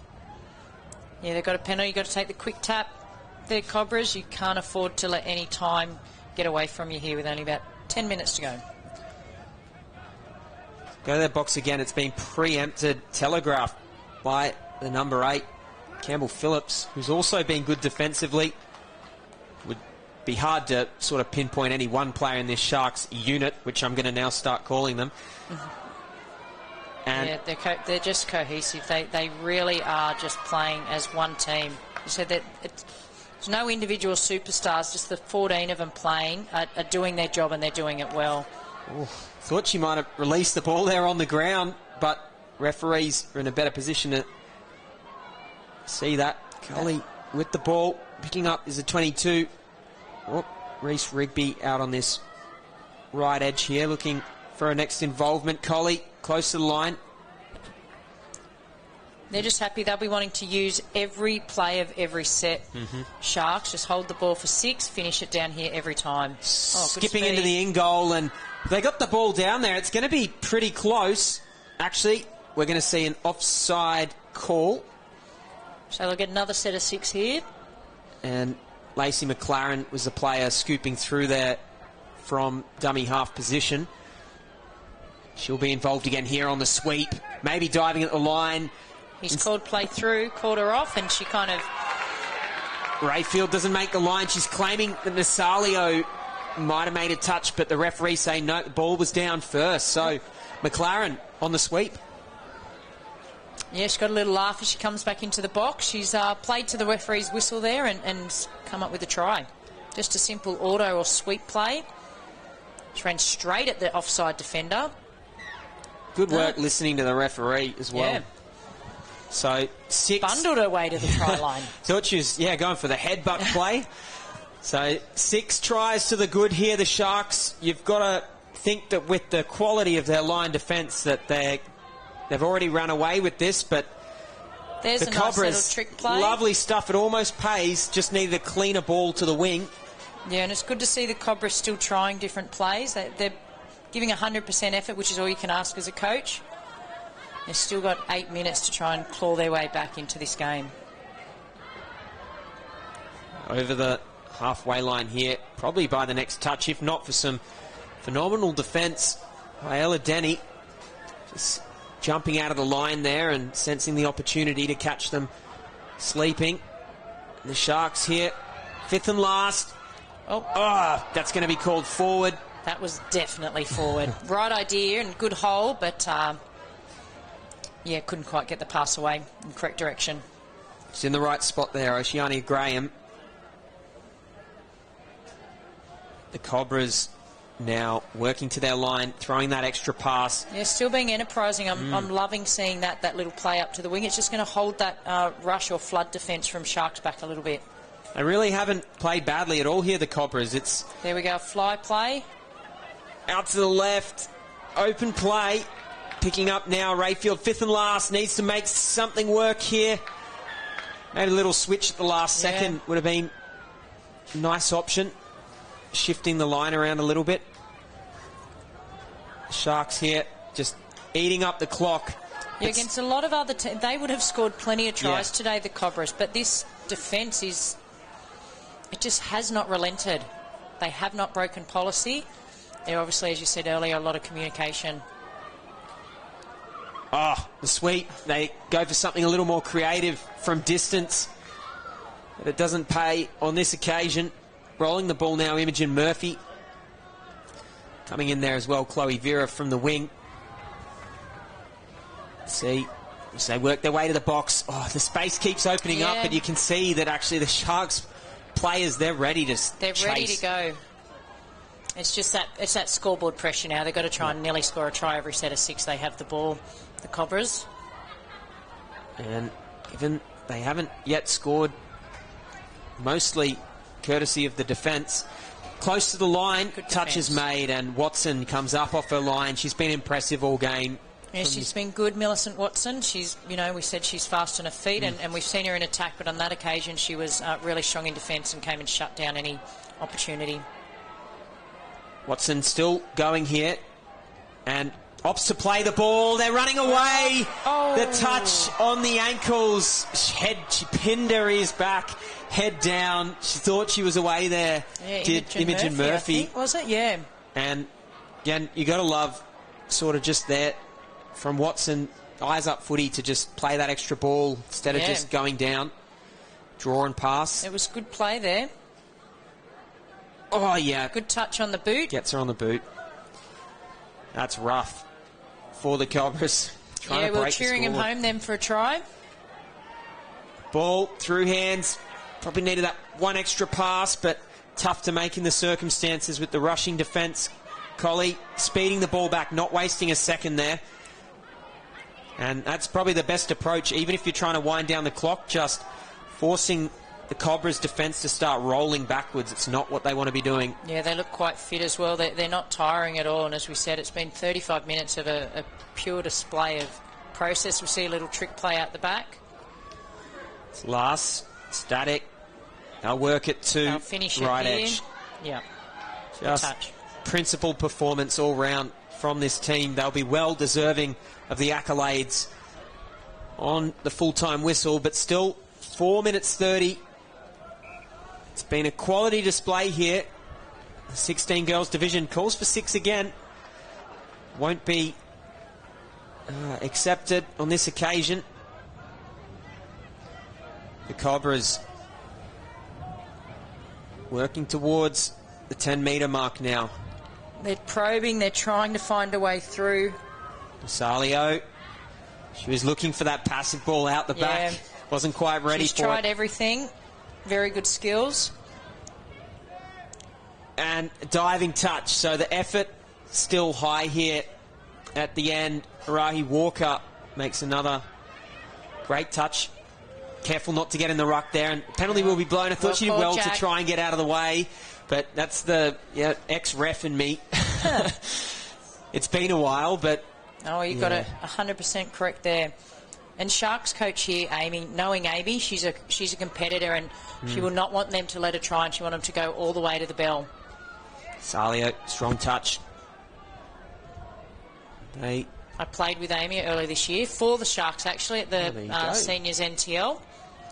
That would have been a pleasant experience, I'm sure. It was. It was. Good team there. I did have Maroon on, but it was Sharks, so it was all right. A great bunch of girls, and Amy is a high IQ of the game, and as you can see in how she's got her team prepared this week. I'm trying to figure out who calls the shots in that pairing, Gab. You got 2 high IQs there, so...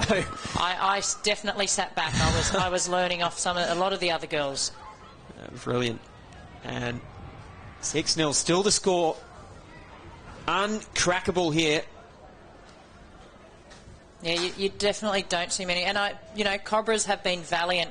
They've had a lot of field position and possession, and tried everything. Mm-hmm. But this defensive effort has been one of the best I've seen in a long time in a game of touch.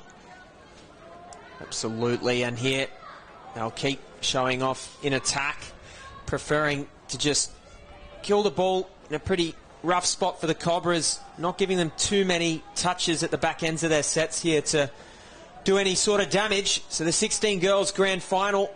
They're still throwing it round down that right wing as they come out of their box. Working on now here. For somebody just to do a strike dump and off she'll go. Yep, now will be Rayfield. Rayfield on 5th and last. Can she skip away through the hands?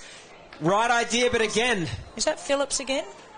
Is it? Oh no, Mikhail Robust, I think, was it? Number 12? Yep. Yeah. Yeah, she's a smart read in defence there. Snuffed out a few opportunities. All the opportunities, it seems. Yeah. It's just such a great exhibition of defensive touch. This Cobras team have scored over 70 tries all week. That's how hard they are to defend against, and they haven't been let in once here. A minute and a half left, so they'll keep trying until the final whistle. And actually here, if they go for a quick tap, they might find that structurally Sharks aren't ready, but it only takes them a second. No, they're back in formation pretty quickly, aren't they? It's good stuff. Number 12, Gabrielle Blade, ball goes to ground, so... And again, that's just desperation, trying to get the ball down as quick as she can to hopefully get a try for her team. 50 seconds on the clock. The Sharks screaming home to victory. Yeah, straight up the middle. They're still not content. They want another try here, and that's professional attitude of this team. Yeah, as we said, Sharks, they have sensed blood in the water, and they have gone for gold here. Good call, Gavin. From half, Narain. She throws. They've got numbers. It's a 3-on-2. 6 touches is made, though. Good touch there by Lily Mahoney for the Cobras. 20 seconds. Can they orchestrate something? Maybe a strike dump for Watson just to try and go straight through here, but they'll get one more play. Oh, almost getting away from it there. 1 or 2 more plays in the game. They should get one more, so this will be it here. Oh, ball goes to ground. That'll be the game. So well done, that'll Sharks. be the ball game, and like that pistachio in the pack that no one wants, uncrackable defence by the South Queensland Sharks to win the 16 girls grand final. They didn't even concede a try, Gab, and what a brilliant performance. That was just a great performance. Well done to the Cobras. You're valiant in defeat, but Sharks, take your hats off to all players and coaching staff. What an effort. And the Cobras, yeah, they can hold their heads high. It's tough to crack, obviously, the Sharks in that final, but done a great job all tournament. We got to speak to some of those rising stars this morning, and you could just about pick any player from these teams and say that many of them, if not all of them, will have a representative future in the Opens divisions for their country one day. Well, plenty more finals action coming your way, but we will first, of course, have an interview live on the field when they finish celebrating these 16 girls. For now, that's all. The DoorDash National Youth Championships. Don't go anywhere.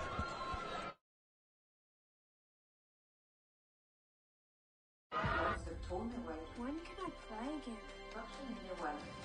DoorDash are offering help to struggling clubs around Australia.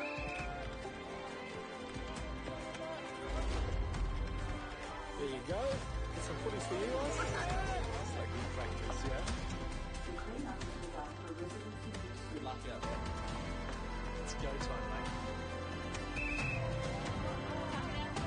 Back in there.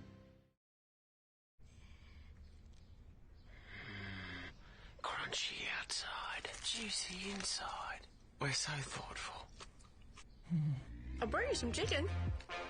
Oh, the rooster's calling. Hi, I'm Scott Prince, Bristol Ambassador. I'm inviting you to join me in signing up for Team Bristol. So what is Team Bristol? It's a club for those who play touch footy. You'll get tips and tricks when it comes to painting, exclusive offers, and the chance to win prizes throughout the year. It's easy to sign up. Visit the Bristol website.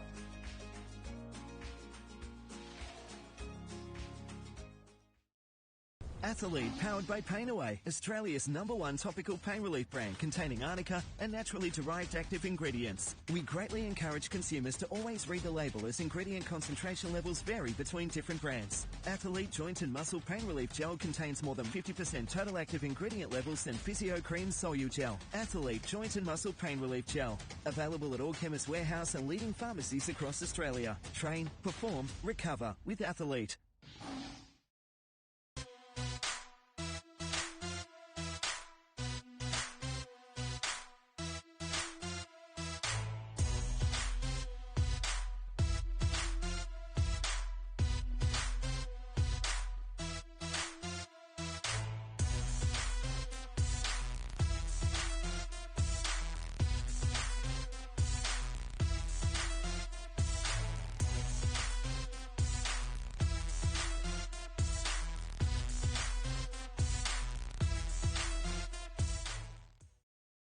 Here on the Sunshine Coast, you'll find sunshine makes the sea sparkle.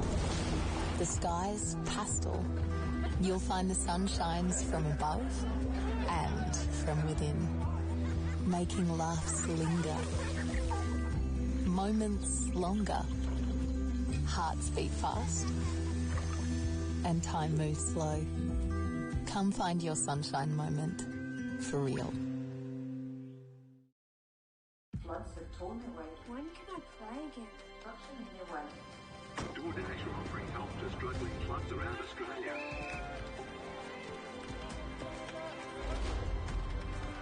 There you go. Get some footies for you guys. That's like good practice, yeah. The cleanup is designed for residents in use. Good luck out there. It's go time, mate. Back in the net. Champion.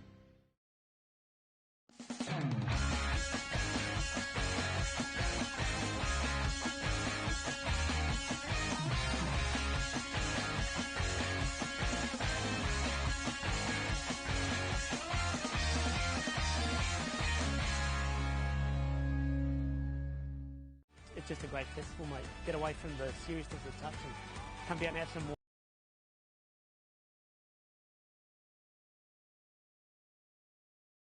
Why wouldn't you? I mean, it's superb. You know, you places where you're playing top tier touch, and then you've got a beach and wineries on your doorstep. Down on the side of the field with the two winning captains here from the South Queensland Sharks in the 16 girls. Well, girls, you couldn't have asked for anything better. What a performance, 6-0 in the grand final. Yeah, the girls played really, really hard, and we knew that it wasn't over. At half-time, we went back to 0-0 and just kept pushing. So it was really good from the girls. Pretty fantastic tournament for you, wasn't it, Campbell? Only leaking in 9 tries for the whole tournament. You must be proud of that effort. Oh, yeah. We worked hard every Sunday, like hours of fitness, hours of training. We just put so much hard work in, and I think we deserve the win, 100%. What about the rest of your players in the team? You must be pretty proud of them and your coaching staff as well to prepare you and get you to win a national championship this weekend. Yeah, the coaches have worked really hard. They've had to put up with all of us at trainings whinging about fitness. But, yeah, the girls tried every single game really hard, and I'm just so proud of everyone. Well, congratulations. What a tournament. What a performance out here in the 16 girls grand final. National champions. Well done. Thank you. Thanks so much. Thank you.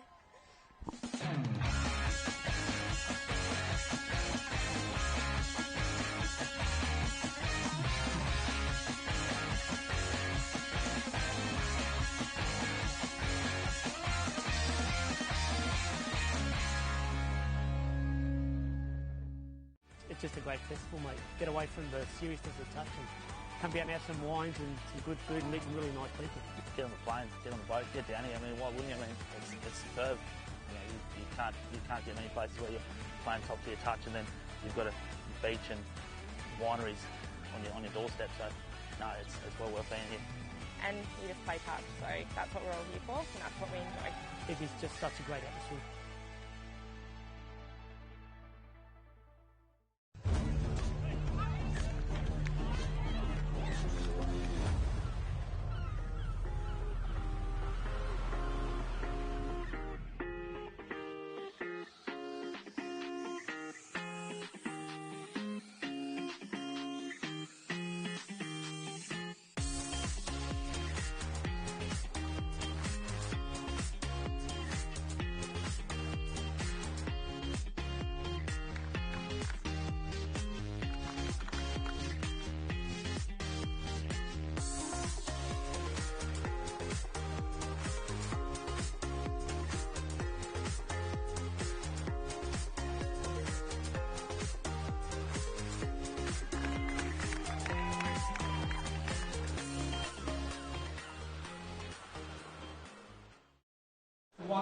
Welcome back. Plenty of action out here on the field right now as we head towards our 16 boys grand final live on KO and Sky Sport Next at the DoorDash National Youth Championships. On your screen right now you can see the players who will be playing in this fixture.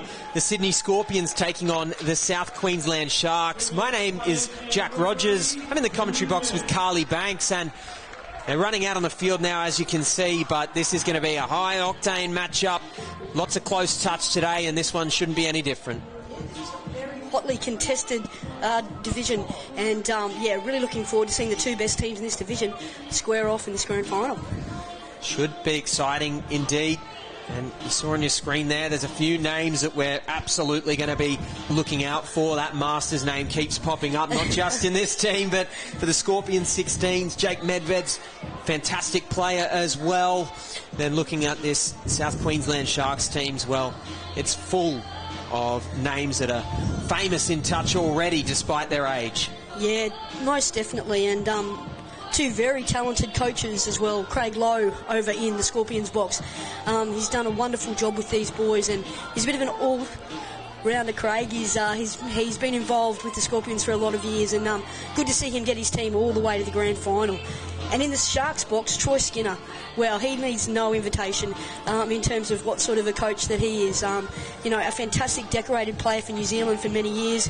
He's been on the Gold Coast for a while now, and he's done a fantastic job with these young guys. So, yeah, looking forward to the tactical battle too between those two guys.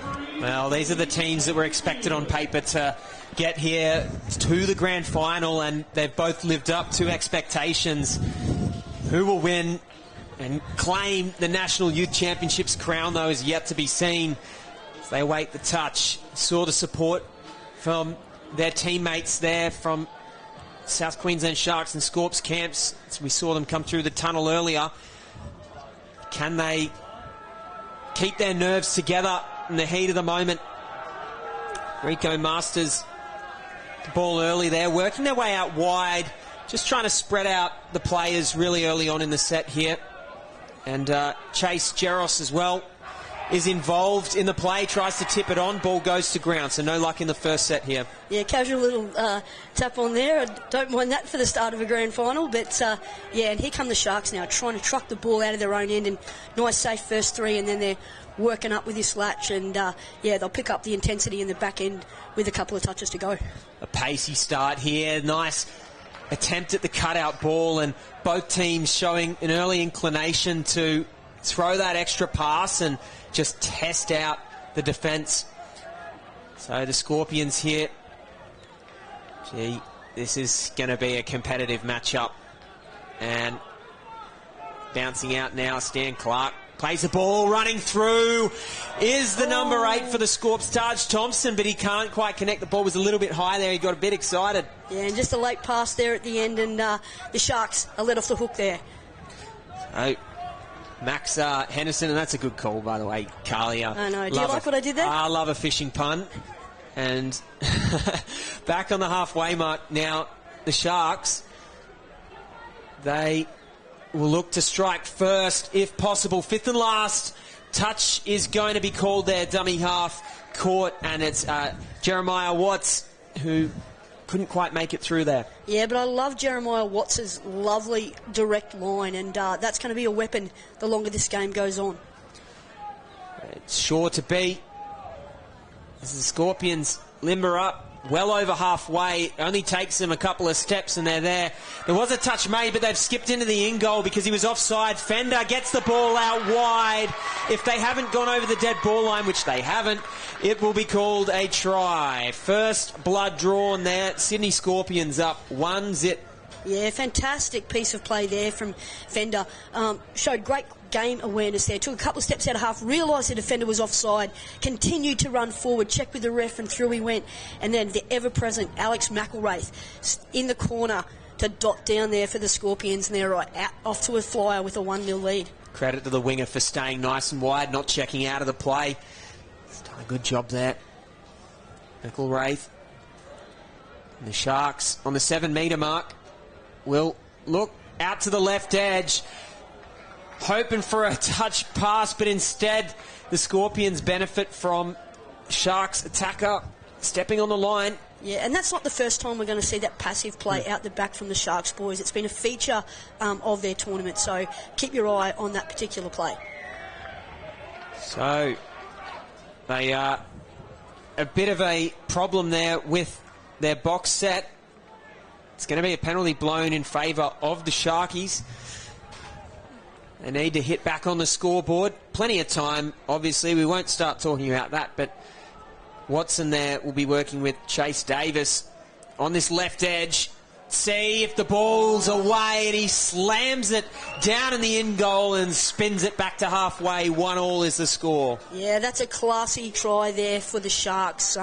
Fantastic little short side play. They just worked the numbers beautifully there. Didn't seem like there was much doing there, but it was beautiful hands there, and featuring quite heavily there was Chase Davis. He had a fantastic national championships for the 15s up in Darwin last month, and he's continued on that good form here with another silky display already there with his hands. Penalty called. Referee signalling to his head. So, bit of a hard touch made there in the ruck. And the Scorpions, 3 and 4, Henderson and Stan Clark working together with the 22. Fotu Moala. They can't quite crack the line yet. Plenty of patient play to be seen here, though. Just the poise of these two teams. Play the out ball and it goes to ground. Yeah, really nice defence there from the Sharks. They handle that attacking set with aplomb there. And nice heads-up footy there. The shooter came flying out of the line and recycled the ball from the link to the winger, and then they've got some great flow here, the Sharks. 5th and last, but they've still got plenty of pace. Killing it there in the corner. Patrick Lamb, happy to not risk all too much. Scorpions, though, back on the attack. That look forward from the ruck. Referees don't quite agree on this occasion. Up from dummy half, 5th and last. That might be a little bit of justice there, because it looked like it was a little bit forward there, mate. It'll be interesting to see how the Scorps bounce back here. They had the game went to a drop-off with Hornets in the semi-finals. So, it'll be very, very interesting to see if the Scorpions can maintain the speed as this game continues. Legs will be part of the equation here, and the winger perhaps not even seeing the Sharks winger on the field there. Thought that he was off and away. Yeah, and a forward pass. Yeah. And this has been the rule of the tournament, hasn't it? And, on finals day, you really want to try and get those things right, because those 1%ers are the ones that can come back and bite you, especially if you're a Shark. You wouldn't like to be bitten, would you? Absolutely not. You want to make sure all those combinations are locked and loaded, ready to go for this matchup. Play through is the call. Yeah. The refs eventually bring it back. No advantage there, so 6 more touches on the halfway line. Yeah, that was really sensible refereeing. He played the advantage. There wasn't any. Took it back, gave the boys the penalty reset, and interesting to see what Sharks do with this set of 6. The ball there, Carter Skinner, experienced player out in the middle. Skinner for the line. Looking for the play through there. And the referees said everyone's on, so it's fair enough. Medved makes the critical touch. And see if they can make this left edge work again. And this is where they like to score, the Sharks. They've done it again. Yeah, this is going to look fantastic on the replay there, Jack. It was a really, really nice start to the set from the Sharks. They just, worked for the off-centre dump and basically worked the Scorpions' defence over. Came in out of half and he just went whack, one step and release, and that's a fantastic long ball from Matiara? How would we say his name there? Help me out there, Jack. Whereabouts are you? I know that the try scorer was Mason Hartley, but the number 7, Toki Matari. I love his name. So, I'll work on that for you. My apologies, young man. You're good. And that will be 2-1 for the Sharks. So, names aside, they are definitely stoked to get the try there, and the touch is made. So Scorpions don't hit back right away. Still just 1 touch in it. 8 minutes gone in this first half. So fairly low scoring. The teams by now have felt each other out. So now we start to see strategic changes made. Yeah, and this is a fantastic rucking set here, Jack. Like the Sharks have marched upfield purposefully, and they look like they've got an overlap, and 6 to go there. That was an intervention that had to be made there by the Scorpions defender. That was fantastic flow from the Sharks, and they look like they're really starting to get on top of this field position battle. And Fotu Moala Does give away a penalty as well, which probably wasn't as necessary. And now on this left edge again, shooting up in defence there is a 20 for the Scorpions. Bay Mitchell makes an important touch. Yeah, the winger was free. I could just about hear him screaming from here for that footy. But, hopefully another opportunity will come his way soon. They're going to have to shut things down. These... out on the wing, they're just creating the space here at the moment, the Sharks, and that's why they're one in front. They were looking for more. The ball's gone forward this time. Yeah, a little middle bounce, bit old school there. I love it. Down in that coaching box, I can see some veterans of the game. So I reckon they've had a bit of an influence there, along with Skinner, with the type of attack that the Sharks boys are running. The Scorpions, little tumble over the halfway line. Nothing in that, obviously. Henderson will be on the right-hand side here, but they instead sort of passive out the back. And 6 more is the call. Took a deflection off Deegan Schroeder. See what they can do with a full set of 6 here. And once again, it's Henderson and Clark who'll be calling the shots in the middle. They're asking the defence to get forward, move forward. And offside will be the call, not moving forward rather, which means we'll see another 6 touches. Yeah, very good decision there. I think that's Ant Smith out there, and I think that was a fantastic call. Henderson to Clark. Yeah, they're forming a dynamic duo here in the middle. Might need to look for that sort of bounce-out option to make it work. They've got Medved on the left. Plenty of pace, that's for sure. Picking up again, Henderson goes for the rooster, does get the ball back but can't get it away. Oh, no. And yeah, ball's gone aground there. I think he might have got the ball back. And that was really resolute defence there from the Sharks middles. They were under all sorts of pressures and then unfortunately tried to push the pass. That's certainly what you don't need after you've done such a fantastic job to be able to defend. So often, after you make a great stop, the job's not done. We always talk about earning the right to sub.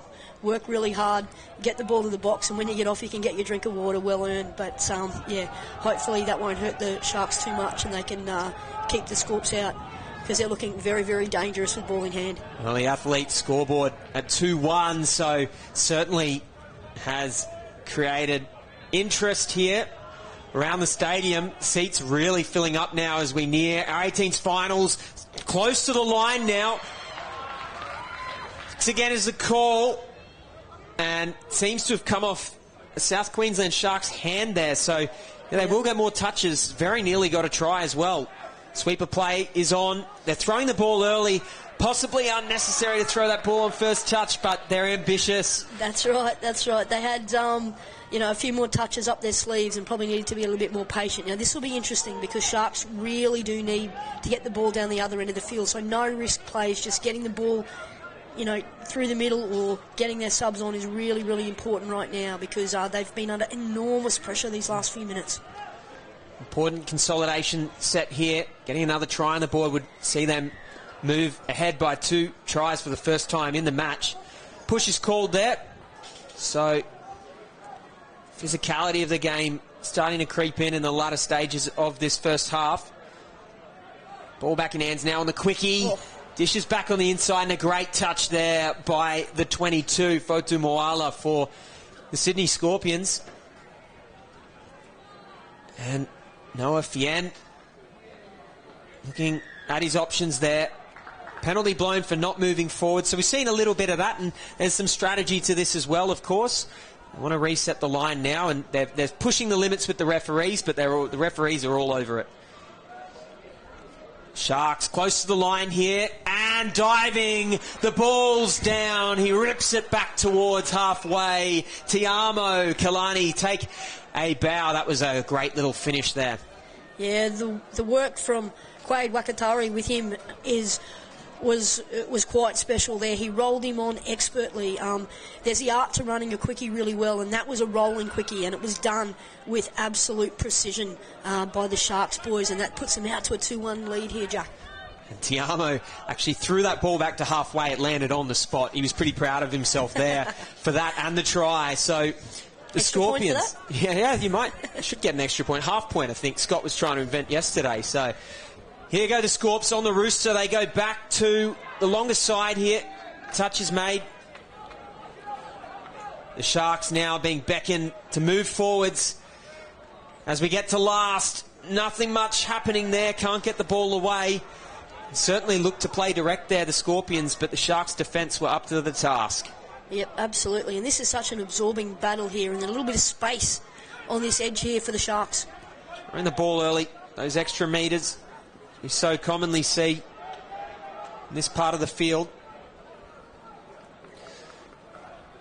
See what they can do here. It's the number 12 playing the ball. And almost running away. The referee just figuring out what the best call is there. Yes, he's taken the time to ask the players. It's fifth and last. I see a static play. And Carter Skinner will likely kill things here or go for the late switch. Yeah, nice little play on the fifth touch. Nothing doing if people want to play a nice flat straight line. Nice late switch is definitely your play to try and find a bit of a breach there. So, a hard touch made on the sideline, and all's fair in love and war there from both sides. Just physicality of our game. Scorpions, we've seen this combination a couple of times before. They drive in hard there and thought they might look to Henderson, but they've preferred to play the cutout ball on each occasion here. 6 touches. Yeah, they're still working really hard to get their second try on the board, the Scorpions, but no luck as of yet. Yeah, we saw the Scorpions run that passive play, and that's the second time that the Sharks winger has been able to knock him off. Oh, look at the show of pace here from the touch. Sharks link. What a touch as well. Jeremiah Watts. Gee, looked like Usain Bolt down the left flank. Doesn't quite get away from them, though. Scorpions equally as quick. Remarkable pace on display. And that's a great pickup from the referee. As the player picked up the ball to go to take the offside player, he reached out his hand and he made the touch on the offside player. That gets counted as a touch, unfortunately, so great pickup from the referee. Yeah, it's a little, for the touch heads out there, that's almost like a touch nerd one there that you love to see when that's picked up. Beautiful stuff. And the Scorpions, a little passive ball out the back, goes to ground. Still 2-1. Scorpions can't crack this line defence, but to be fair, the Sharks haven't managed to crack down the other end either. Yeah, no, it's just, as we said, it's ebbing and flowing, and it's an absorbing contest. My point before about the passive line, we said the second time that the Sharks, and they attempted the sneaky play down the sideline there. The second time that the Sharks winger has done it, we'll stop that and we'll just keep running because he's burst through from acting half. Oh, and he almost trickles over the touchline there, but 6 again is the call, so saving a try there, the Scorpions. Number 5, James Patchett, comes in from the wing. Yeah, and this will be a critical set right here with about, 3 and a bit minutes to go here. A breach here really put the Sharks up, and they'd have their tails up if they can score here. Tries to go through the fortress there, but enough players to solve all the problems. Shaping up well here, the Scorpions. Good touch by the 19, Hunter Jones. Sharks will try their luck on the right edge. Maybe back to the left. Yeah, a little quarterback play and, forward pass. Yeah, we've been seeing quite a bit of that throughout the day, and that was certainly a tight call. Hayden Watson involved in the play there. Yeah, it's one of those plays, a quarterback, when you release the ball, if he can just drop back, the guy that passes the ball is going to receive it on the bounce back. Best that he comes backwards a little bit just to make sure that pass doesn't go forward, but people become lateral and go sideways, and it's a 50-50 for the refs. So, take that step back and give yourself a little bit of insurance. And they probably did have time to do that too. Obviously, it's easy to say from up here. But 100%. They just small learnings here for these 16 boys, many of whom will be in the 18s division next year, and after that the Open, so it all goes pretty quickly. The Sharks playing the ball 25 metres out from the line. It can be dangerous from this position, but that's 6 touches. From the sideline we hear the call. 7 on? Oh, it is 7 on. So couple of infringements on this side of the field. It's been cursed throughout the day so far. We've seen a lot of calls right in that exact spot. 7 on. Well, this is the thing. There have been 3 major rules that the referees have been targeting, in this tournament. It's your forward pass, it's the interchange, and it's not moving forward off the line. And they've been the 3 things. And so any of the smart coaches out there, you are absolutely schooling your players on the necessity to get those things as right as you possibly can. Right at the death of the first half here. Look at that. Through the hands, that passive ball you've been talking about all half, Carly. And this time it brings in the goodies. It's 2-2. They've equalised here with just seconds to go in the first half. Yeah, the Scorps have got this one right finally. They've thrown a couple of left to right passives, and this time they went right to left. And the difference between the execution of this one and the ones before is that the runner had stayed nice and tucked in, which means that the winger has to come further in to be able to make the touch. They were too lateral on the first 2, and the Sharks winger was able to smash them. So great coaching from the Scorps box and great adjustments from the boys. 23, Alex McElwraith with good hands there. Catches the bullet ball to score. And it's looking more like we're heading to half-time with an equal score, but the Sharks, can they have the last laugh here before the buzzer goes? Throwing the ball away, risky penalty call. And they didn't quite make their line. The quick tap, and it's picked up in defence. Yeah. Not going to be caught on napping. The spot to make a fantastic call there on that touch-and-go decision. So, Dumoala, and there's the buzzer. So, it's 5th. That's going to be it. Yeah, I was just wondering if we were getting another penalty blown there, but we're not. The first half ends 2-2 here between the Sydney Scorpions and the South Queensland Sharks in this National 16 Boys final here at the DoorDash National Youth Championships. Carly, what are you expecting in the second half? Oh, it's evenly poised here. This is an even money bet, and we thought it would be, Jack. It could go either way. It'd be interesting to see the modifications that get made by the coaches at half-time, but certainly looking forward to an enthralling second half coming our way soon.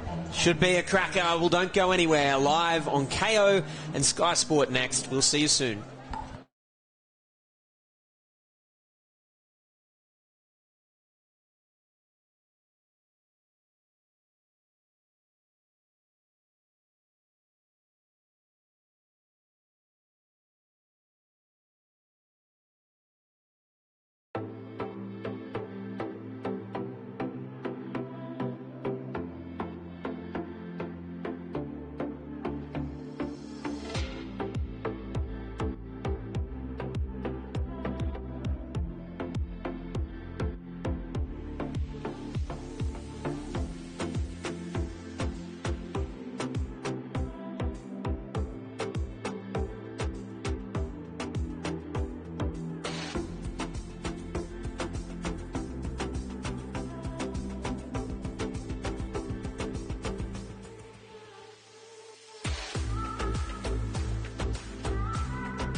In Year 12, I completed my vocational education and training course for hospitality, and I also have my certificate for in youth work, because that was something that I saw myself doing and something that I thought that I would be good at.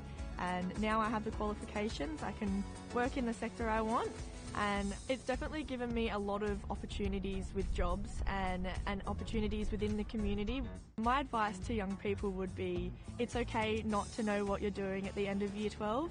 I think you have to pick a course that is suited to you and what you want to do, not what you feel like is right. I chose youth work because that's what I want to do, and I want to work in the community. Doing that has made me a happier person on and off the field, and I'm a better player and a better person for it. When it comes to the perfect break, there's booking a holiday, then there's all.com.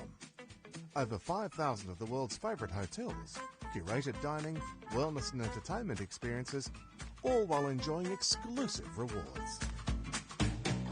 Find the best hotels in the best destinations at the best price, guaranteed. You find the time, we'll find everything else. That's all.com. You wouldn't give your kids the same haircut. You wouldn't demand they wear the same clothes. And you wouldn't expect them all to learn the same way, would you? Every child is unique, and so is the way they learn. Cluey Learning, online school tutoring, personalised for every student.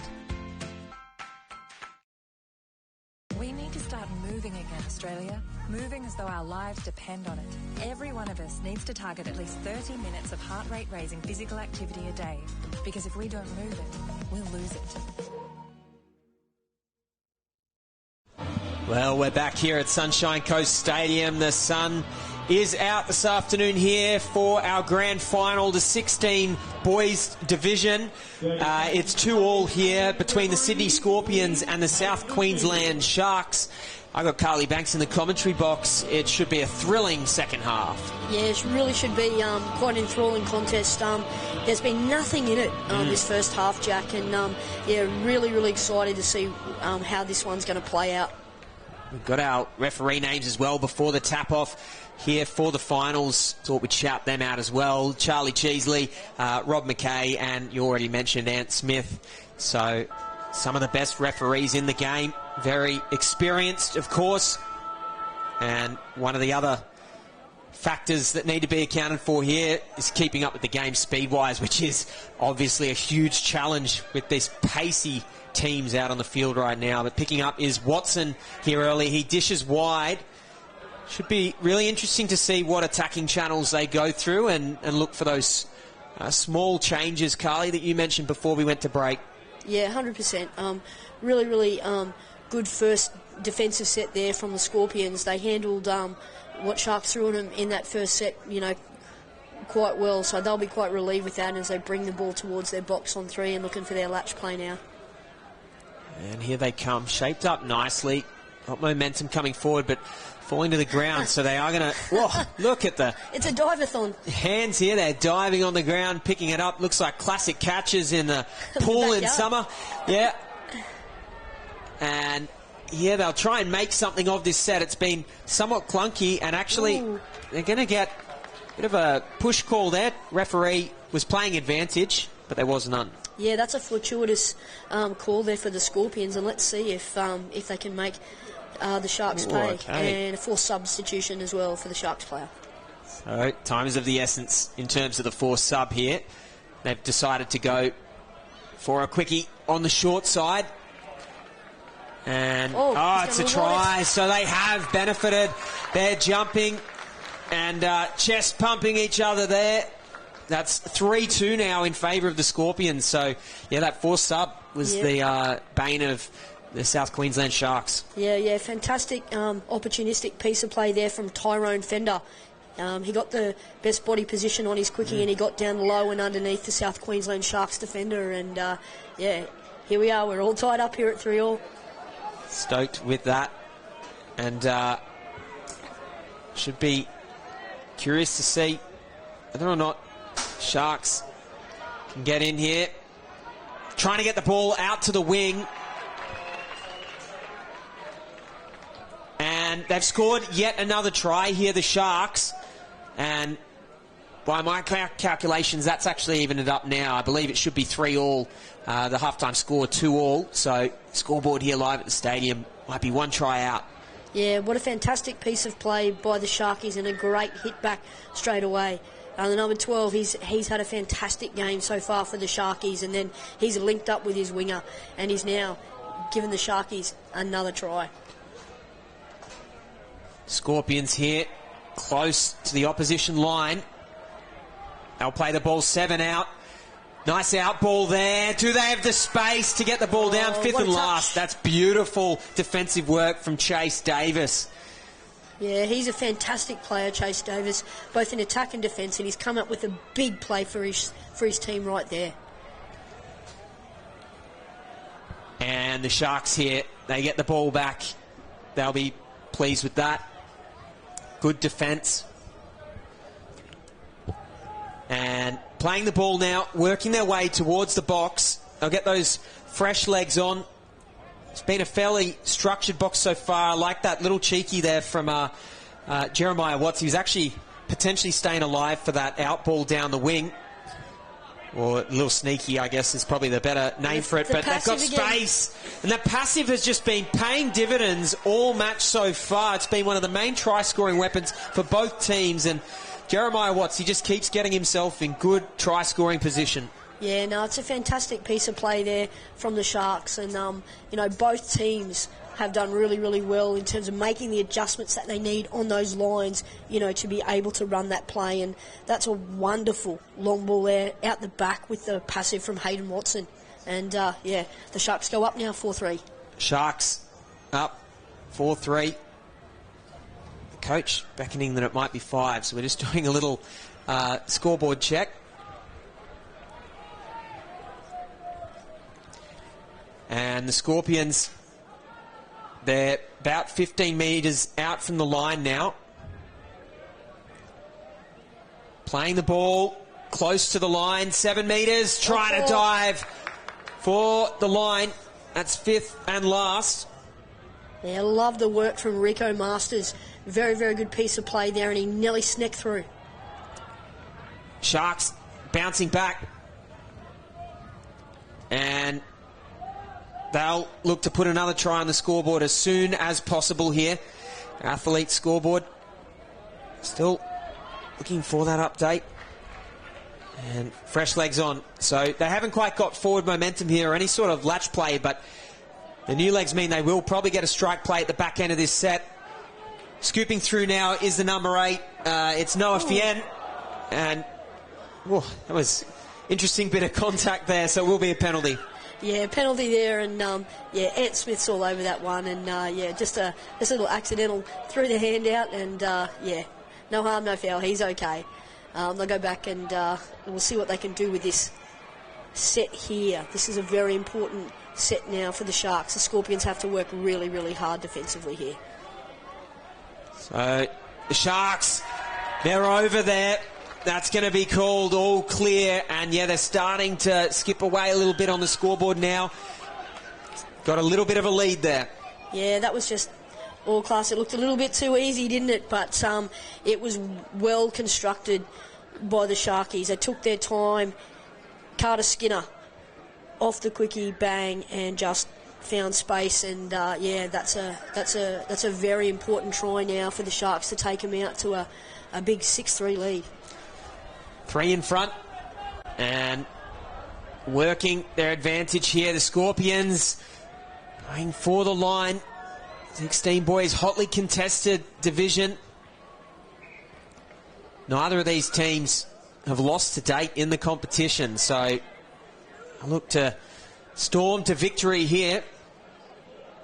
Picking up from dummy half is Foto Moala, and it's a intercept. He'll play the ball. That's really smart to play that straight away, but there's offside. The referee's call offside. Gee, I thought we were in for an interesting set there. Yeah, and this is the opportunity with you know, just under 30 minutes to play here. The Scorpions really need you know, to put one on the board now, just to put some scoreboard pressure back onto the Sharks. Scorps within the 7. They just draw it back out a little bit. Oh, the footwork, he does create the overlap.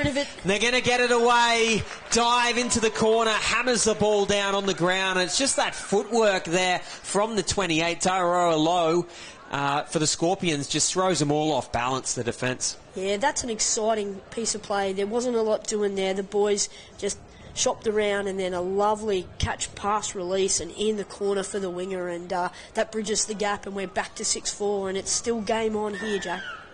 It's close as ever. And the Sharks, they don't want to be messing around too much here. They'll want to put another try or 2 on the board. Uncontested. The Scorpions, well, they'll surely have other ideas. He's picking up his The number 12 there, second phase play. They're going to play on out into the corner, caught napping the defence. They were calling no touch, but it was initiated on the Scorps middle, so they don't have legs to stand on in that respect. Yeah, and this Sharkies attack is very well polished. Whatever Skinner said at half-time was really, really timely, because the boys have just been able to, address the fact that the Scorpions boys are a bit, a bit quick to shut, and they've played phase for the last couple of tries, and this is really them starting to get into their groove. So, Scorps will have to work really, really hard so they don't kick away again here on them. Well, still 11 minutes to play. 3 tries in it, Scorps on the attack. Working together there is Stan Clark and Max Henderson, who have been working together all day. Thompson as well makes up that trio. They'll look for the long out ball, and all the ideas were right there. That was a perfect play, except the execution on the final pass. Absolutely, Jack. They won't be too upset by that because of the fact that it was a correct play, just the execution was a little bit off there. But, that'll definitely be a well that they go to again. Unlucky in attack there. Space through the middle of the park, actually. A little heads-up footy on the sweep there, and they might have been able to take advantage of that space. They've certainly got the boots for that kind of speed. Now, the number 8, Noah Fien, who's been an option for them from dummy half a lot today, can't get through on that occasion. As the Scorpions work their way back, and the ball's just sort of rolled forwards a little bit there after the play ball, a little bit sloppy. Yeah, we'll see what the Sharks can do with this set. They've got a chance to really ice the game, or sort of put it out, of reach here, Scorpions, if they manage to score in this set, I think, Jack. I think you might be right, Carly. Here they go, close to the line. Dive, and coming off. Yeah, there will be an offside call, which is fair enough on that first attempt. The second one successful, though, from Taj Thompson. So the Sharks can reset their attacking line. Out ball, touch made, good shooting defence again from Thompson. And an issue with the roll ball there. Referee wasn't happy, so the Scorps get the ball. Error-riddled minute or two there in the game, but it's possibly a sign of nerves out there for these 16 boys. Just time to settle down now and complete sets. Yeah, it's really, really important here that they just keep going and keep probing away and stick to their plan as much as they possibly can. Probably running out of options here, and he's just not willing to admit that it was over. Jeros there. He thought he'd try and bamboozle the defence. No luck on that occasion. Good defensive effort there, but caught behind the ruck. And referees say he hasn't quite made it back on side. So the 22, Fotu Moala, is the offside player. Sharks in good field position. Still looking for the cherry on top here. 3 tries is doable from this in this amount of time, but 4 would be pretty tough, as we see the 4th touch made on Toki Mautari for the South Queensland Sharks. He wants the ball back again. Trying to work. Oh, look at that. Oh, that is exquisite. That is a fantastic piece of play. The little pass around the back, that is going to look sensational on the replay, Jack. And the Sharks now have taken this out to an 8-4 lead. Yeah, looks fantastic. Gets in behind. He goes to the line, plays direct, gets behind the defender and reaches out and plants it down to put this game, I think, on ice with 7 minutes to go already. Toki Mautairi with that amazing ball behind the defence, and that's going to end up in the highlight reel 100%. Later today. Touch Football Australia socials. 4 tries. Scorpions realistically need to hit back in the next set or two if they're going to contest the championship here. At the tail end, right to left ball is going to go to ground. Really sensible choice from the winger there not to look too hard for the intercept and just go, you know what, this ball, I'm either going to make the touch or it's going to go to ground. Yeah, the Scorps are toiling really hard. As I mentioned earlier, they had an absolute epic battle with Hornets out on field 3 and got to this grand final off the back of extra time. So whether that effort is starting to take its toll, I think that's a little bit telling, Jack, because things are a little bit slower here for the Scorps than they have been, and the Sharks are full of running. So hopefully the boys can keep running here and put the Sharks under some pressure. And probably saved the 6 again, try saver really, even though it is down the Scorps' own end, because they were gone if that had have reached the winger. Now here, trying to use the legs. They're digging deep, and they're really trying hard to just keep on going here, and they'll get a strike dump here.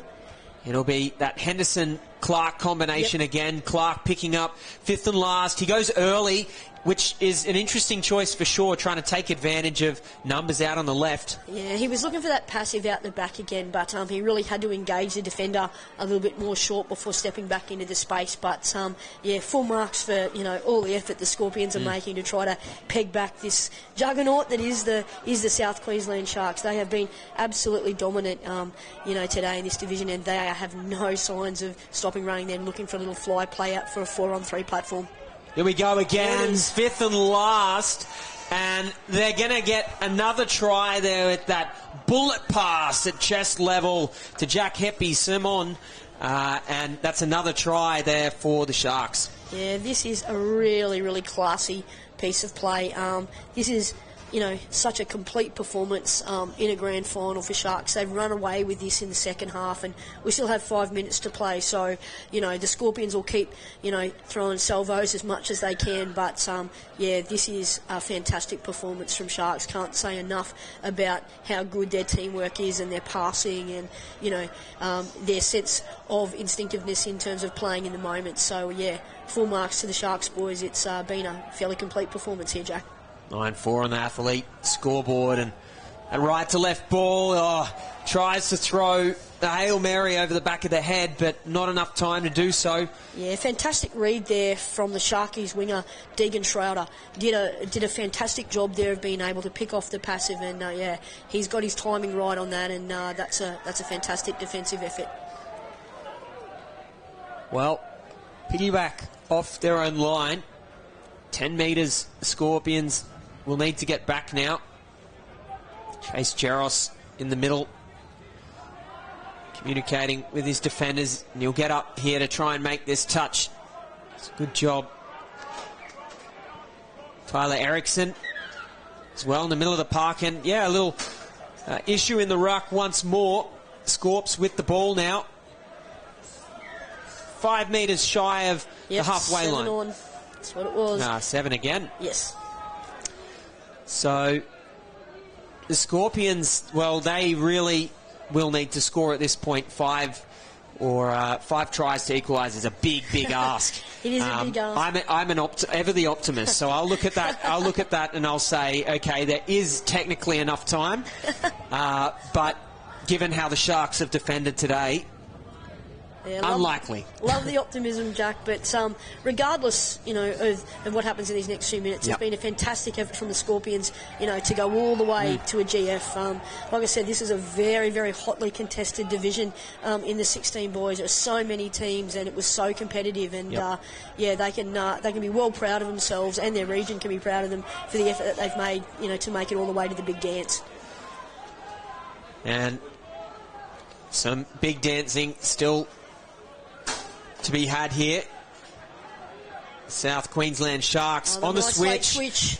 And there we go. They'll be straight through and onto the line there. It's the number 7 in again, Doki Matariri, and it's their 10th try of the match. This Sharks outfit, just a stellar performance. The Scorpions, they're absolutely here and up for it.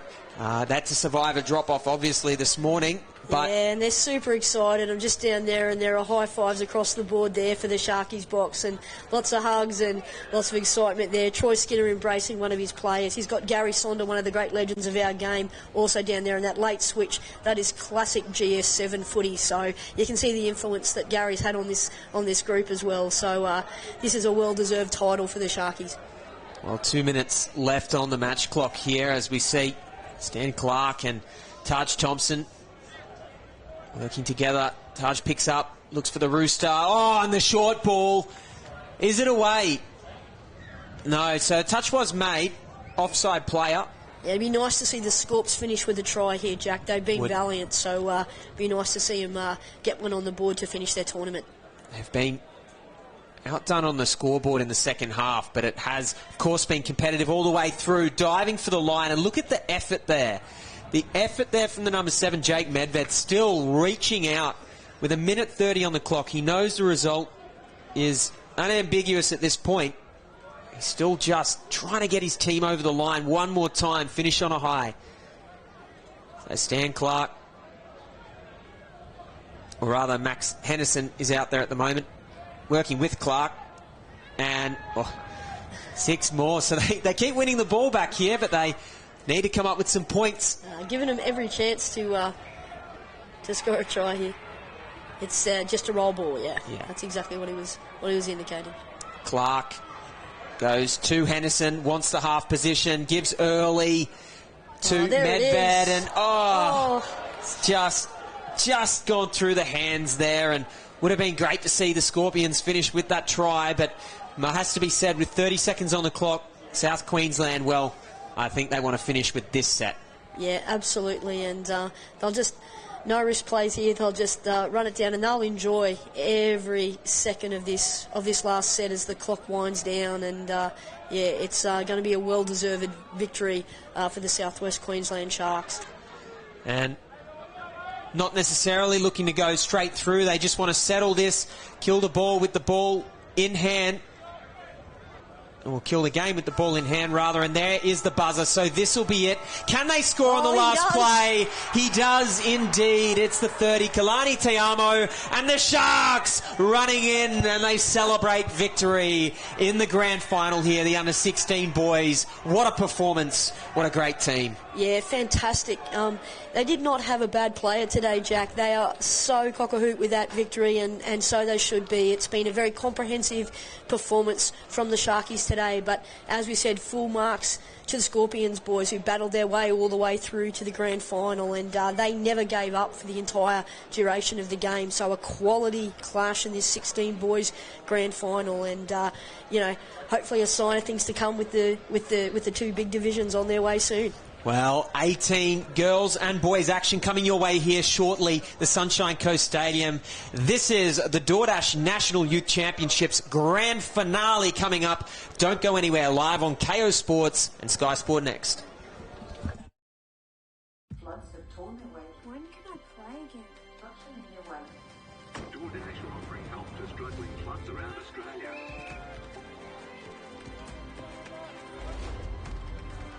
There you go. Some footies for you guys. That's like good practice, yeah?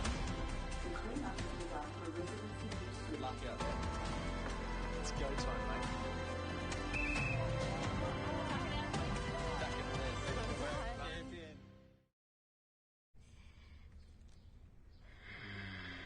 Crunchy outside, juicy inside. We're so thoughtful. I'll bring you some chicken. Oh, the rooster's calling. Hi, I'm Scott Prince, Bristol Ambassador. I'm inviting you to join me in signing up for Team Bristol. So what is Team Bristol? It's a club for those who play touch footy. You'll get tips and tricks when it comes to painting, exclusive offers, and the chance to win prizes throughout the year. It's easy to sign up. Visit the Bristol website.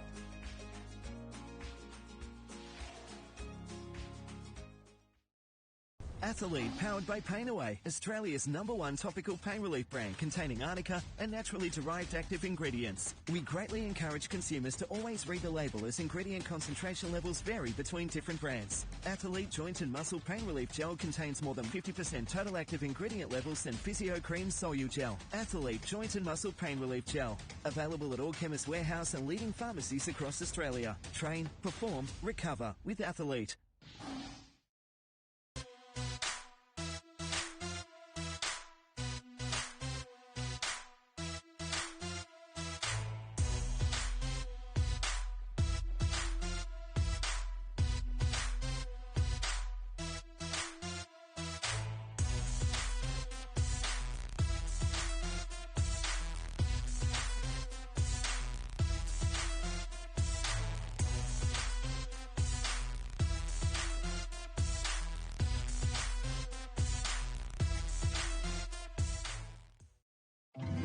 on the Sunshine Coast, you'll find sunshine makes the sea sparkle. The skies pastel. You'll find the sun shines from above and from within, making laughs linger, moments longer, hearts beat fast, and time moves slow. Come find your sunshine moment for real. Floods have torn their way. When can I play again? Destruction in their way. DoorDash are offering help to struggling floods around Australia.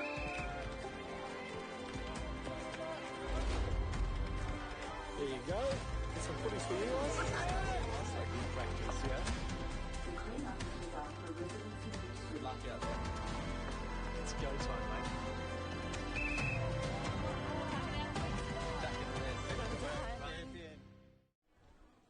Down on the field with the winning captain of the Sharks 16 boys, Hayden here, mate. What a grand final performance. He was quite close in the first half, but the way he came out of the halftime break, that just put the icing on the cake there in the second half.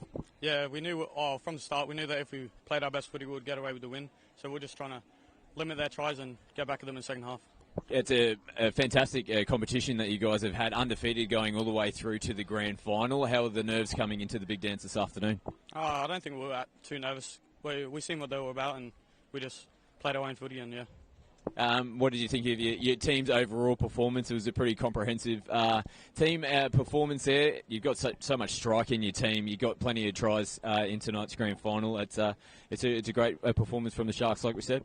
Yeah, it was a little bit sloppy in the first half, but we showed up in the second half and got away with the win.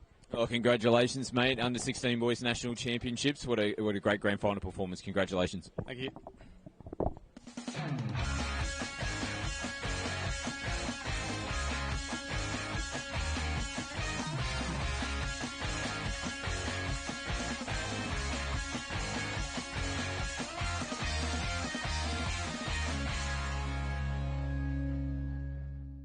It's just a great festival, mate. Get away from the seriousness of touch and come down and have some wines and some good food and meet some really nice people. Get on the plane, get on the boat, get down here. I mean, why wouldn't you? I mean, it's superb.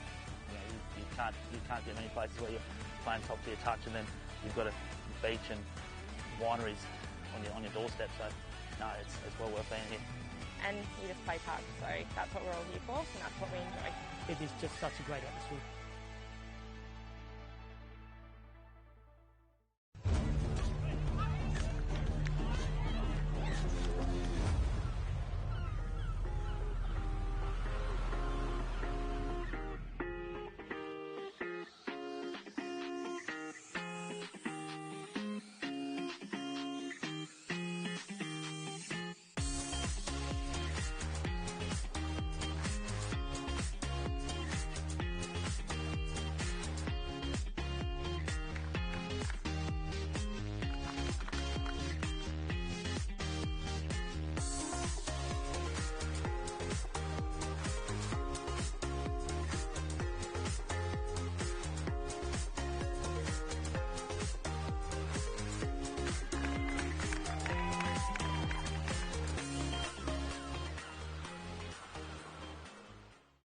Floods have torn their way. When can I play again? Destruction in their way.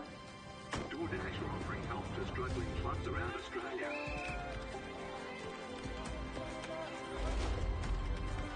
There you go. Some footies for you guys. That's like good practice, yeah? The clean-up is up for residents in Bristol. Good luck out there. It's go time, mate.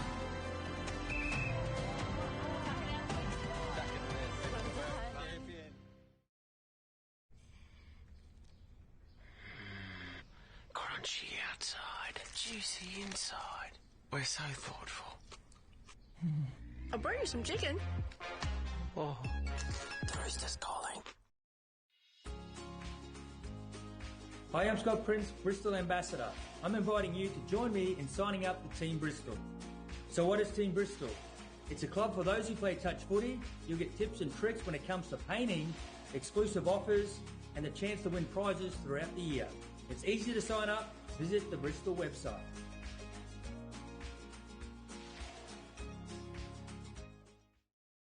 Athlete, powered by Pain Away, Australia's #1 topical pain relief brand containing arnica and naturally derived active ingredients. We greatly encourage consumers to always read the label as ingredient concentration levels vary between different brands. Athlete Joint and Muscle Pain Relief Gel contains more than 50% total active ingredient levels than Physio Cream Solu Gel. Athlete Joint and Muscle Pain Relief Gel. Available at all Chemist Warehouse and leading pharmacies across Australia. Train, perform, recover with Athlete.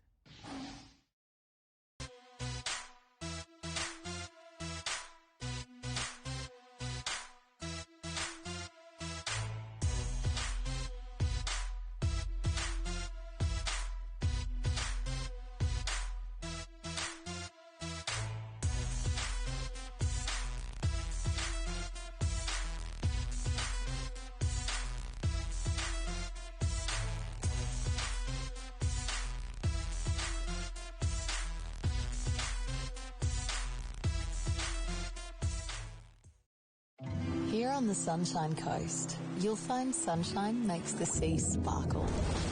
The skies pastel.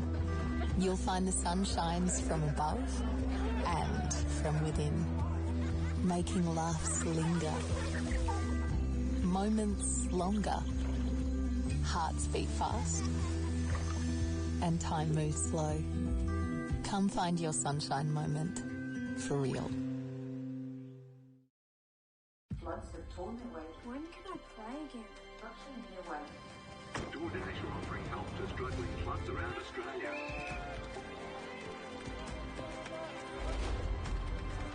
There you go. Get some footies for you guys. That's like good practice, yeah?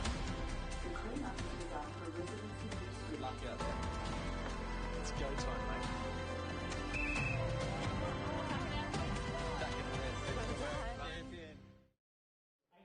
Grand finals here at Sunshine Coast Stadium. Would you please welcome Uncle Lyndon Davis, elder of the Cubby Cubby speaking people, traditional owners of the Cubby Cubby Nation. Uncle Lyndon Davis will now conduct a welcome to country to be followed by a special performance from the Cubby Cubby dance hall.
Hello, and welcome. We're the Cubby Cubby Dance traditional custodians. Actually, Malula Plains is where our great-great-grandmother originated from. I was born here, played a few grand final series, fellas, won a few too, just quietly. Yandina Raiders, 2011. Did I say that loud? Oh yeah, okay. Yeah, no, got here quietly then. Get an opportunity to represent our family from the district. I wasn't born too far from here, born in Nambour, and raised by my grandmother. She was born over there at Buttram Mountain in 1923, and a bit later, 1974 model, but played like 30 years of football. It took me that long to work out that was, hurt to that game. I should have played touch, But we're privileged to be here to say one young. One is our word for welcome. Welcome to Kawana. This place here is a place of the wildflowers.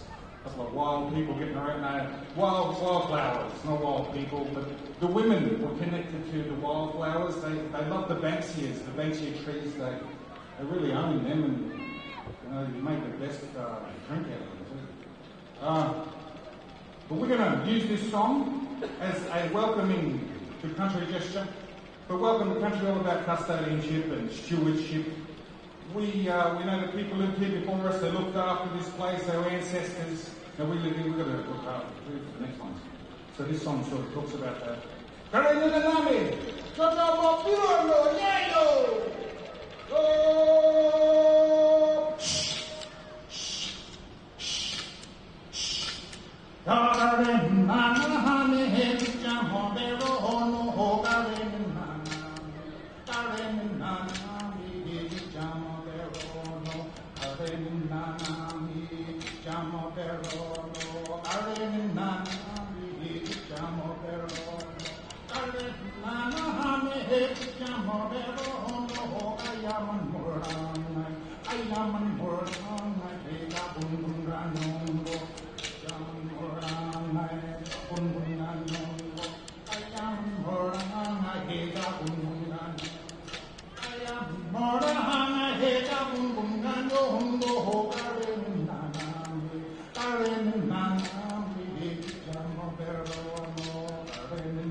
Another little robbery that we're also lucky the opportunity to do here today is one.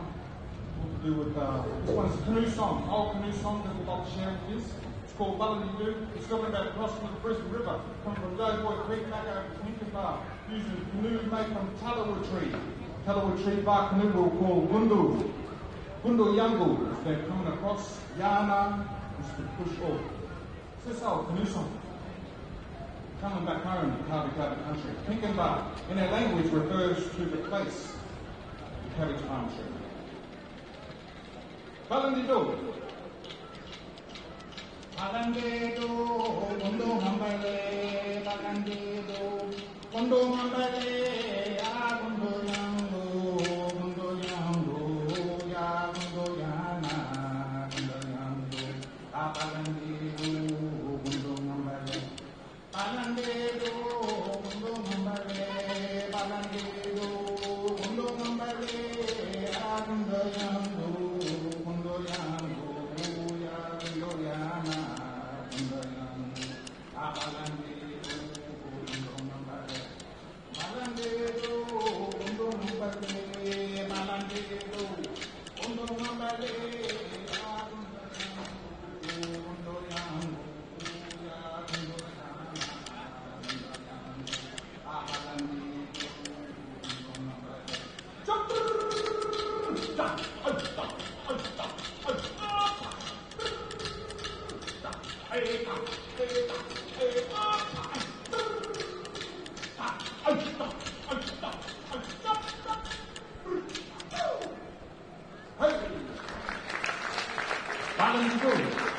That song never really gets sung much.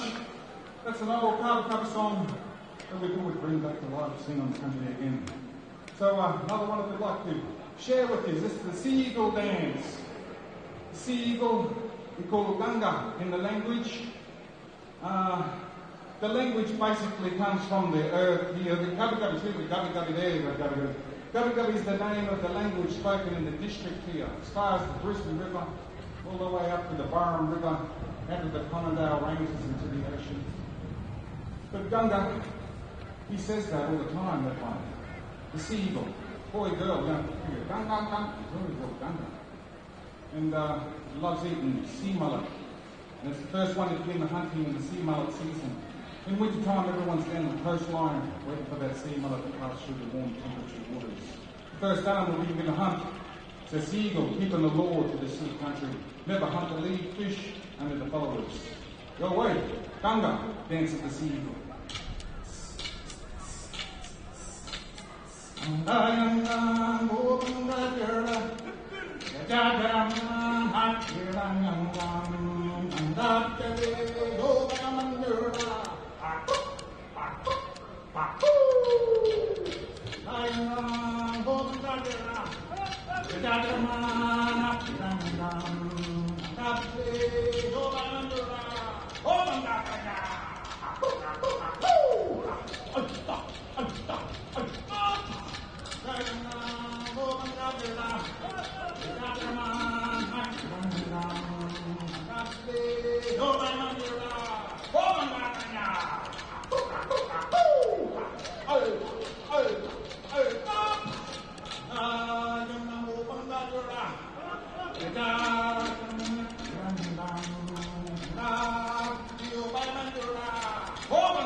And that first little corporate that would come out, we ran in here and we're using that yiki there. The yiki. It comes from North Queensland, so North Queensland. We didn't even play it down here. I only started playing it last week. We haven't back down like 20 years. But might have got down here in the back of a Land Cruiser. I don't know. But I've got down here, we've been playing it now, a lot of corporates. So I just thought I'd mention that. In case there's some people in the crowd there, the Beach Masters. That way. Yiki mob. You got to keep it. Mob from North East London. Alright, now there's other property we're going to share with this. What's name?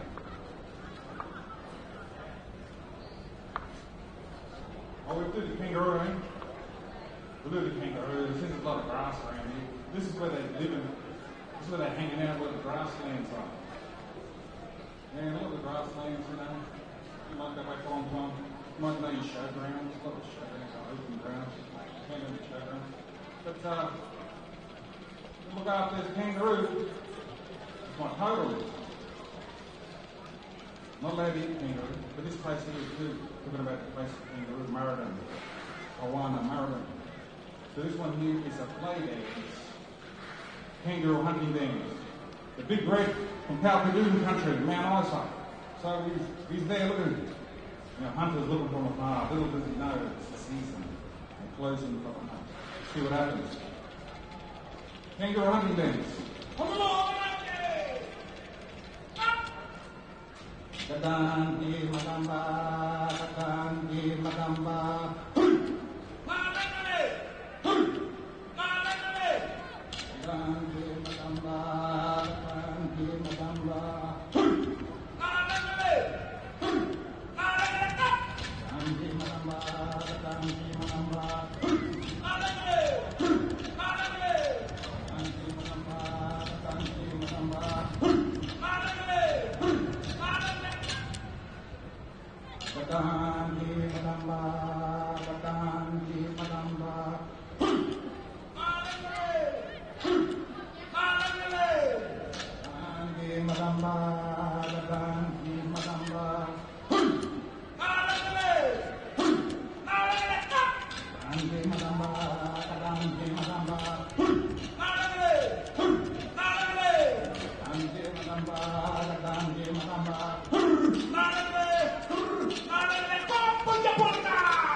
Thank you very much.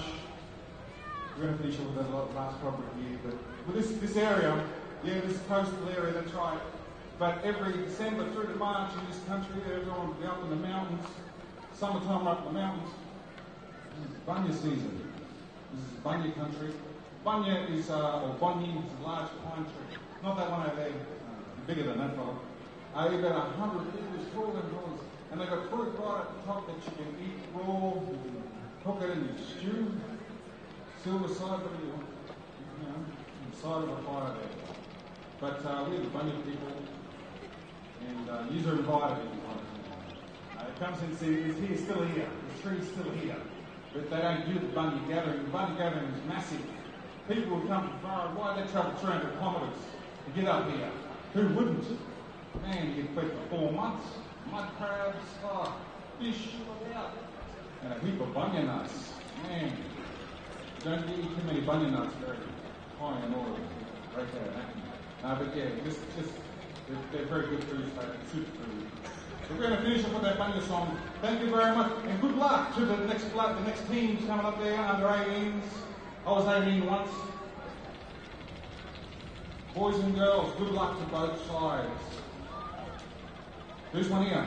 Vinyanadu, Banya Jimmy, Chakan Barano Julu, Waji. Go!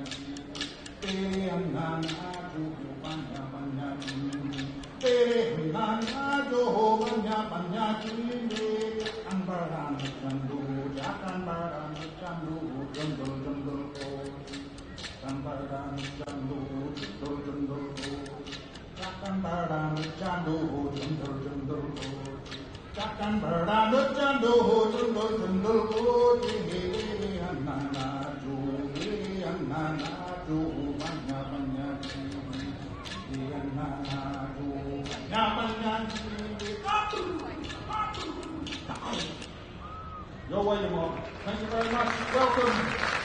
Enjoy the rest of the afternoon. Welcome.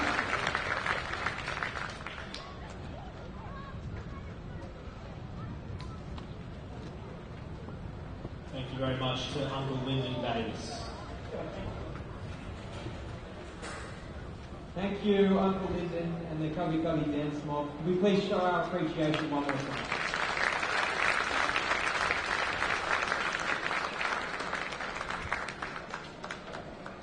Ladies and gentlemen, the Sunshine Coast has been home to the DoorDash National Youth Championships for over a decade. Over that time, the event has grown from 36 teams to a record 100.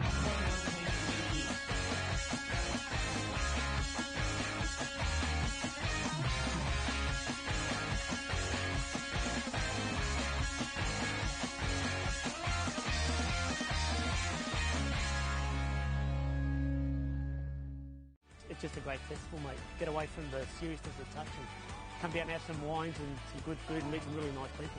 Get on the plane, get on the boat, get down here. I mean, why wouldn't you? I mean, it's superb. Sunshine Coast has been proud home to DoorDash National Youth Championships since 2010. And we're so proud of the growth that this venue and this region has been able to help provide Touch Football Australia. This year has played, well, and every event, to be honest, has played a massive part in our Sunshine Coast Council's major leagues portfolio. But more our major events play a massive important part of our region's economic establishment of sport and visitations to our region. Sadly, this is the last year that Sunshine Coast Stadium will be in a position to be able to host this event as we prepare for the Brisbane 2032 Olympic and Paralympic Games. This venue is about to undertake a major redevelopment, the creation of 2 stadiums within this precinct, so we'll be shut to major events for 4 years. In recognition of the support that Touch Football Australia, all of its members and all of its staff that we've worked with for so many years, we'd like to make a presentation to Jamie and thank you all for being here. Thank you for your contribution to the Sunshine Coast region. It's very much appreciated.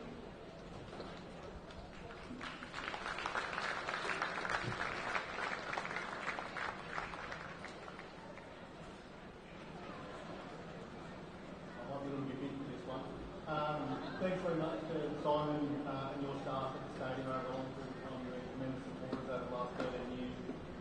Definitely with a heavy heart that we up the stadium, the Sunshine Coast Stadium, and obviously the council has tremendous supporters of our sport, both at the National Youth Championships level and also locally for a long period of time. So it's certainly not in our eyes, it's certainly not goodbye for us, it's certainly goodbye for the next 4 years. Look forward to a day being able to return to Sunshine Coast and a revamped stadium at some point in the future. So thanks very much for all your contribution, all of those on the coast, councillors, council staff, stadium staff over a long period of time for your contribution and support for our organisation and our sport for the last 13 years. So thank you. Enjoy the rest of the afternoon.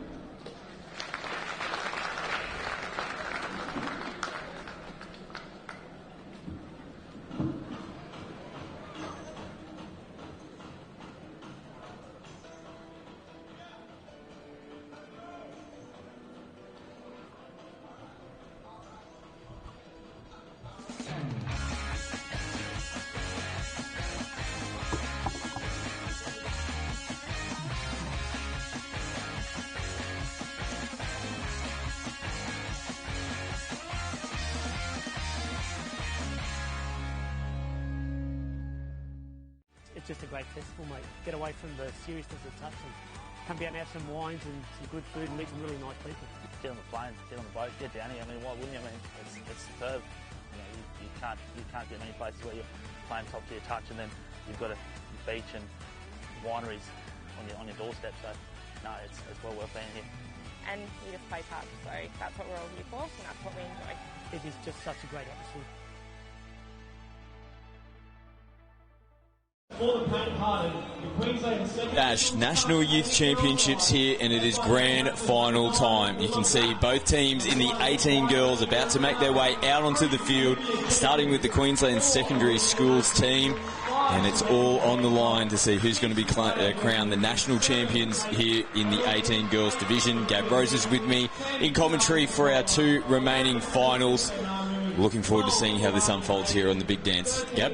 Yeah, this is going to be a great match, and it was good to see smiling faces as they came out. For many of these girls, this would be their first big appearance on a stage like this, so it's nice to see they look quite calm and ready to go. Queensland forming out on the field, and they of course will be taking on New South Wales combined high schools team, and both teams are the top two teams of this year's competition. Both are still undefeated coming into the grand final match. 7 wins, no losses for Queensland schools. The same for New South Wales combined high schools after the regular rounds. Both progressed through after semi-final victories. Decent semi-final victories as well. 8-3 for Queensland secondary schools over New South Wales Triple C. 9-2 for combined high schools over the Sydney Scorpions. And we're just going to head down on field now as we get ready for the national anthems.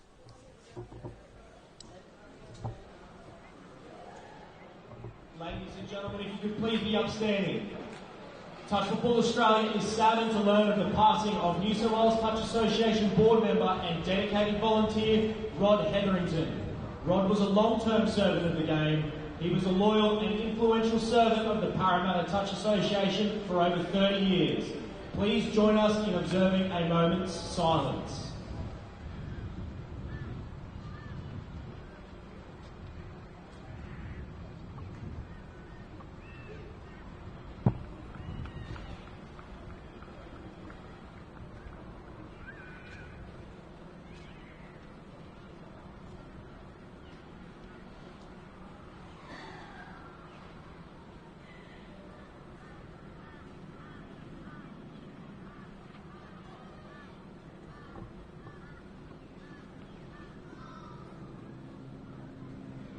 Thank you. Please remain standing for the Australian National Anthem.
2 minutes, players and referees, 2 minutes. Well, here we go. Both teams will make their way to their respective sidelines. There'll be 2 minutes until the start of this grand final here in the 18 girls at the DoorDash National Youth Championships. And it's a mouth-watering contest, isn't it, Gab? The two top teams making their way through to the grand final. What more can you ask for? You can't ask much for more than that, and my team's played both these teams throughout the tournament, and there is some red-hot talent on show this afternoon. And we'll have a look at the Bristol Paints grand final team lists and the Queensland Secondary Schools team. They're led by their captain, number 9, Lila Pratt, and their coach, Paul Cobham, manager, Kathy Farrelly. And for the New South Wales Combined High Schools, their captain, number 5, Tiani Smith, their coach, Mel Mitchell, assistants, Scott Buckley, and manager, Matthew Wood. A couple of pretty experienced coaches in the box leading these two teams in the grand final. Yeah, and I'm sure these coaches have had plays that they've put on during the week and a couple that they've left in their back pocket just for this afternoon's clash. So look for a couple of options off the play or some trick plays that they haven't put on display as of yet. Yeah, well, both teams have racked up plenty of amazing tries throughout this tournament. One of the stats that I think is pretty crucial in determining how these two teams both got to the grand final this afternoon. Queensland Secondary Schools only conceding 10 tries for the whole tournament. New South Wales Combined High Schools, 11. Right. Only 1 try behind, but that's pretty important, and we saw that throughout the semi-finals as well. Big score lines, but not too many scores, not too many tries scored against them. No, and as we know that defence wins games, so they'll both be wanting to start well, be strong in defence, and their attacking prowess will come off the back of that. Queensland Secondary Schools have had such a rich history at this tournament, winning 11 finals of the last 20. They've missed a couple of competitions as well that both school systems did during the COVID period. And for the CHS team that haven't won a title since 2017, they'll be looking to get that title back today. Yeah, they sure will, and I think this will be a really close affair. There's some, as I said, some red-hot talent in both teams, and it'll be whoever can bring it, settle the nerves, and get onto a good start. Our 3 referees for this afternoon's grand final: Emma Bleedsdale, Zoe Jenrick, and John Hamstra. Both teams starting to make their way out onto the field. Still perfect conditions here on the Sunshine Coast. Big crowd in the grandstand. And they're looking forward to what is our second last match of the National Youth Championships for this year. 18 boys grand final to follow. Queensland Secondary Schools versus New South Wales Combined Catholic Colleges. But we are underway here in the 18 girls grand final. New South Wales Combined High Schools with the opening possession. Let's see if they've got a little trick up their sleeve straight away from the tap-off. As they play through the middle, now through the hands, phase play, close to the line. Queensland pushing them back. New South Wales push the pass. Yeah, they're looking for a 6 to go there, but there was a late or forward pass, so Queensland make the first stop and will march their way up the field. Charlie Nicola taps and restarts here for Queensland. They were a little bit clunky in their semi-final performance this morning. They started a lot cleaner this time around, and the ball lying around in the ruck. Referees continue on with the play. Nicola links up nicely. Jenkins, good running as Hagan picks up from half, skips out, nice ball. Tanamu does a good job. Yeah, it looked like a 6 to go then, but again it was a late pass, and number 12 obviously for QSST, Rani Hagan is the one to watch. So Combined High Schools now. Hagan. Oh, big heavy contact. Referee's happy to let this one go so far. Yeah, big contact there.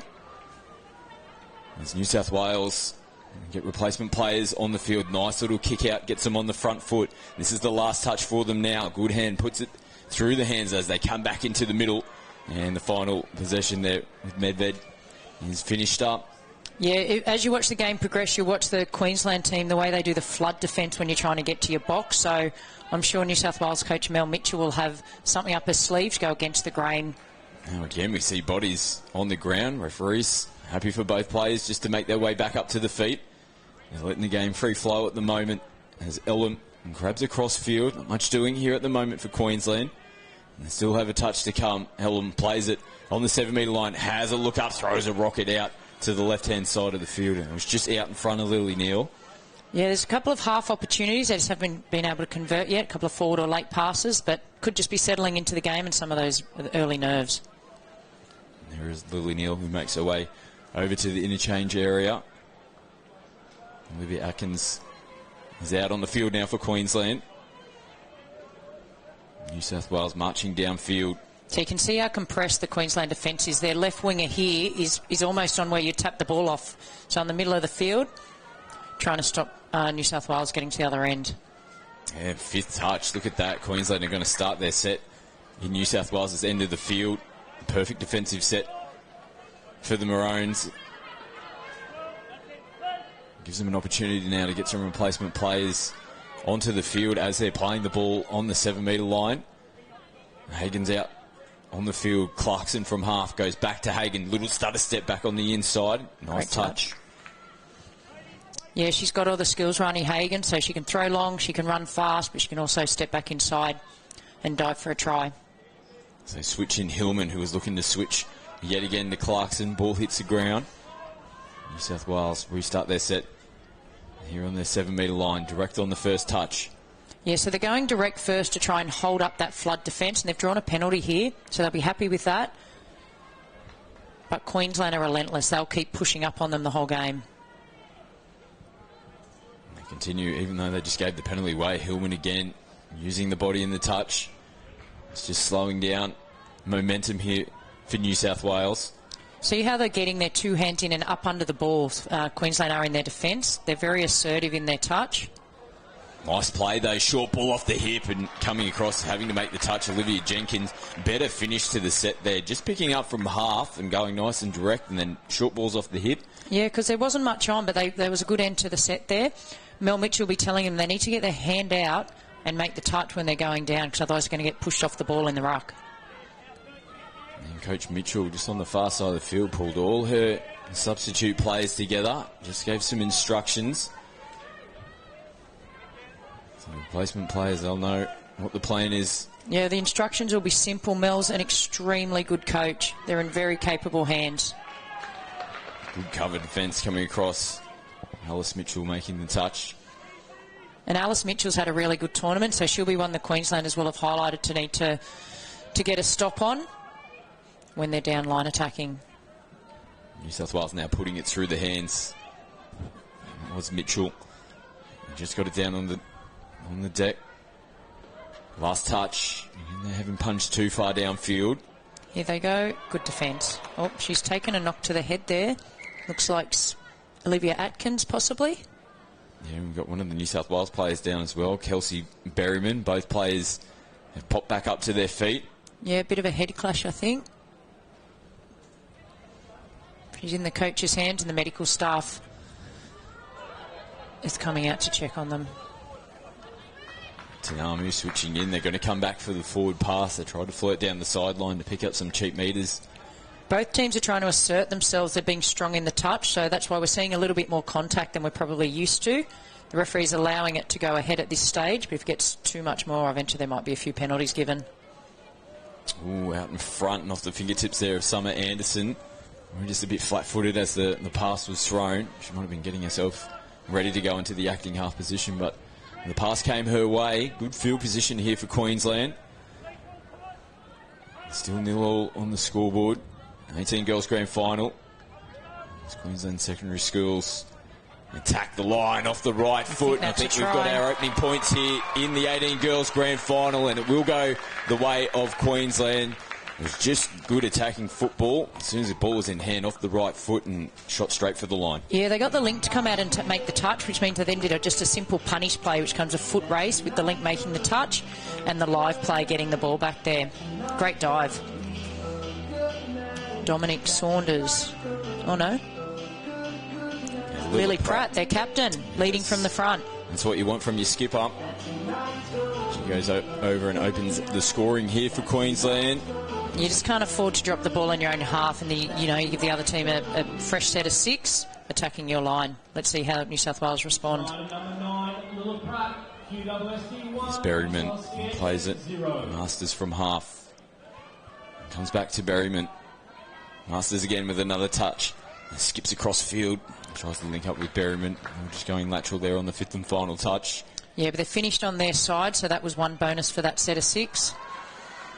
Great start here for Queensland. Hillman picking up big metres through the middle. And here she is taking another A run forward. Oh, see some space at Hagen, and just probably caught in two minds. Had a little look up and out of the corner of her eye. I could see that there was room to move down that left-hand side of the field, but just hesitated getting the ball out of the hands, and it resulted in a forward pass. Yeah, you're right there. They were just caught between two minds. You can see their coach is having a quick chat to them in the box, probably telling them take the safe play there and get it down for the next opportunity. New South Wales now head over to their interchange side of the field. They get some fresh players on the park. And back midfield they come. Simpson plays it. They've got all their numbers on the left-hand side. Now they've got bodies in position. Medved can't find a contact. No, and that's what Queensland do so well, because they push up so hard in defence. You know, you've kind of got to push that extra little pass to try and get in and behind the line. It doesn't always work out. This is good, better defence by New South Wales. Nicola does a good job to get them on the front foot. Tsunami will follow suit. Switch their players onto the field. Neat playing it. Hagen. He's going to go again. It's a double play. Hanging around half. Comes off the left foot this time around. Switches back in. They held their nerve nicely in the middle of the field there, New South Wales. And Piper Marchant making the final touch, and they get possession back. Yeah, she's got such a good step. She creates an opportunity out of nothing, but possibly the link should have hit the outside hole then and let Rani do her work. Oh, good meters. Berryman down the left-hand side. Queensland a little bit skinny in the middle. They'll be looking to Masters here. They pick up and go. Left-hand side. Lovely ball out in front of Summer Anderson. Nice set, though, from CHS, wasn't it? They did that points. was a really good set. They finished in that corner. Young Summer Anderson, she's only 15. Oh, wow. So she's got another few years. I've known Summer since the day she was born. She's a lovely young girl, and she's really enjoyed her opportunity with these players and under Mel Mitchell this week. Queensland got a little leg up as New South Wales didn't return the ball to the mark. It just helps Queensland get on the front foot. Here they go. Sophia Neat plays it. Last touch. Clarkson from half. Hillman going across field. No options. And that is the final touch of the set. Yep, good listening there by New South Wales. They were aware of the touch count and knew they could just push up on that last one, knowing they didn't have to go backwards. That's better play by New South Wales with that trail play. They'll draw a penalty as well for a hard touch. Yeah, good football. And that just shows it a better start to the set from CHS, and then all of a sudden Queensland felt like there was a little bit of extra pressure. They try to respond by having some physical contact in the touch, and they give the penalty away. And good football from combined high schools. Looking for their opening try. Good hand plays it as they sweep around. They come against the grain. They need to phase play there because the winger had to come in and shut down. Good defence by the Queensland winger. Vera outside the 7, just doesn't get it down cleanly. No, there's got to be a little bit more patience, CHS. The tries will come. They've got the attacking ability. They've got to give themselves the maximum amount of opportunities as Queensland work their way. They're very clinical getting out of their own end and getting the transition done correctly. Ellen switches Hagen. It's that familiar interchange set play that they've got Queensland coming out of their box. Hagen picks up. Nice ball. Nicola can't skip away. Desperation defence from New South Wales. The 11 and 12. Vera and Simpson on the edges. Yeah, there's some speed on both sides of the field there, but simple play by Queensland. She's calling for a no touch. The referee's just holding things up. I think she's just confirming with her sideline referees. She might not have been in a great position to see it. Referees need to see it 100% clearly that no touch has been made, and assisted by the sideline referees to make the call. Yeah, and that's a smart play by Hagen there. She's going to have an opportunity here to convert on her good defence. Tsunami plays it. Nicola from half. A little short ball. And it looked flat. That ball from the acting half position. Yeah, we've seen a lot of flat passes, but the referees are onto them. They've done a really good job in making sure the passes aren't forward off the ruck. Ooh, risky ball out in front of Summer Anderson. Yeah, that was a tough one for her to take. She's thinking they're going down and the ball just pops out in front of her and had a little chance to haul that ball in. They just need to, as I said, stay calm, CHS. They're right in the grind with them, but they don't want to give this Queensland attacking juggernaut too many opportunities. Hagen plays it, steps out, receives it back, kicks out on the outside. Great touch.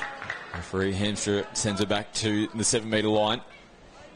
That was very close. It took a really good touch from Coco Masters, one of CHS's best this week, to save another try. Open side, ball behind Nicola. Execution letting them down on that play at Queensland. Yeah, they need a complete set here in New South Wales because Queensland are going to be up in their face. So you can see they've gone against the grain to try and hold, and they've done a good job here. McCarthy sends it from half, but again, the outside defence for Queensland.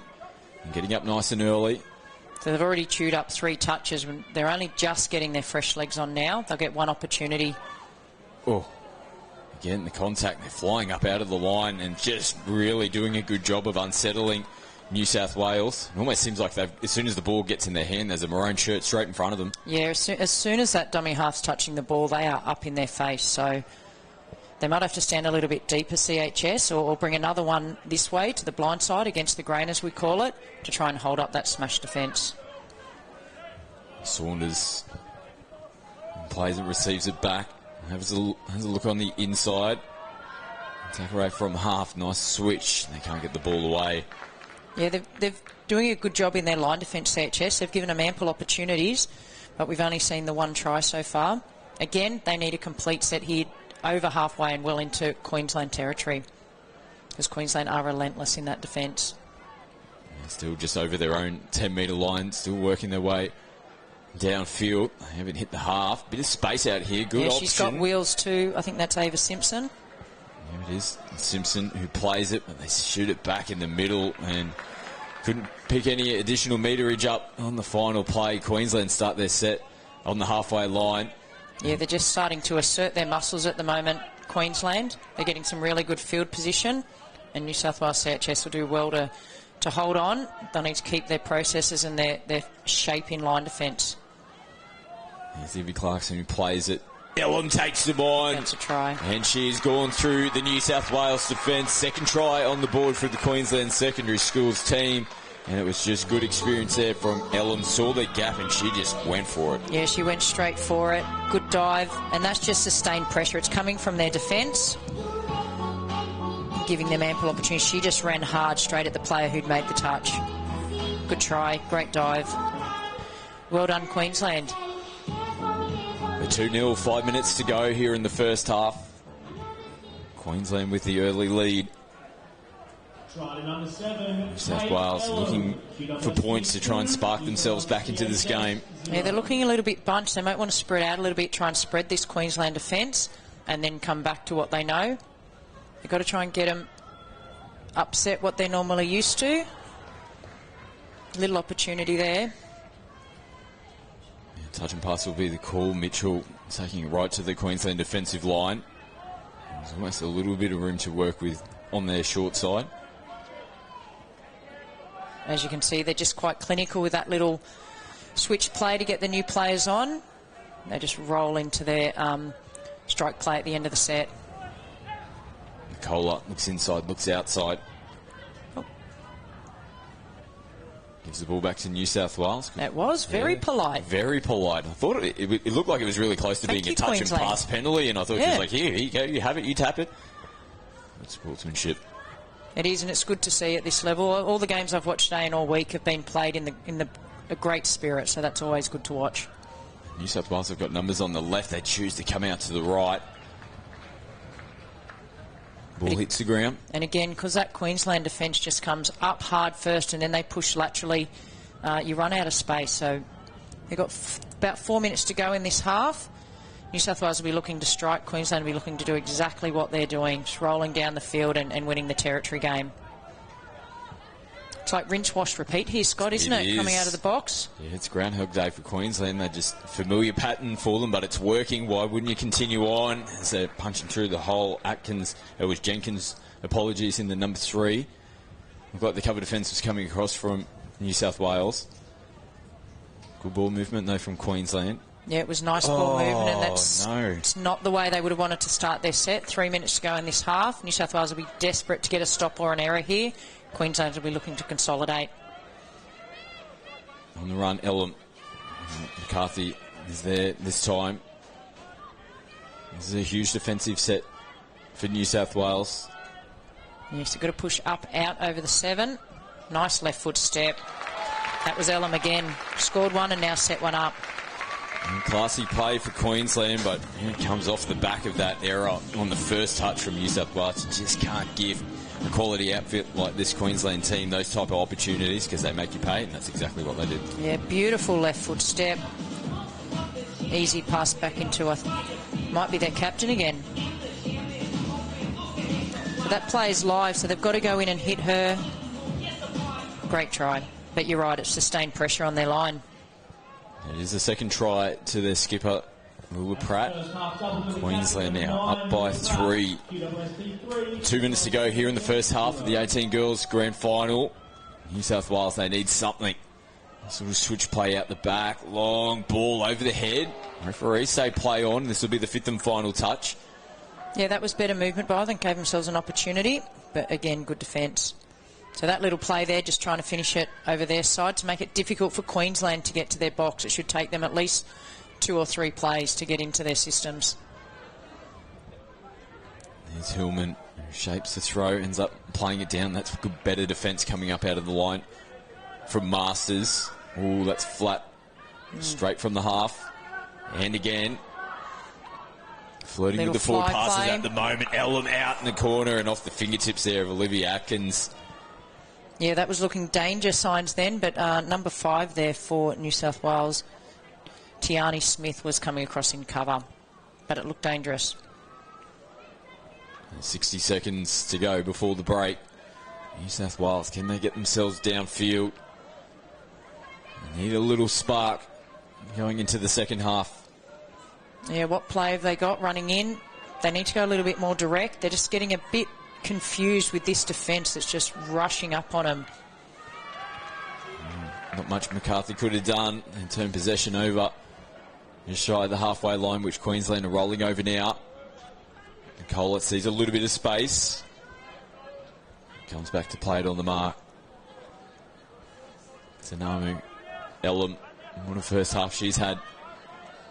She's conducting it out there, pointing the finger of where they need to go. Oh, yeah, Good probably. defence. Yeah, just a bit too close to the try line there, Queensland. Miscommunication, probably needed to pull out, and they still had some time on the clock. They'll probably just absorb these touches, for there's only a few seconds to go in this first half. Go in and get some composure from and some last-minute advice from their coaches. Ball's thrown, takes a little deflection, but the halftime hooter sounds in the background. Queensland going into the break with a handy 3-try margin. It took a little while for both teams to sort of find their feet and groove in a grand final, which is quite usual. That can happen, but Queensland well on top at the moment. Yeah, they sure are. And as we spoke about at the start of the match, they're leading with their defence, and that's then rolling into some great attacking plays as well. So big second half needed here from the New South Wales combined high schools. They're down by 3 on the scoreboard. We'll take a quick break and be back with all the second half action.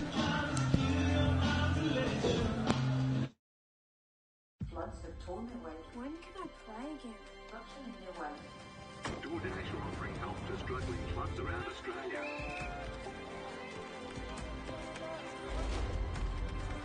There you go. Get some footies for you guys. That's like good practice, yeah? The clean-up is after residency. Good luck out there. It's go time, mate. Back in the nest. Champion.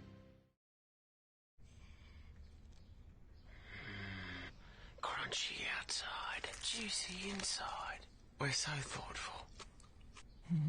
I'll bring you some chicken. Oh, the rooster's calling. Hi, I'm Scott Prince, Bristol Ambassador. I'm inviting you to join me in signing up for Team Bristol. So what is Team Bristol? It's a club for those who play touch footy. You'll get tips and tricks when it comes to painting, exclusive offers, and the chance to win prizes throughout the year. It's easy to sign up. Visit the Bristol website.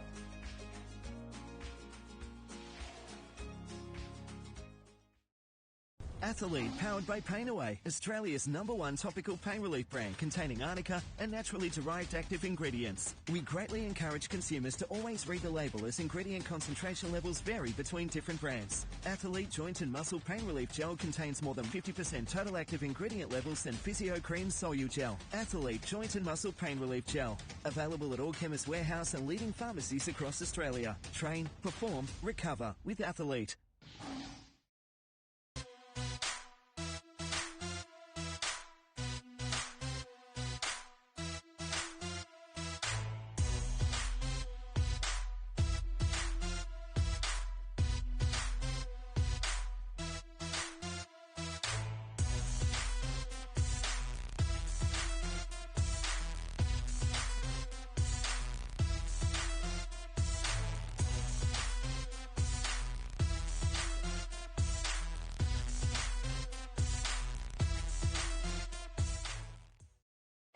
Here on the Sunshine Coast, you'll find sunshine makes the sea sparkle. The skies pastel. You'll find the sun shines from above and from within, making laughs linger, moments longer, hearts beat fast, and time moves slow. Come find your sunshine moment for real. Lots of tournament weight. When can I play again? Russian here weight. DoorDash are offering help to struggling clubs around Australia.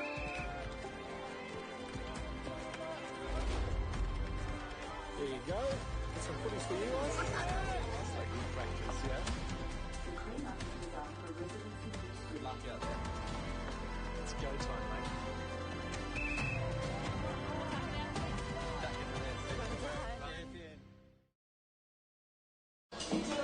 Welcome back to live action here in the 18 Girls Grand Final at the DoorDash National Youth Championships.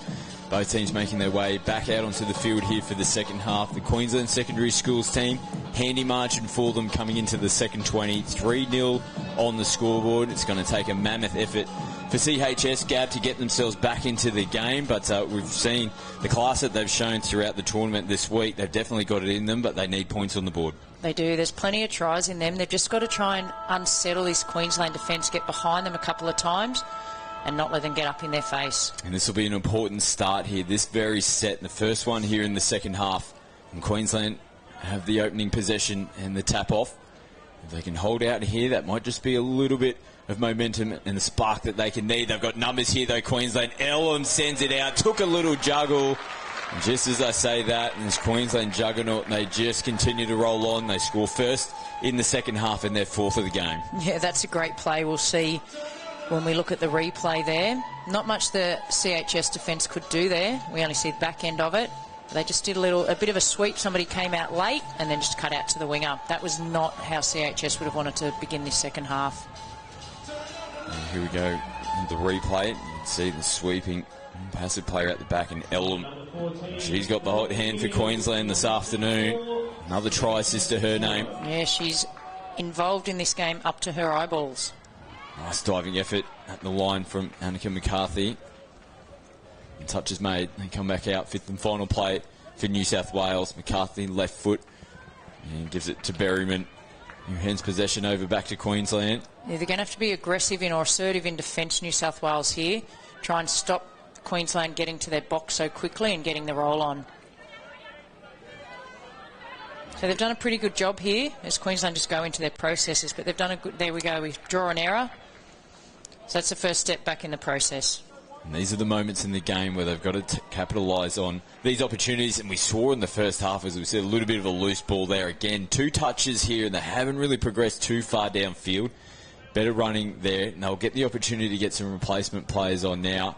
Yeah, and they've got touches up their sleeve here as they get some fresh legs on. They've probably got 3 touches left. They need to work out what play they're going to run, running straight through the middle there. Alice Mitchell. Couldn't find any options, right and left. Now Lila Pratt, their captain, just picked her off then, and very calm and composed. Now she heads away towards the box. Good meters again from Queensland. Saunders, and another little mistake around the halfway line, so it's back-to-back sets for Queensland. They start their set pretty well, but when they're getting to this area where they're looking to make changes at the same time, just a couple of loose passes. Yeah, and that's 2 little wins for New South Wales CHS. There's plenty of time on the clock. They've just got to try and claw it back one by one. Not worry about the score of 4, just try and get it to 1 first. Again, good running coming into the line. As Berryman plays it out in front, did a good job to hold on to it, but yeah, really had to stretch to try and reel that one in, which sort of gives you that indication that it was a forward pass. Yeah, she did well, McCarthy, there to hold on to the ball, but all to no avail because it was thrown forward.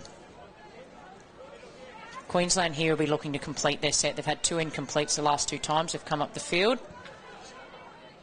Here they go again. Better play for them this time around. It's Tinamu. Gets in between New South Wales defenders. They're on the back foot. They have a look up. Nice cover defence. Good attack, good defence there. They tried to get right behind the CHS, but the defender there was able to make the stop. They've got to go hard here, CHS. Good run by Berryman. Smith plays it. They're still working their way over the halfway line. Flat ball from half, and they're going to pick them up. Hit again, unfortunately. Yeah, you called it there, Scott. It definitely was flat. It was unfortunate there because they had a bit of a roll on here out wide. It's nice to see him promoting the ball. So Tinamu would tap it. Play the first touch on the halfway line. Out to the left-hand side of the field they go with Atkins. Take right now playing it. Nicola slides across field, steps in, has a look up, and got 4 on 3, sends a lovely ball over the top. And that's just too good. Queensland extend their lead. They're up by 5 tries, and this is looking pretty formidable now for New South Wales. Yeah, it's going to be a hard climb up from here, but Queensland are just clinical. Too good there. Charlie Nicola, beautiful cutout. Not much CHS winger could do there. Olivia Atkins with the try. New South Wales continue to search for points. Olivia Atkins, QWST 5, New South Wales CHS 0. Talia Berryman plays it. She goes out to the right. Ooh, just losing their way. Might have been looking for a little bump ball back on the inside. Yeah, and that play was on. I love seeing those little bump balls or back off switches, late switches, just trying to move the defence. They're going to have to try and do something different, CHS, to try and unsettle Queensland defence, which has just been rock solid so far. As Pratt plays it, Helen looks left, comes back out to the right-hand side of the field. Last touch for Queensland. And they'll hand the ball over. Oh. Ellam's down on the Red Rooster sign. Has a big smile on her face. No doubt there was some banter there from her teammate. New South Wales again, first 2 touches working really hard to get forward. Replacement players coming around on their own 10-metre line. Yeah, this is a little bit better from New South Wales. They're giving themselves a chance here, straight up the field. They're going to go back down their side. Oh, nice ball back on the inside. There's space here and almost squeezing through. I don't think... Oh, Ellam's claiming the touch. It was Alice Mitchell showing some real speed. Well, it opened up for them on the back end of that set. There wasn't too much doing. Then all of a sudden, Mitchell got the ball, saw the space, and she went for it. Yeah, as you've said before, they got the front end of the set right, which set them up for the back end of the set, and nearly snuck through for their first try. A little inside pass. Good cover defence there by Ellam. Attack and defence, she's got all the answers at the moment. Clarkson short ball. Hillman back on the inside. Here's Hillman. Goes long out in front. The ball hits the number 7 there, Summer Anderson. Turnover. New South Wales back in possession. Yeah, it's a good spot for New South Wales to get the ball back. But again, as you can see, this Queensland defence just coming up and in. Call it wave defence or flood defence.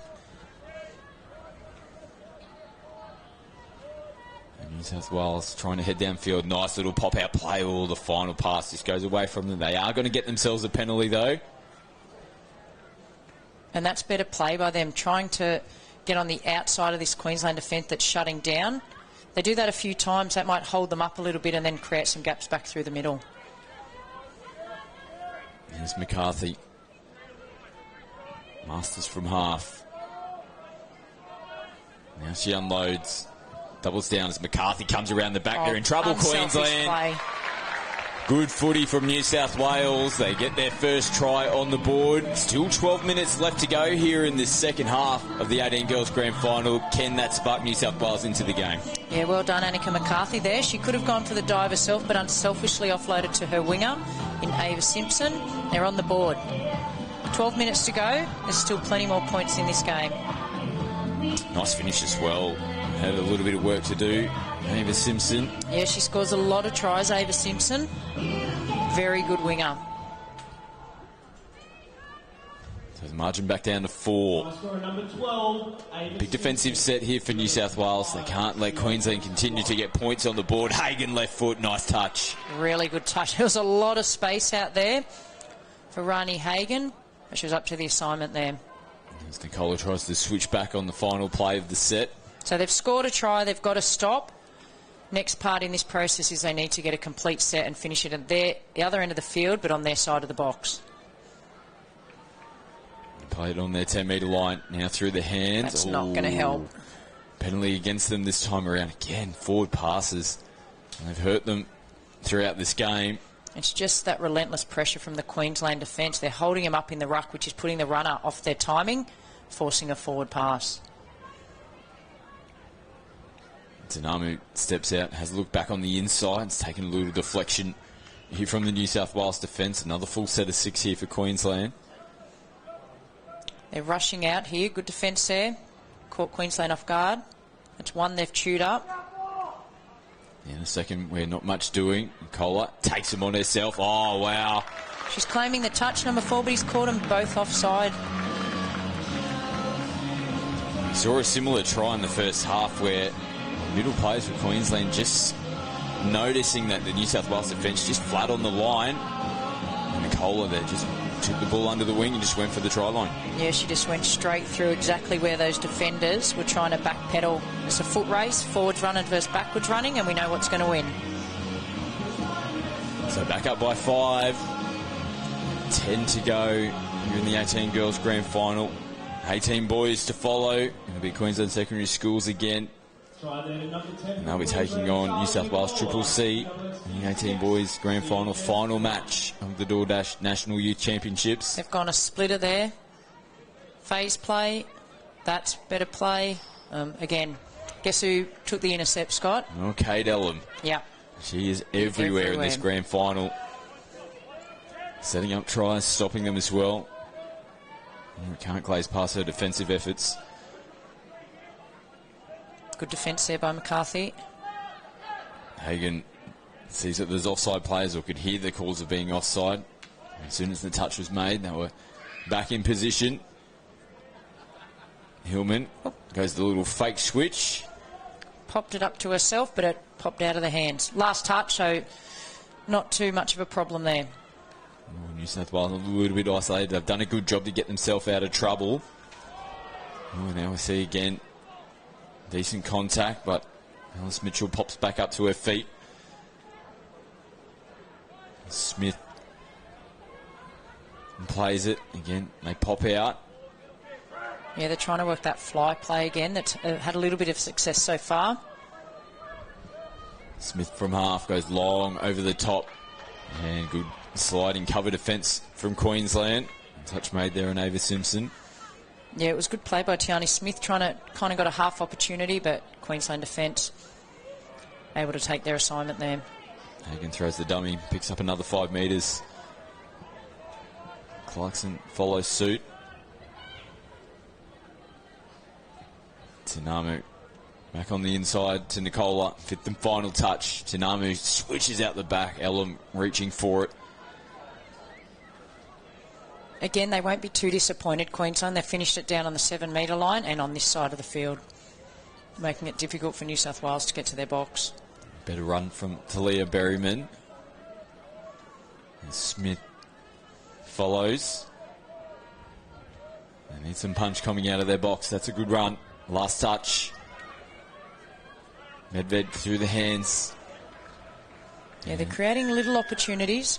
They might just need to try and go a bit more direct on that first and second touch, trying to pull up that Queensland defence and then get towards their box. Sometimes if you're just moving laterally, it's just making it easier and the Queensland just flood down into that corner. So Queensland tap after the penalty.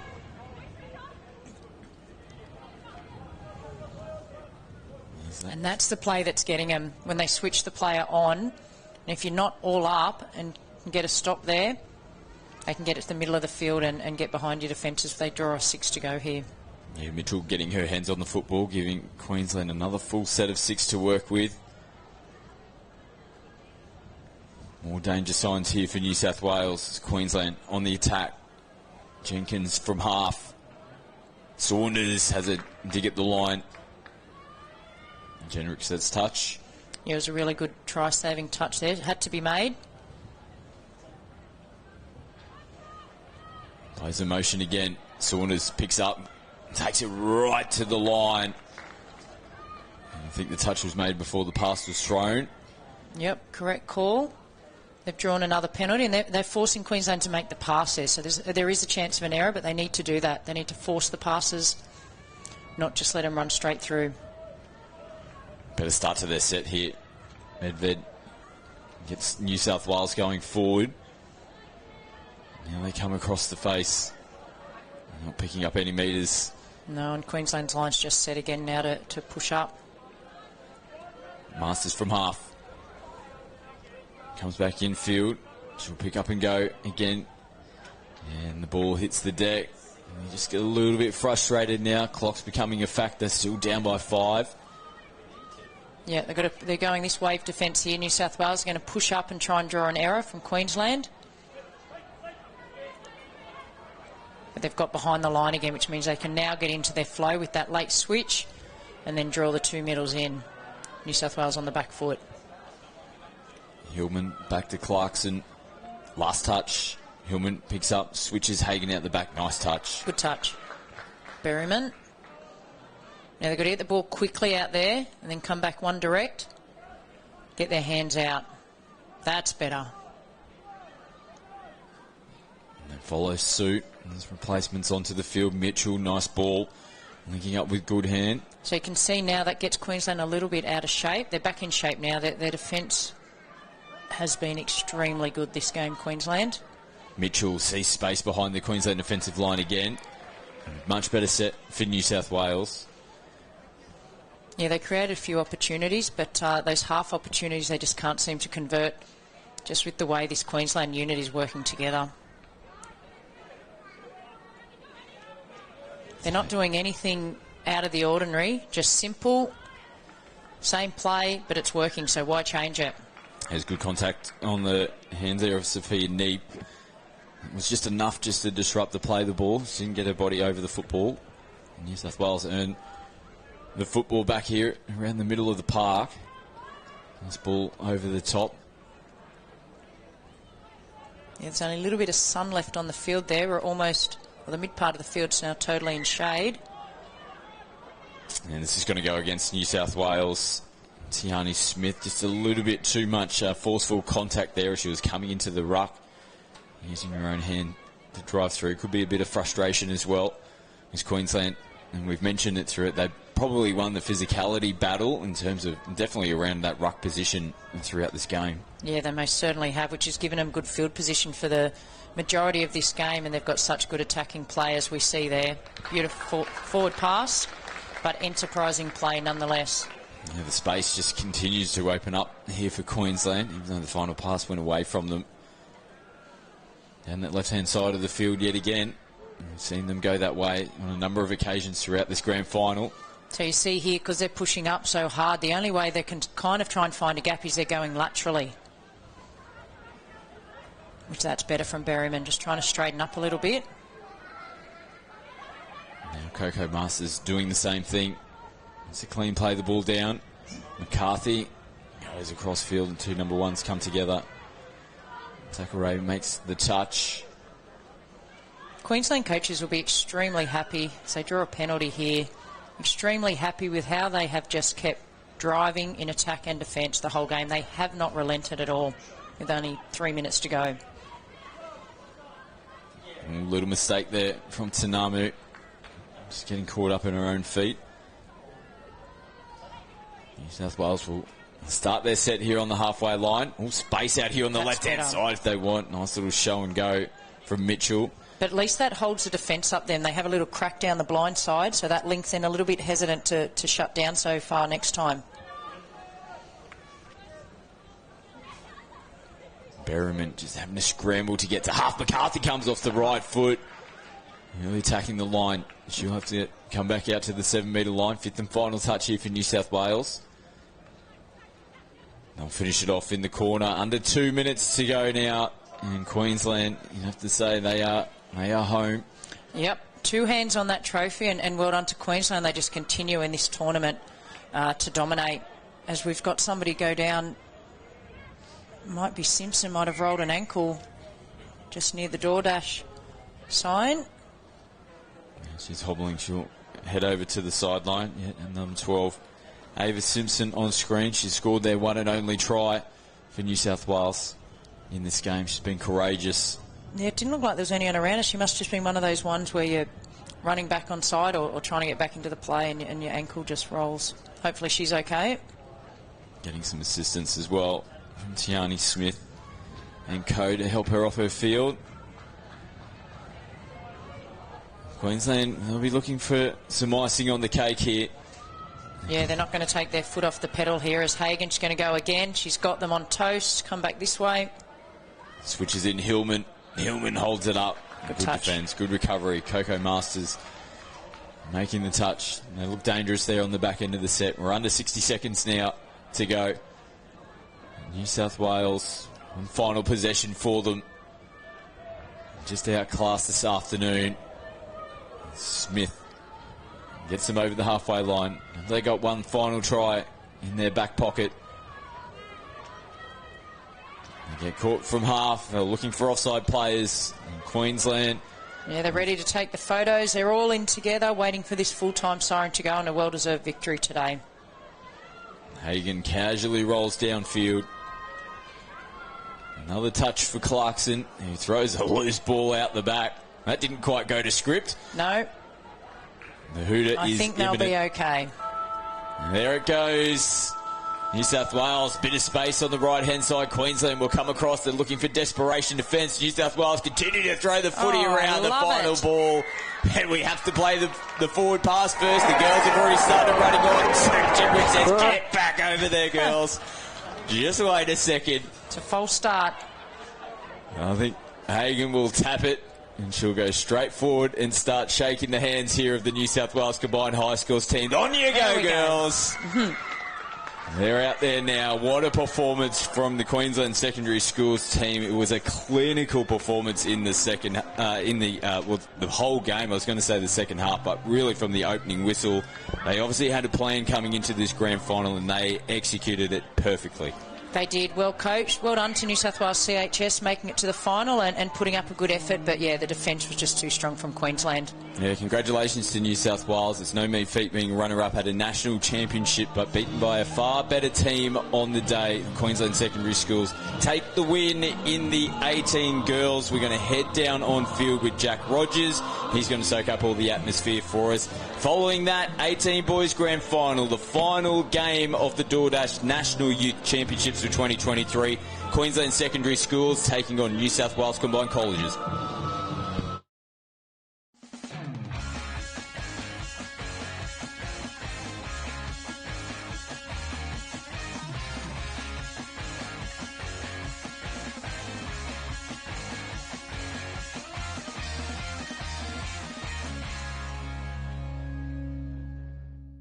It's just a great festival, mate. Get away from the seriousness of the touch and come down and have some wines and some good food and meet some really nice people. Get on the plane, get on the boat, get down here. I mean, why wouldn't you? I mean, it's superb. You know, you can't get many places where you're playing top tier touch and then you've got a beach and wineries on your doorstep. So, no, it's well worth being here. And we just play touch, so that's what we're all here for, and that's what we enjoy. It is just such a great atmosphere.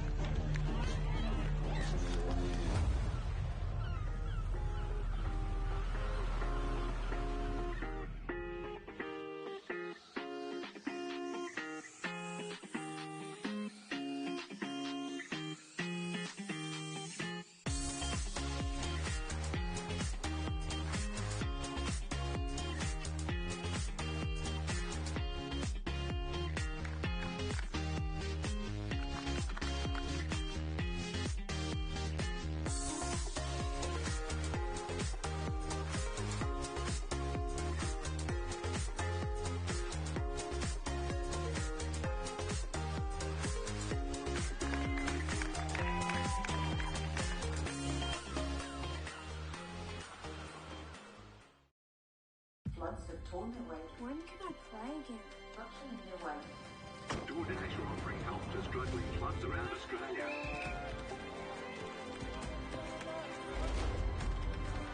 There you go.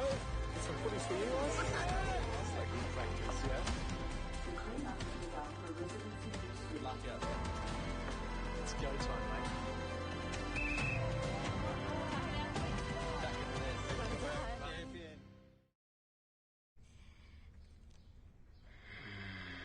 Crunchy outside, juicy inside. We're so thoughtful. I'll bring you some chicken.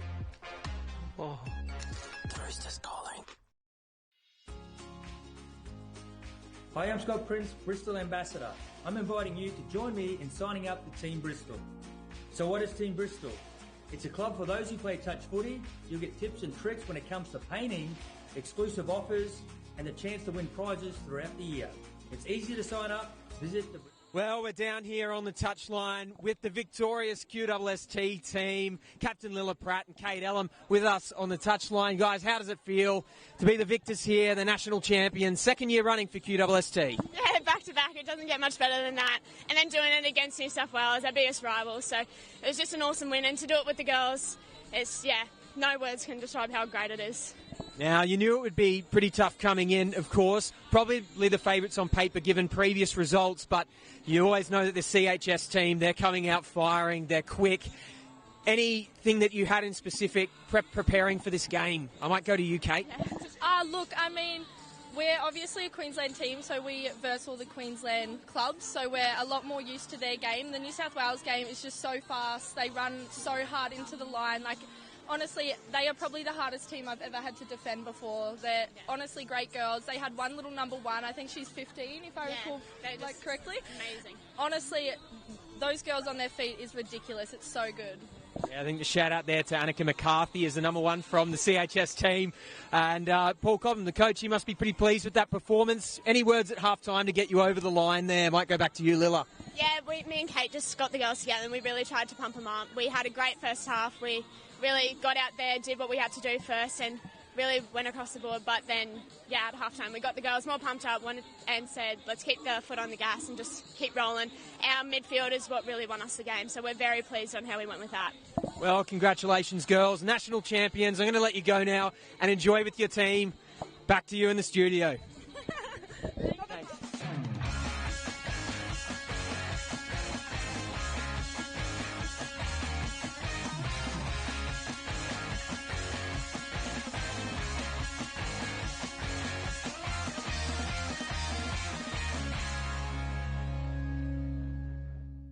It's just a great festival, mate. Get away from the seriousness of touch and come out and have some wines and some good food and meet some really nice people.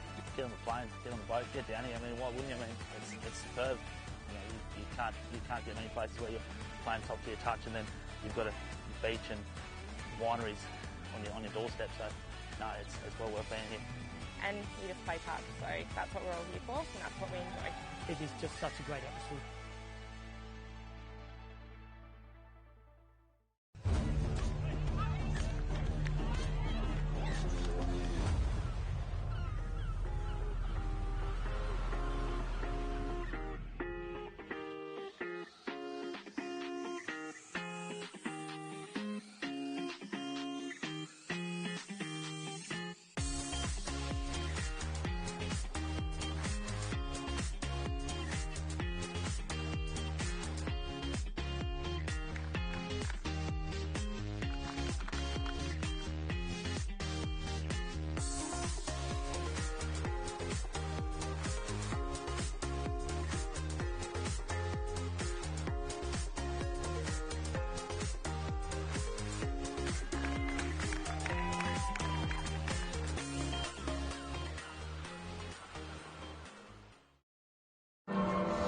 Well, we're at the final game of this year's National Youth Championships, and it is the 18 boys grand final. Queensland secondary schools taking on New South Wales combined Catholic colleges.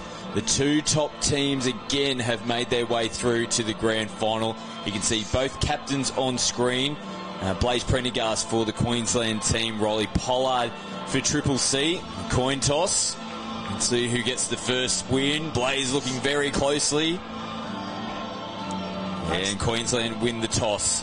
They will choose which way they go, who gets the tap, and it's important, isn't it, Gab? Just in case things potentially go to Bristol points extra time.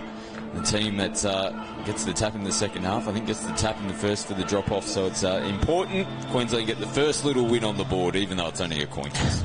It is an important coin toss, and as you can see there, Riley and Blaze both talking to the refs. The ref will be talking about what they'll be looking for, and they want a good, clean, fast game, which is what I'm sure we're going to get this afternoon. Now 3 referees who you can see on screen: Zoe Jenrick, Jordan Randall and Brandon Sanderson.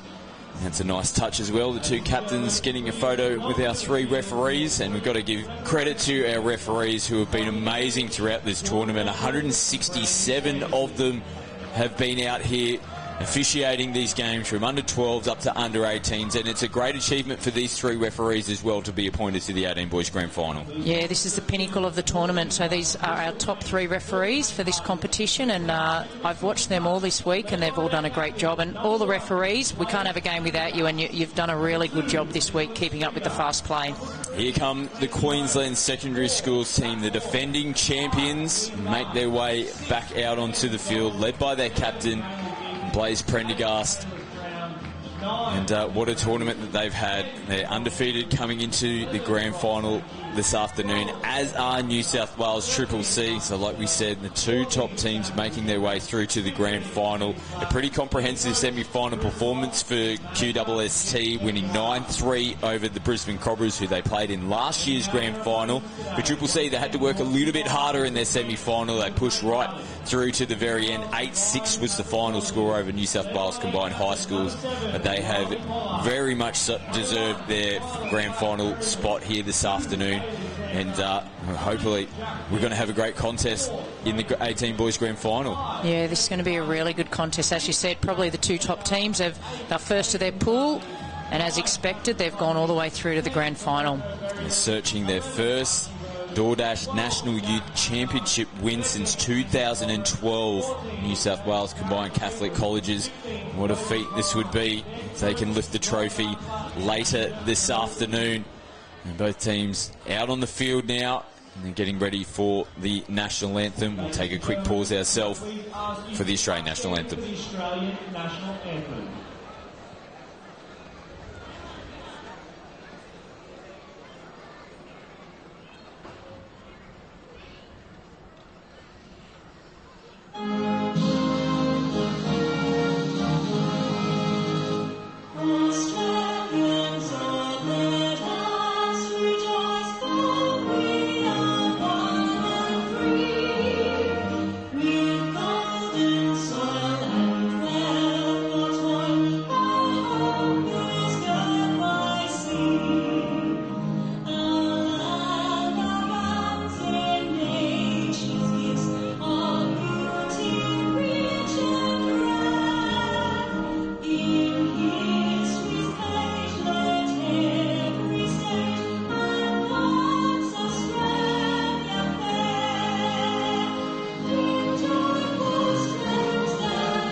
Huge crowd on hand for our final match of the tournament. Grandstand is completely filled here at Sunshine Coast Stadium. Both teams will head over to their respective sides of the field. 2 minutes to go before the opening tap-off of the 18 boys grand final. No doubt a few last-minute nerves. There always is, big occasion. And this is what both these 2 teams would have been planning for, to get through to the final game of the tournament. They've got to put it all on the line here in the next 40 minutes. We can see our Bristol Paints grand final team list.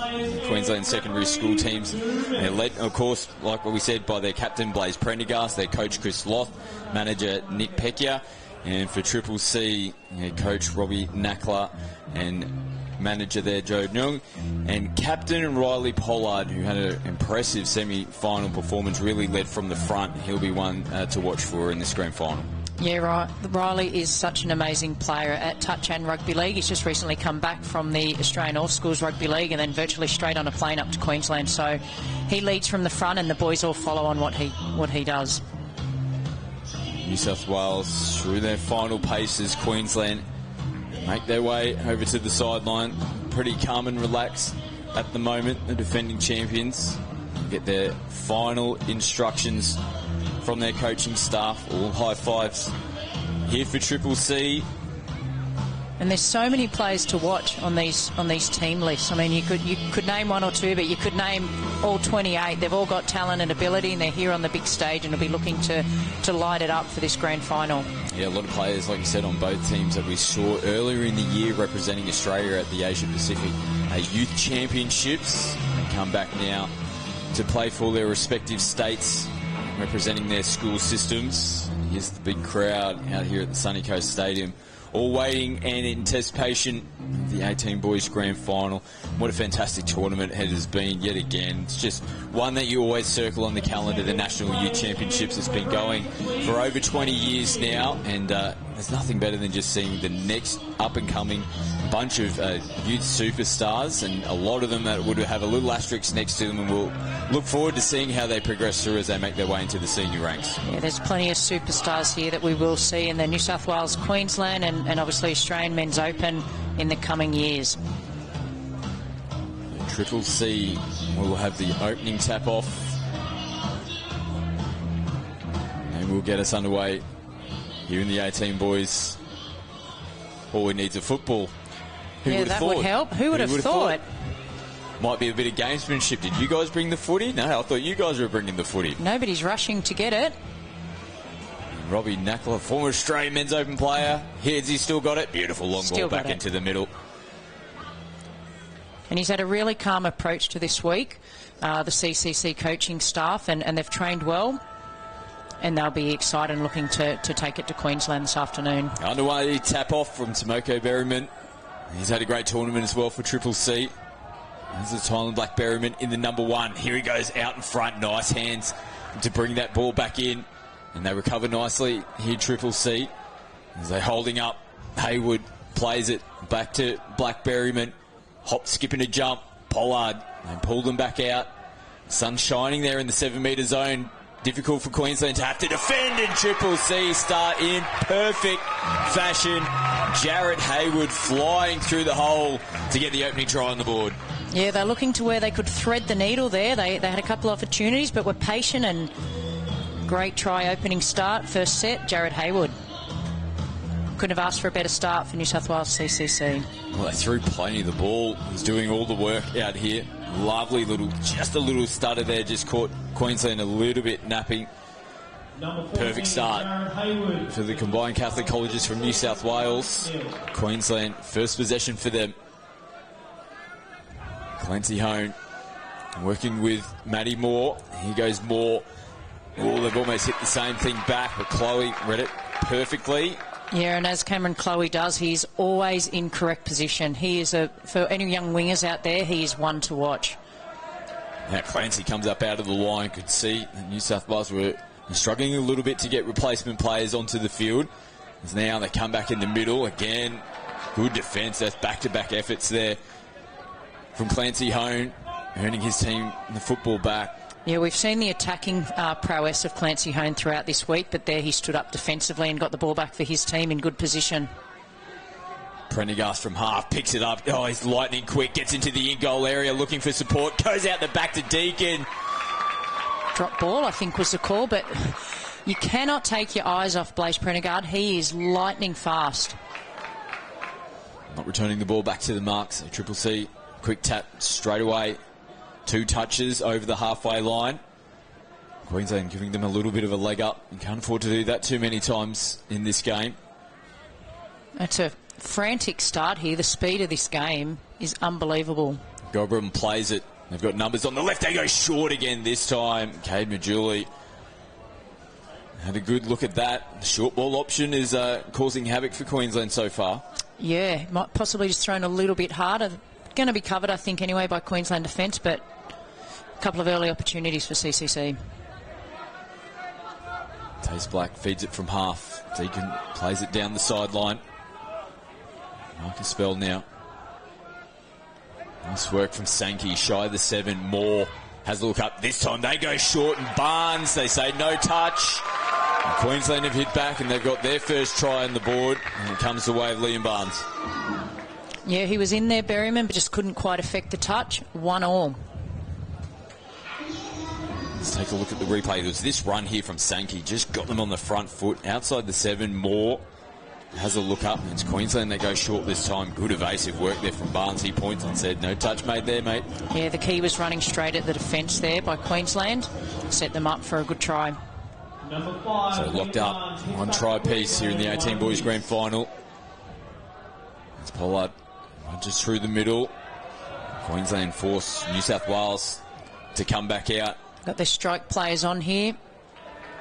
Again, they're happy to go through that short option. They've got one more touch to come. They might have lost the count, actually. Now Queensland regain possession. Queensland will be trying to get it to their box quickly. New South Wales, on the other hand, will be trying to stop them from getting it over halfway. And they've forced the error there.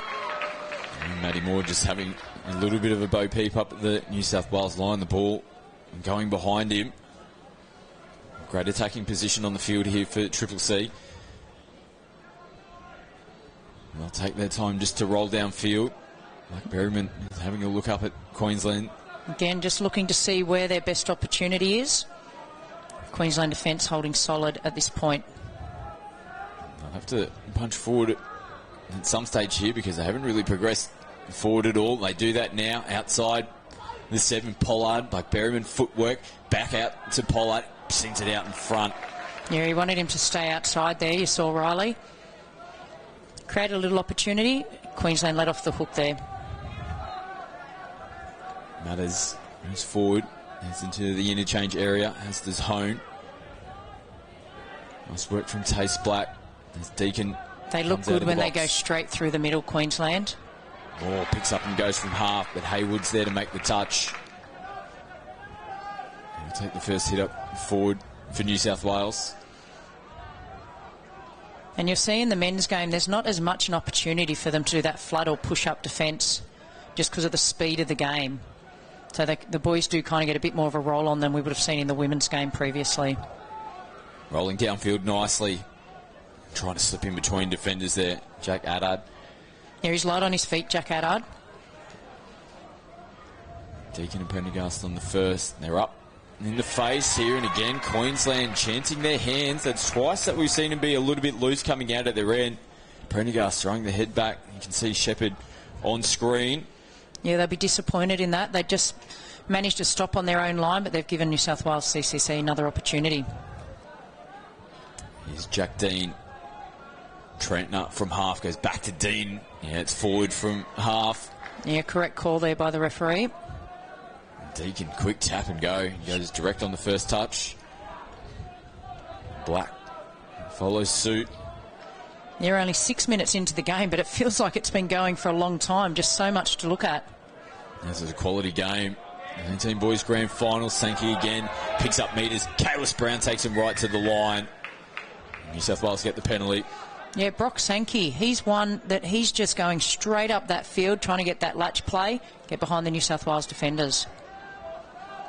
Dean puts it through the hands. Tomoko Berryman plays it just shy of the halfway line as they roll over now. Changes onto the park here for New South Wales. And Chloe finds himself, no, it's the number 8, Cade Majuli, plays it. They'll be happy to finish it over there. Yeah. Something CCC be good. I've watched all their games this week. Something they've been really good at is coming onto the field at speed, transitioning well and getting into one of their plays.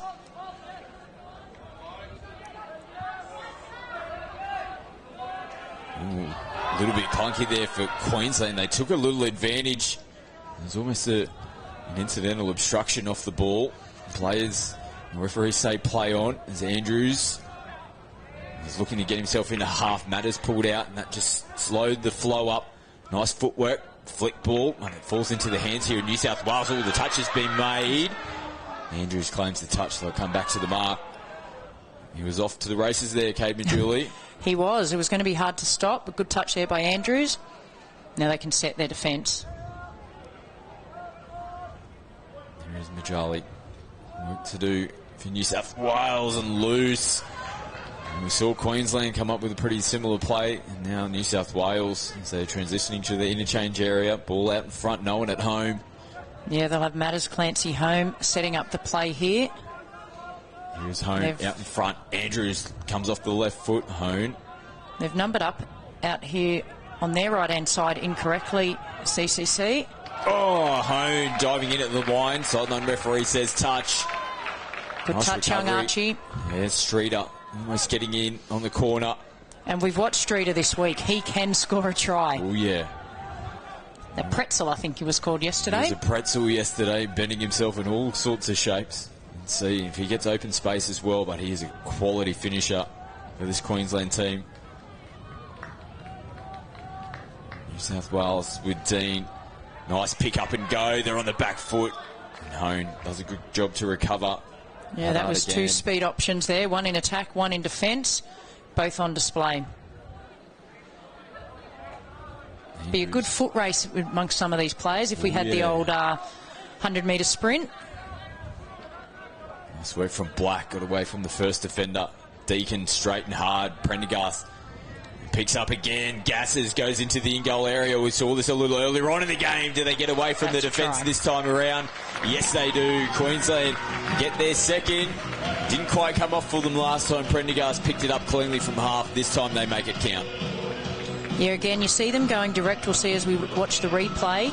And then you've just got that speed of Blaze Prendergast. So you see here, Bailey Deacon sets up the play, and then it becomes a foot race. Prendergast just looking for options here and popping out in the backfield. Sam Shepherd. He's got a swagger tries to his name throughout the tournament this week. Possibly none more important than that one. Gives them the lead. 2 tries to 1. First time they've been in front, Queensland. Now Black Berriman attacks the line. Prendergast, the 2 number 1s. What a battle that will be for the remainder of this game. Yeah, that's an awesome battle there. As we saw, Blaze set up a try down the other end and saved one here. Out in front, last touch. Pollard had work to do, sinks it over the top. And there was contact from Streeter on the ball. And New South Wales will get the penalty, full set of 6. Yeah, they won't be too disappointed with that, CCC. They'll get 6 opportunities here with some of their key men on the field. Haywood plays it open side. Great read. Coming up out of the line, Sam Shepherd. Yeah, I'd say they've watched that in video footage because he knew exactly where he had to be there, Shepherd. Haywood again.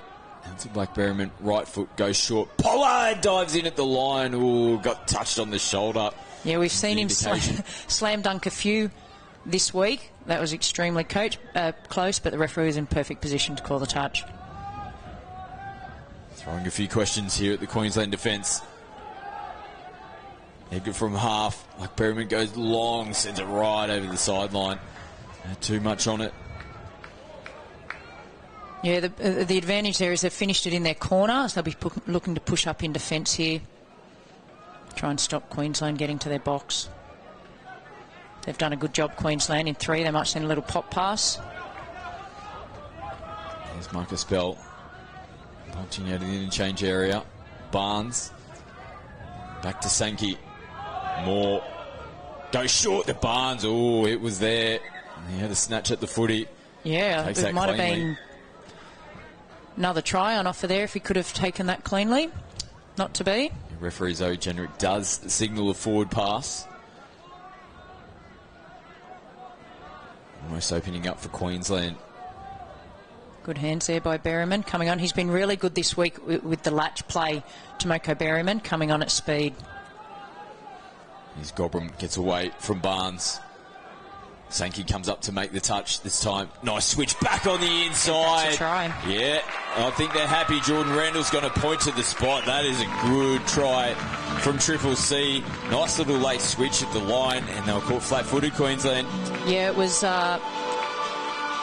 Jack Addard that set that play up with his foot speed, but again, they went direct first.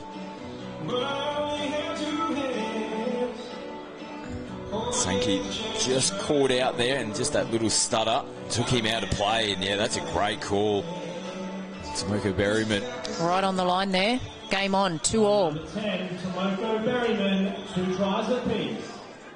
Queensland back on the run, and they turn the ball over. Nice work from Triple C. You see they're straight onto the ball. They're a bit buoyed by that try, and then a good defensive play there, and they're racing it up the field. This is probably their best set so far. Gobrin asking the question of the referee. Touch has been claimed. So playing restart. They are over the halfway line now. Again, Clancy Hone being strong in defence here for Queensland. And we see back-to-back matters. This time they won't get away with it. No, that was one of those 50-50 that could have gone either way. Went the way of New South Wales CCC. So full set of 6. Great attacking position. Can New South Wales reclaim the lead? Jack Dean skipping around. In contact again. Clancy Hone. Trentner steps in, receives it back from Dean. Little flick back on the line. That might be another try. Oh yeah, they've gone back to back here. Triple C. And they are back in front, 3-2. Yeah, and as you see, you just cannot give away repeat sets. New South Wales marched up the field, got a penalty, scored next set. It was pretty enterprising play. Just a sneaky little flick ball back on the inside. Jack Dean was there to pick up the crumbs. Slings it back to halfway. That'll be one for the socials for those 2 young men. Oh yeah, get a few likes on that one as well. He goes Blaze now. You cannot keep him out of the game. That's what you want from your captain. He just went, give me the ball, I'm going straight through. Again, it was different but somewhat similar, that the space just opened up in the middle, and again, just a little bit lazy on the line. Looked like they were pretty comfortable at this point in time. Blaze just punching through, and they probably just got their defensive positioning out of whack there, New South Wales. They did. We call that the splitter play. And again, you see them driving it in. Bailey Deacon on that occasion just drove into the defence and split hard, creating the gap for Blaze. Scores locked up again. 3 tries apiece here in the 18 boys grand final. The game's living up to all expectations. 15 minutes in. Oh, unfortunate there. Jared Haywood just tripping over his own feet and tried to reel the ball in as he was lying down on the grass. Queensland looking to capitalise. Marcus Bell gets him forward. Sankey skips away. Links up with Liam Barnes. Dummy from Sankey. Kalis Brown. They're just happy to throw the football around at the moment. Brown. Nice ball. They try to slap it back on the inside from Streeter. As we said, a great matchup up there between Streeter from Queensland on the wing and Cameron Colley from New South Wales. There's Chloe sending it from half, backing up as well. Another ball. And players onside. Sankey makes the touch. He's been solid, Sankey. I'm really impressed with how he drives the ball forward in attack. He mistake-free and then backs it up with his defence. Queensland working hard this set. New South Wales doing a good job again. Good pressure coming in from the inside. Majali making the touch. Streeter comes back in field. Hone plays it behind the defensive line of New South Wales. Good roll in here for Queensland. Andrews picks up. Matters through the hands. Nice little bat on play. And Shepherd in the corner. Well, that is a good try from Queensland. They were on the back foot there, New South Wales, and finished off really nicely there. Yeah, that was a beautiful finish there by Queensland. Just promoted the ball and this beautiful tap on for that last play. Just started with Hone, who got in behind the defensive line. Nice early ball from Andrews. What about the bat on there? Yeah, Chase Black, I think, was it that got the bat on there, number 15 for Queensland, and now they've reclaimed the lead. It's a seesaw event this afternoon. Yeah, it's back and forth between these two teams. What an 18 boys grand final we've got on our hand. Triple C looking to hit back, 2.5 to go here in the first half. Fallen Black Berryman, nothing there. Now they're looking for the passive play there, but I think it was Andrews on that situation. He's gone through. Touch was made. clips the boot.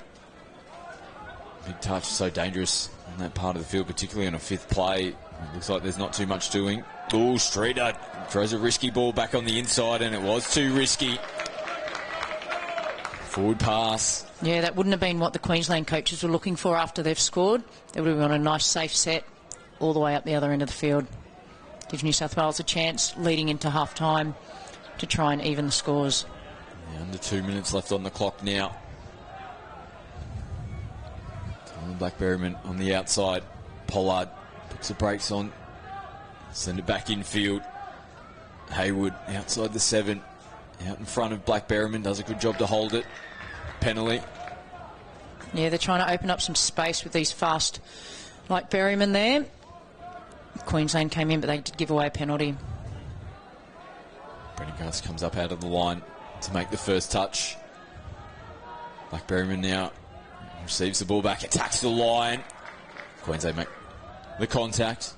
1v1 again. The battle continues between the two number ones. There's some good matchups right across the park in this grand final, which is what we want to see at the, the pointy end of the competition.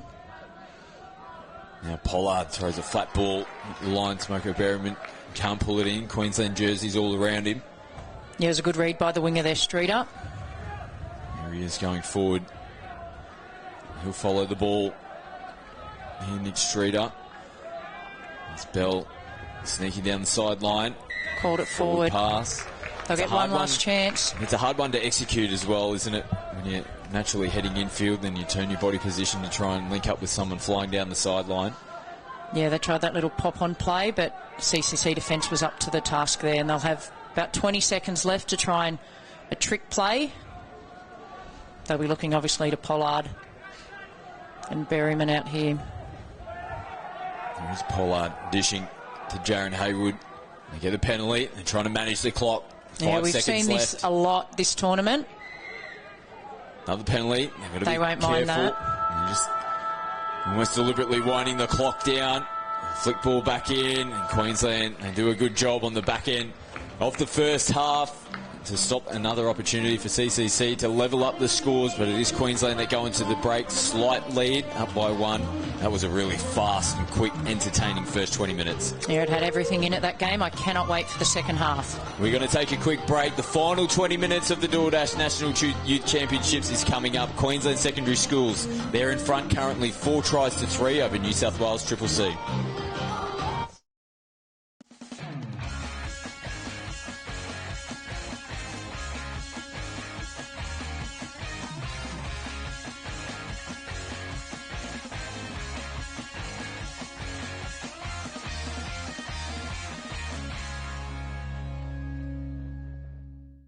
It's just a great festival, mate. Get away from the seriousness of touch and come out and have some wines and some good food and meet some really nice people.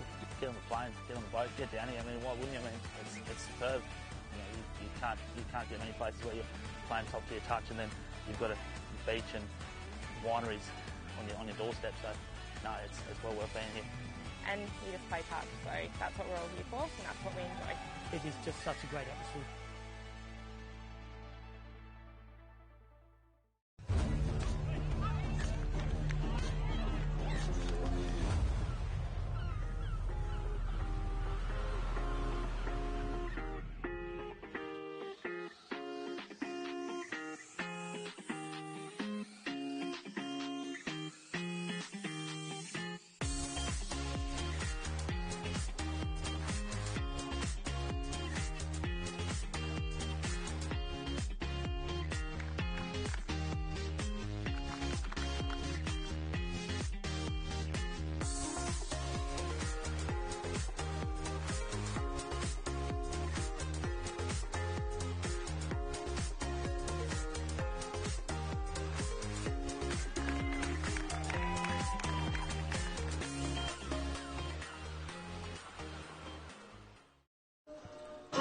Welcome back to the DoorDash National Youth Championships, the final 20 minutes of the tournament.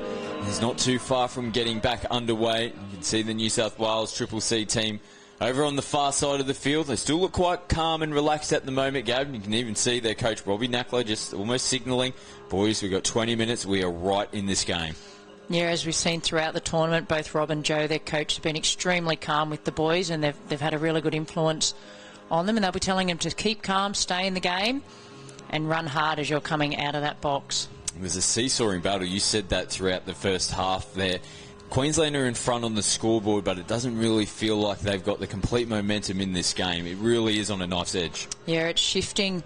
You just cannot afford to make errors in your own half. When the talent that's across the field, if you make a mistake in your own half, the other team's more than likely going to capitalise. Queensland Secondary Schools coach there, Chris Loth, on screen giving final instructions. He's been in this position many times before. He's been a long-serving coach in the Queensland Secondary Schools team, but has coached at origin level, seniors and juniors. So they've got one of the best giving their final instructions. Pretty animated in his messages here. He knows his second 20 minutes is really important for his team. Yeah, he'll be wanting more of the same, the Queensland coach there, and he'll be wanting, I've been really impressed with number 7, Bailey Deacon, and Brock Sankey in the way they're driving hard onto the field, getting behind the New South Wales defence and setting it up for their stroke players. So Queensland, they're playing it nice and cool. New South Wales, they're already out on the field. You can see them on screen. They are ready to go and rip in here in the second half. Queensland, the defending champions, they're still making them wait. They're out in their team huddle. The referees will give them the little hurry along. Well, let's put it on the line. How's this second 20 minutes going to unfold, Gav? I think it will be a seesawing battle. As a New South Welshman and mother of one of the boys in the CCC team, I'm hoping that the CCC can get home, but it's going to be a really good battle for the next 20 minutes. Queensland, the defending champions, looking to go back to back. Which way are you going, Scott? Well, we've got to have one on each side of the camp, don't we? We have to have one on each side of the camp. But I'll give you that. Yeah, don't mind the elbow that's coming your way right about now. Yeah, but I do have, everything crossed for CCC. Like we said, it's been 2012 was the last time they won. This would be a huge win for them if they could get up, and they are right in this game. Don't worry about that. It's going to be an important start for both teams here in the second half. All of a sudden, you feel like Triple C, they want to be the first ones to score. Queensland, if they're the next to score, they go up by 2. Pressure really swings back against them then. Yeah, we saw in a couple of semi-finals this morning. Once you get a couple up, gone for the out ball here. Ooh, and that final pass is forward. It was unfortunate. And they had the space on the right-hand side. Yeah, it looked like they were going to go the splitter play, which they've done a few times, but they weren't. They were always going back for that out ball, and it was great play, but unfortunately for Queensland, a forward pass. New South Wales just having to go back to the mark there with Wickman.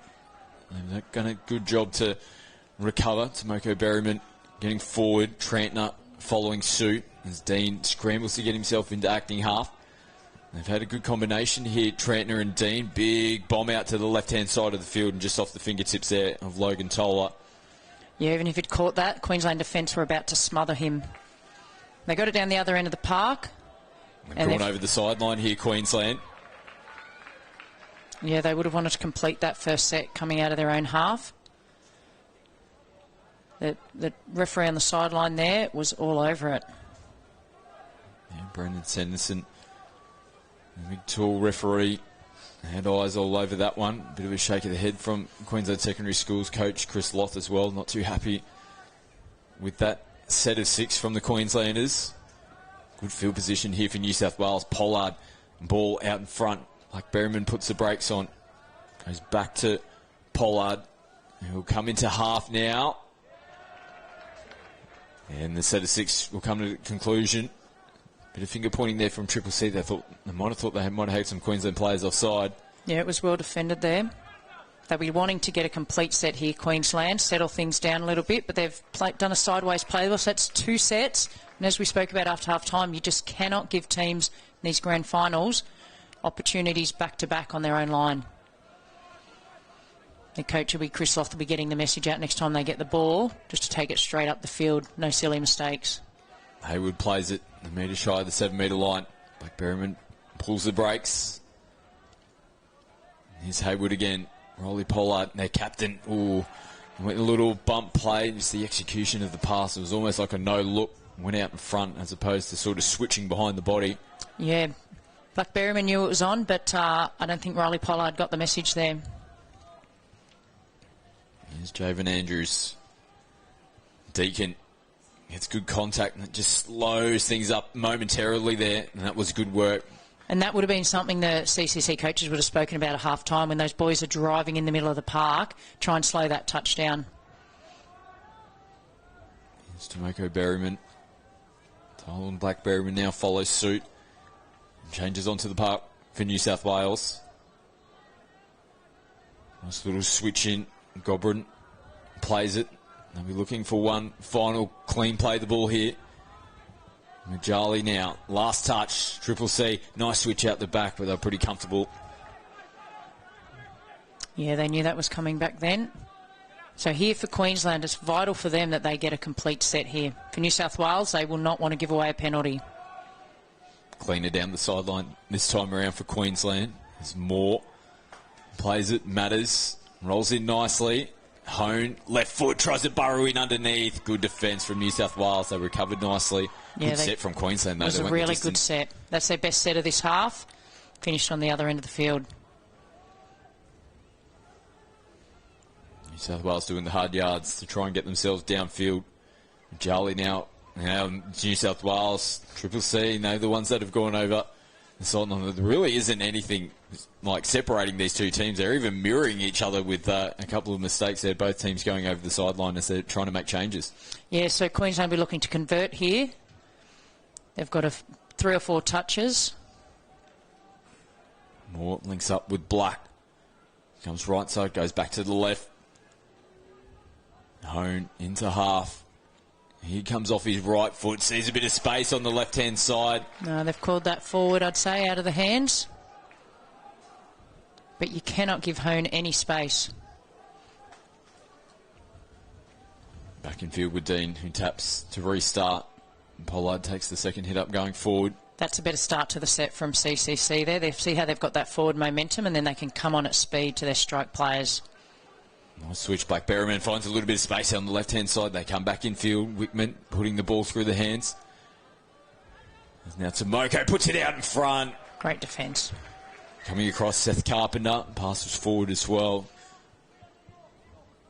And both teams throwing plenty of questions with ball in hand. Yeah, it's a bit of end-to-end at the moment. Still 4-3 on the scoreboard. Matty Moore taking a little juggle. Javen Andrews skipping across field. Sankey comes onto the field. And there we see that play again. Andrews threads it around the back. Did a good job to hold onto the ball there. Marcus Bell. Yep, and good touch by Logan Taylor out on the wing. It's just going from end to end at the moment. We'll see who's going to break first. It's a real battle and contest here in the second half. Still only the one try separating these two teams. They roll forward, 5th and final touch. Nice clean pickup. Players are offside. Into the in-goal area they go. Adard looking for support and finds it. What about the finish in the corner? Cameron Chloe. That was spectacular. I can't wait to watch this one on the replay. Saw their speed man there, Jack Adard, get through, and Cameron Chloe. What a finish. Sankey caught short. What about this? What about the ball? Then the leap out in front, caught in 2 hands. As I said, he is an amazing winger and just does not make mistakes. This is a quality finish. Look at that. And catch it in one motion, still flying through the air and then get it down on the ground. Queensland looking to hit back now. The touch has been made. Good attack. Good touch on there out on the wing by Archie Rose. So locked up again here in the 18 boys grand final. Prendergast, he sends one out. Carpenter pops it back in. Brown can't get away from the recovering defence from Triple C. We see that play a lot now where the ball goes out wide and they just try to sink it, pop it back in to their length. But the good teams are up to that now. They cover right across, not letting that happen. They switch out the back to the replacement players making their way onto the field. Here's Jack Dean again with Trentner. Trentner, early ball out in front. Oh, little switch back on the inside. Ball hits the deck. And there's that little combination again, nearly down that side of with Cameron Chloe. Andrews can't get away from Trentner. Matters Jinks around. Andrews, early ball. Hone goes left to right, over the top. This time they pop it back on the inside. And they'll bring that one back as well. They can't buy a try at the moment, Queensland. No, they're creating a few opportunities, but they just can't seem to get one across the line at this point. Yeah, forward pass from half. Correct it's been call. picked up. Yep, the correct call again. Referees have not made an incorrect call throughout this game. And it's these little momentum shifts we're seeing. Queensland, it's a draw on the scoreboard. They're just getting a little bit of ascendancy here the last minute or two. It's Taste Black. Jinking around, comes back up. Might have just momentarily pulled out of the touch there, Triple C. Yeah, the refs are onto that again. You just cannot pull out of that touch.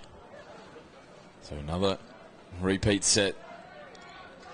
Clancy Hone, Andrews, Matters, all out on the park for Queensland. Here's Matters, right foot, puts the ball in one hand. They just recover in just in time, Bailey Trantner. Yeah, a touch had to be made, and he did well. He got down low and got his man. Hone sweeps, Andrews goes away from him. They hold things up. He's got a big pass on him, Andrews. Oh, throws the dummy himself. I think they've got to say the ball was down first. Well, in the flash of an eye, Javen Andrews had a look up. It almost looked like they did have the 4-on-3 out there, pumped the big dummy and just had a look up, and they held off him. Yeah, he looked long, and we've seen him throw that numerous times. They stop for a split second, and he takes that opportunity, and that's, again, just sustained pressure. This will look good from the reverse angle. Look at the dummy, big wind-up for a big man. Oh! Look short. That looked at just a fraction short of the line there. Wow. Controversy potentially. No video referees here at touch, but that was one Queensland got away with. That gives them the lead in this game, halfway through the second half. Well, interesting moment. 10 minutes to go. Like you said, halfway through. Queensland. It's on the scoreboard. That's all that matters. And that's a better set for Queensland coming out of their box. And you can see here again, Brock Sankey. Barnes takes it right to the line. The sun's starting to set here at the Sunshine Coast. Absolutely perfect conditions we've had today. Ooh, little juggle. Does a good job. Dylan Blackberryman there. They're pleading for a penalty here. Triple C out in front. They need to stay cool, relaxed and calm. Here, Triple C, so much time on the clock. Yeah, there's plenty of time left. We've still got 9 minutes. Lots more to play out in this final. Contact on Andrews. As Hone makes his way back out onto the field. He drives forward. Oh, coming up out of the line. Tomoko Berriman. He got Matters a good one. A little bit too early, potentially. Yeah, it's hard there. He's coming in at speed. And it's just a collision, but had to be a penalty. Matt Moore now takes him on. Almost squeezes through on the first touch. He did nearly sneak through. So it's worth a shot on the first because you're not really expecting too much to get thrown your way. No, and it was a safe play. It got the defence moving. Referee calling, telling him to go back to the 7. And now plays it on that 7-metre line, takes him on himself, threads the needle to Matt Moore. Queensland have gone back-to-back tries, and they're back up by 2. Yeah, you just saw there Clancy Hone. Hot on his feet, little right foot step, back to an overlap. That's just classy play as well. It's the first time we've seen, I think, a 2-try gap. Lovely try from Queensland. There was no stopping that try. See the reverse angle here. Home threads it through. More pressure back on Triple C. Down by 2. Try here. We'll keep them in it. Still plenty of time on the clock. Blackberryman just a step short of the 7-metre line. As Pollard rips. Nice recovery in defence there from Queensland. Back into the middle of the field they come. Here he's called that forward off the ruck. Prendergast on the first. They're going nice and direct here, Queensland. Yes, they're going away from their box. Still been able to get a couple of subs here on the right-hand side. As Blaze plays it over New South Wales' 10. They're a little bit flat and retrieving in Triple C. Fifth and final touch for them now. Prendergast skips, feeds it to Deacon. They go down that left-hand side of the field yet again. It's been working for them. And it comes up trumps yet again. Yeah, and one of their key players there just skipped out. Pretty much similar play to what we just saw a couple of minutes ago, and now they've gone 3 ahead. Well, what a momentum swing this has been for Queensland. Yeah, the link there for New South Wales CCC, that was the short side. He probably just had to stay out on his player and trust the inside person. Well, they need to try CCC to get themselves back into the game. Defence is going to be important for them as well. If they're any chance of getting back into this grand final, Pollard has been good for them throughout this game. The skipper might need a captain's knock. Here he goes from half. Has a look at the short side. Nice little work, popping back in. I think that might... No, she's called the touch there. Called the first player offside. Yeah, last touch here. Jared Haywood has to come back and play it. Black Berryman skipping. Nice little switch back on the inside. As he reverse getting around, Sankey makes the touch. Just for a moment there, I thought he danced his way to the try line. He did nearly do a pirouette to score a try on that occasion. Good defence there by Sankey. Queensland picking up cheap metres by just throwing the football around. Moore happy to steady the ship and roll downfield. Yeah, they don't have to do anything silly here, Queensland. They're up by 3 with just a bit over 5 minutes to go. New South Wales are the ones that got another great pass. Ball from Moore. The touch has been made. Chloe, you saw him score that spectacular try. This time he turns the defensive side on. That was a big beautiful touch. If they'd got one away there, made it 8-4, that would have been all she wrote. Triple C just having to go back to the mark. Queensland disrupting their transition. Down the field, Jack Dean moves forward to Moko Berryman. Trentner plays it. Dean pumps. She can't get away from the Queensland defence. Under 5 minutes to go now. The clock might be in the back of their mind. Yeah, they'll just march it down the field, completing all sets and completing in this far corner or close to their box. Andrews skips back midfield. He's been strong, Andrews, today. Here's Matters. Andrews again from half. Picks up. Throws a switch in Matters. He was just a little bit flat-footed. And there, Flynn. They need to throw caution to the wind, New South Wales. They need to try and pick up a try in the next couple of sets of 6 or they're going to run out of time. Queensland defence has just stood tall in this second half. Pollard sneaky down the sideline. Oh, they throw it back into the hands of Queensland. They get a penalty. Yeah, and that's just scoreboard pressure, having to try things. They've been lucky enough to get a penalty as Pollard takes the ball quickly, trying to get things moving for his team. It was a nice little trick play down the wing, though. Worth a shot. Like you said, they've got a chance their hand here in New South Wales. Combined Catholic Colleges desperate for a try. Pollard, can it come from their captain? Nice touch from Shepherd. Pleading for a penalty, but referees say the player was onside, so it's play on. Black Berryman steps in field. Long ball out the top. And Chloe will finish that every day. Well, we said they needed a point. They needed a try. That's exactly what they've got. 3.5 on the clock. Yeah, he will take them all day, Cameron Chloe. 7-5. Clock scoreboard pressure still going to occur, but they're back in the hunt. Queensland just take their time from here. It's a lovely ball. Tylen Black Berryman. Beautiful pass. So 2 tries in it. And they've... Ooh, just as I say, I thought they may have forced an error. A little bit too much contact there on Marcus Belt. Yeah, and Queensland will just be trying to hold the ball here, chew up the clock a little bit, not give New South Wales a sniff. There is Matt Moore just taking his time to play it. Dance around.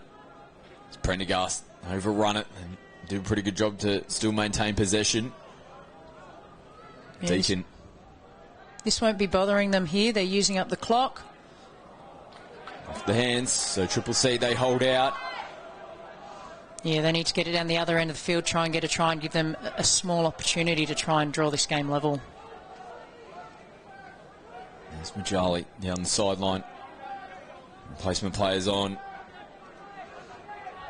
Nice rolling forward. Dean, early release. They're on the run here. Triple C, yes, they get it done.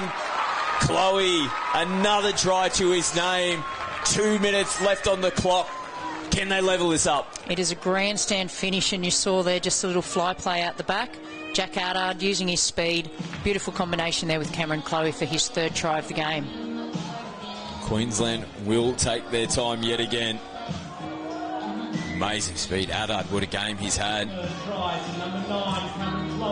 This game deserves this finish. What we've seen on show today, we've got a minute and a half to go. Queensland try here will seal it. A stop here gives New South Wales CCC one last chance. Clancy Hone. Ball in hand.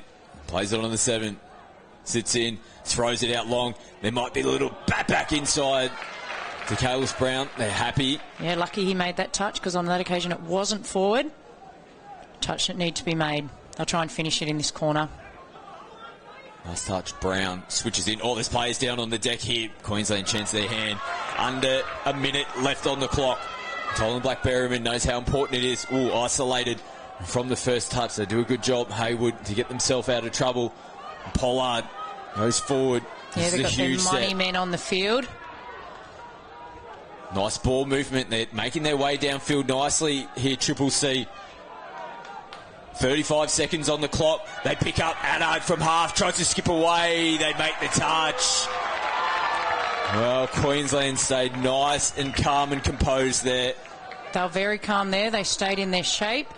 They knew what was coming, and they were able to execute in defence. They've just got to hold the ball here, wind the clock down. Ball down's the call. 15 seconds on the clock. They're a chance. Ardard's probably the man here. They're holding back here, Queensland. They've got to throw the footy around here, Triple C. Quick tap, plays offside. Ardard has a dive at the line. They've got to get the football. The hooter's going to sound in the background. It goes off. Queensland have won it. What a finish. Triple C had a chance to level up the scores at the death and send it to Bristol Paint extra time, but Queensland hang on. That is a perfect grand final we saw there. It had everything in it. Queensland skipped away by a few. CCC came back. Well done to both teams and coaches on an amazing display. Congratulations to Queensland. What an 18 boys grand final that was. It had absolutely everything. Triple C, what a comeback it was in the back end of the second half there. They almost snatched it towards the back end to send it into Bristol Paint's extra time at Queensland. They hang on. What an 18 boys performance. That is the final game of the DoorDash National Youth Championships.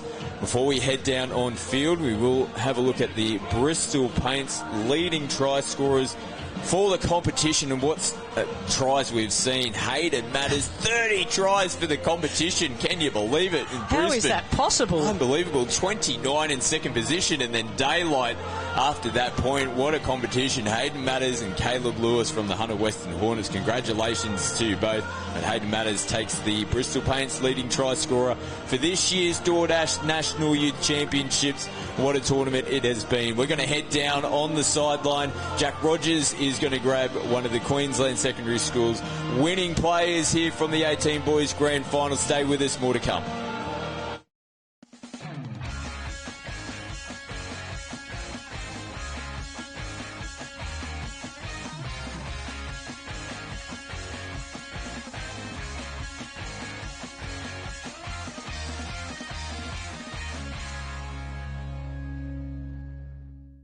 Just a great festival, mate. Get away from the seriousness of touch and come out and have some wines and some good food and meet some really nice people. Get on the plane, get on the boat, get down here. I mean, why wouldn't you? I mean, it's superb. You know, you can't get many places where you're playing top tier touch and then you've got a beach and wineries on your doorstep. So no, it's well worth being here.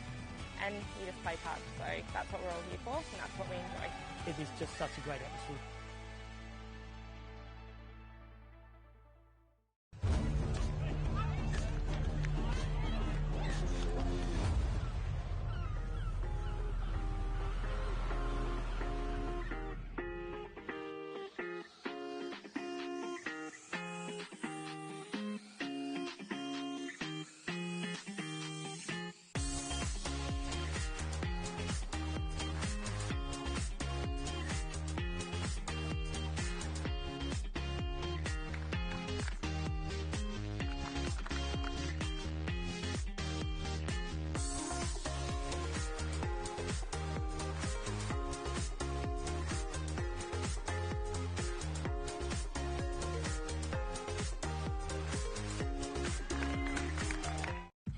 tournament weight. When can I play again? Option in your way. DoorDash are offering help to struggling clubs around Australia.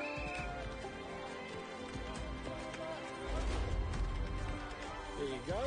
Some footies for you guys. That's like good practice, yeah? The clean-up is up for residency district. Good luck out there. It's go time, mate. Back in there.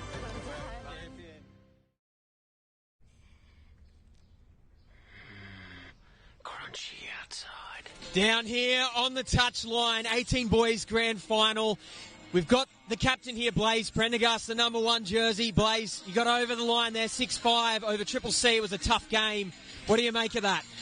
Yeah, definitely tough. We knew that coming into the game, a typical Queensland versus New South Wales battle, and we knew that we'd have to play for the full 40 minutes to get the job done, and obviously we're fortunate enough to get that done here today. Well, I want to take you back to a really important moment I felt of the game. You know, the scores were locked at 5-all. Javon Andrews goes to throw a dummy down from the middle of the field. He's a big unit, but he manages to sneak the ball in underneath there. Do you think you're in with a sniff at that point? Did you think you're starting to pull ahead, or you just, what's the plan there? I definitely think it's a little bit of breathing space to get away by 1 or 2 tries there instead of being even for a little period there. So, yeah, definitely a good try and big play in the game. Well, we almost saw a drop-off at the back end there, just seconds left in it. Your heart probably sunk for a moment when the ball got turned over in the middle of the park, but the boys in defence, huge defensive effort. They kept their heads screwed on. Any words from you as a captain to the boys, you know, as you got to the back end of that game? Yeah, I think it's just the typical Queensland spirit that shone through in those dying moments there. I think they had 1 or 2 touches there on the line, and our boys held out well. So, yeah, it's amazing to get the win here with the Queensland fellas. Well, thank you so much, Blaze. Congratulations. National champions, QSST, 2nd year running. So, on fire there, mate. I'll let you go back and enjoy with the team. Thank you.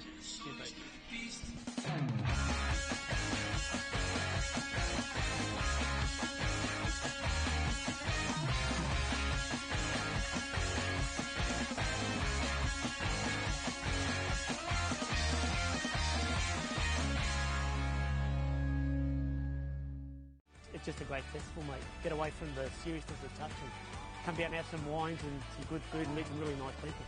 Get on the plane, get on the boat, get down here. I mean, why wouldn't you? I mean, it's superb. You know, you can't get many places where you're playing top tier touch, and then you've got a beach and wineries on your doorstep. So, no, it's well worth being here.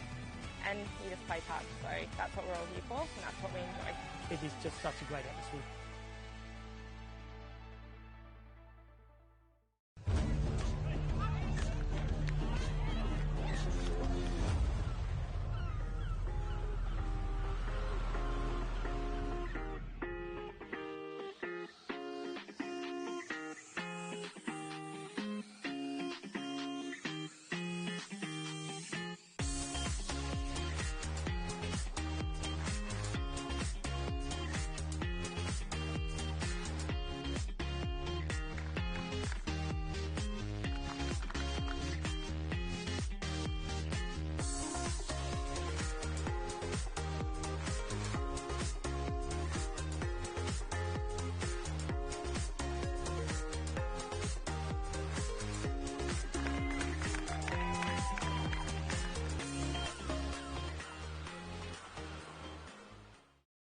Lots of tournament weight. When can I play again? Option in your way. DoorDash are offering help to struggling clubs around Australia.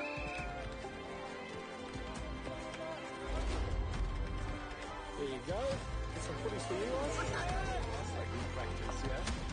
The clean-up is up for residency district. Good luck out there. It's go time, mate. Back in there.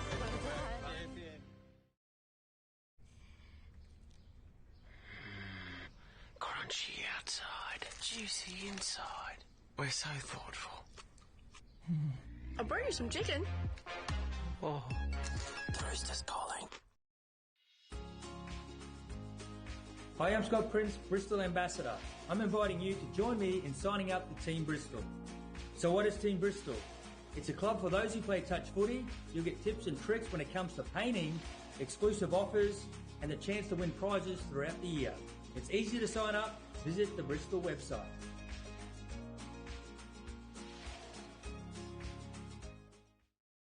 Athlete, powered by Pain Away, Australia's #1 topical pain relief brand containing arnica and naturally derived active ingredients. We greatly encourage consumers to always read the label as ingredient concentration levels vary between different brands. Athlete Joint and Muscle Pain Relief Gel contains more than 50% total active ingredient levels than Physio Cream Solute Gel. Athlete Joint and Muscle Pain Relief Gel. Available at all Chemist Warehouse and leading pharmacies across Australia. Train, perform, recover with Athlete.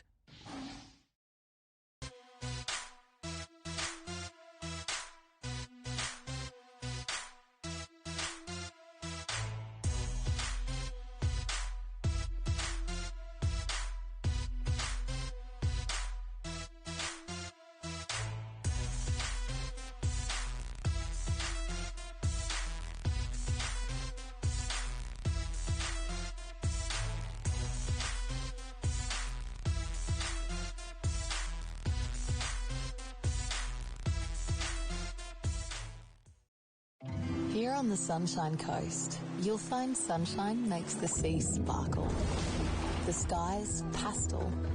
You'll find the sun shines from above and from within, making laughs linger, moments longer, hearts beat fast, and time moves slow.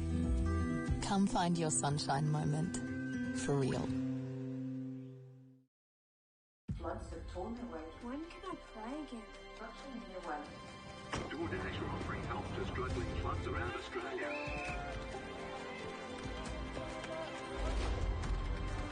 There you go. Some footies for you guys. That's like good practice, yeah. The clean-up is done for residency use. Good luck out there. It's go time, mate.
Ladies and gentlemen, welcome to the official presentation ceremony for the 2023 DoorDash National Youth Championships at Sunshine Coast Stadium, where a record 121 teams have participated over the last 4 days. Firstly, we acknowledge Touch Football Australia's principal partner, DoorDash, for their support for this year's tournament.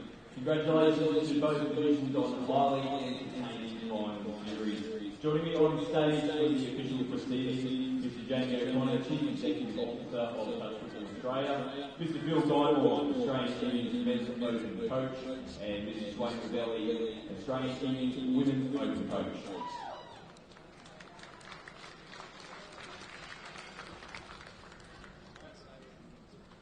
We commence proceedings this evening with our 18 girls division and the Player of the Series award. The Player of the Series is awarded to the player who has been judged for their outstanding performances this week and is being awarded to our winner by the Touch Football Australia CEO Jamie O'Connor. This year's Player of the Series in the 18 girls division from the Queensland Secondary Schools team, Charlie Nicola.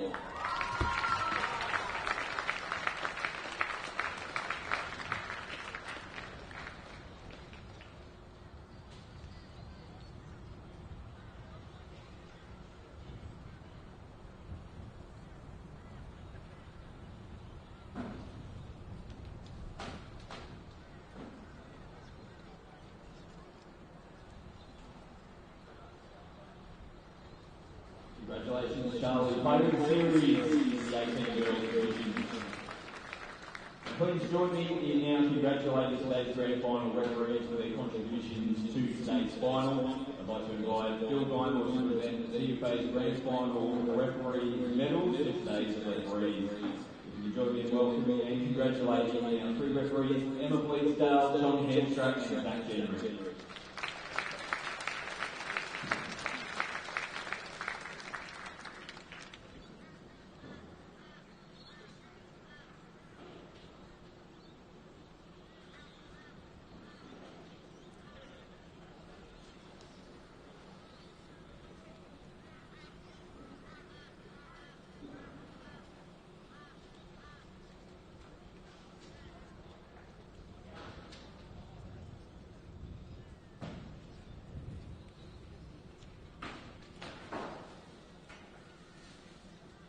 Another round of applause for our three referees in the 18 grand final.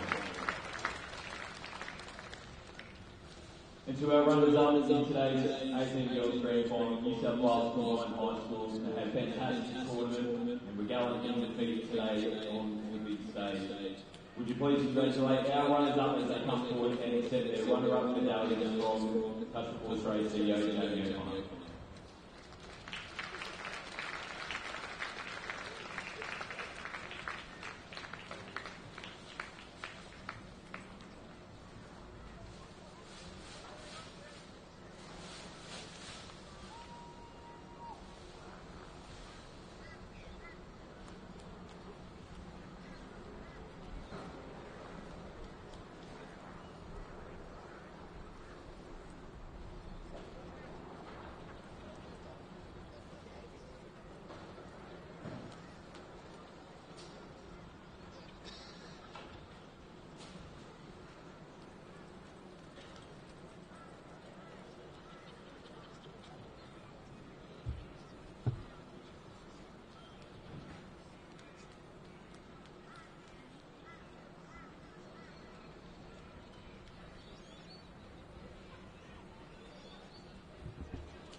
Final round of applause to New South Wales Combined High Schools runners-up in the 18 girls National Youth Championships. Our Australian Women's Open coach, Tony Belling, will present today's player of the final, that's the myskillsgov.au, and the player of the final is awarded to the player that knows best on field in this afternoon's National Youth Championship 18 girls grand final. And the winner of the myskillsgov.au player of the final for the Queensland Secondary Schools, and number 7, Kate Ellis.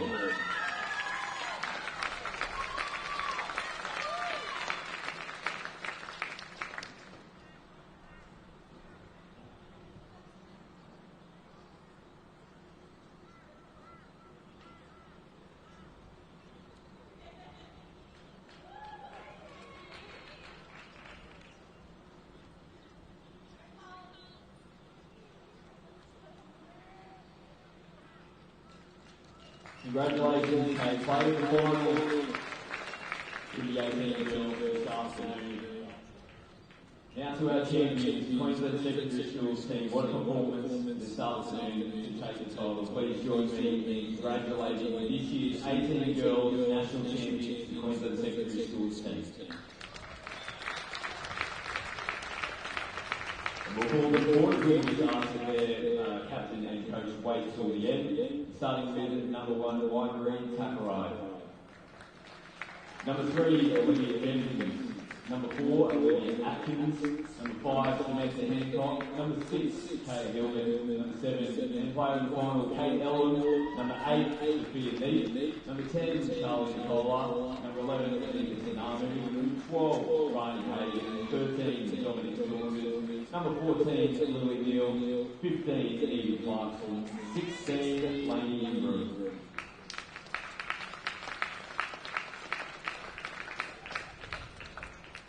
And we'll now call forward their captain, number 9, Lilla Pratt.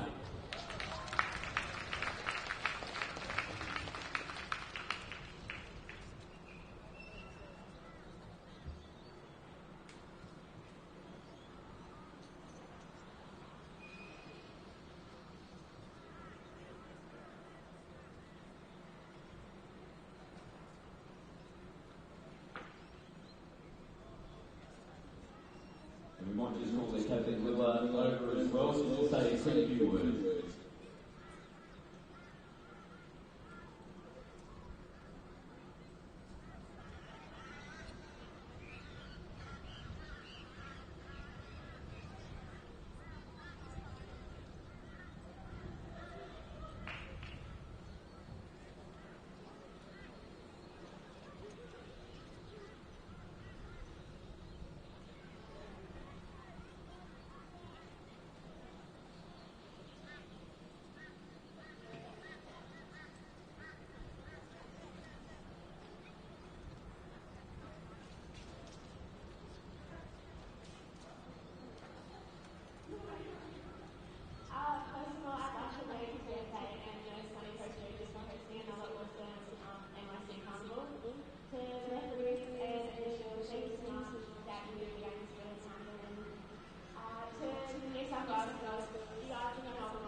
And we just get Coach Paul Coleman to come forward with Lilla. We'll be presenting the Championship Shield.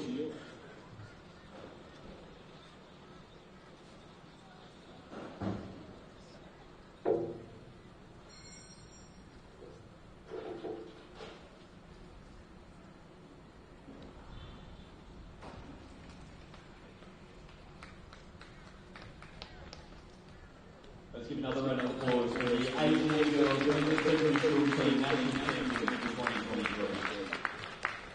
We'll now turn to the 18 boys division. And once again, starting with the player of the series. And the player of the series has got their outstanding performances throughout this whole week and the competition. Touch Football Australia CEO Jamie McConnell will present the player of the series for the 18 boys. And the player of the series for this year's competition, number 1 for Queensland Secondary School, Slade Predator.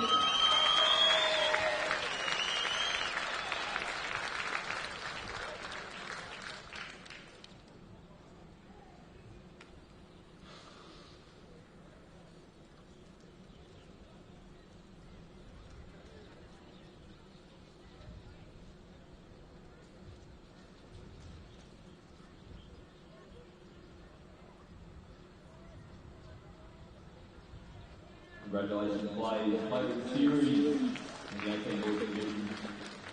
And please join me now in congratulating today's grand final referees for their contributions in the grand final. Wayne Ravelli will present the grand final referee medals to our 3 referees. Could we please give a round of applause for Zoe Gendrick, Jordan Randall and Brandon Sanderson.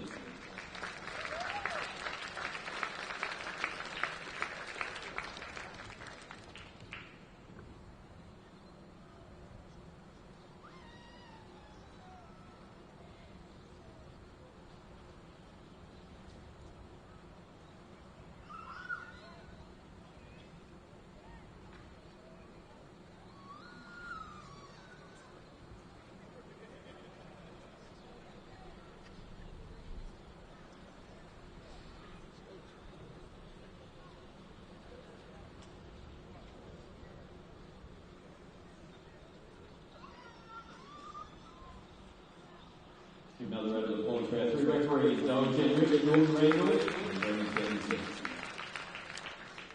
To our runners-up this afternoon in the 18 boys, what a performance you guys put on, almost smashing it to death, percentage extra time. It was a quality 18 boys grand final this afternoon. Extremely gallant in defeat. And we'd now like to welcome our runners-up to the stage to get your runners-up medallions from the CEO, Jamie O'Connor.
Now on to the player of the final. The Australian Open coach Phil Gonmore will present the myschools.gov.au Player of the Final Award for this afternoon's Best on Ground in the 18 Boys Grand Final.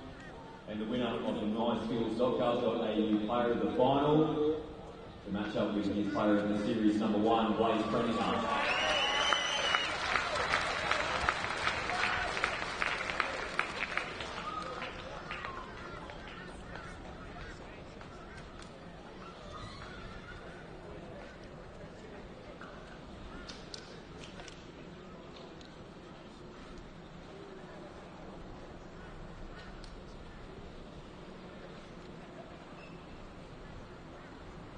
Congratulations, Blaze. Player of the series and player of the final at this year's National Youth Championships. To our winning team, the Queensland Secondary Schools team, what a performance you had in the final and throughout the tournament, going undefeated, taking this year's title and back-to-back champions at that. We'll now call forward their team. We'll ask their captain and coach and managers to please remain at the end, starting with their number 2, Nicholas Streeter. Number 3, Clancy Hone. Number 4, Matthew Moore. Number 5, Liam Barnes. Number 6, Van McDonald. Number 7, Bailey Deacon. Number 8, Kales Brown. Number 9, Clint Matters. Number 10, David Andrews. Number 11, Brock Sankey. Number 12, Seth Carpenter. Number 13, Marcus Bell. Number 14, Samuel Shepherd. And number 15, Tace Black. And the Queensland Secondary Schools team led by their player of the series and player of their final, their captain, number 1, Blaze Prendergast. And their coaching staff, head coach Chris Moss and manager Nick Eggio.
And I'll now ask Australian Men's Open coach Phil Gilmore to present the winning shield to the Queensland Secondary School captain, Blaise Prendergast, and their head coach Chris Loss.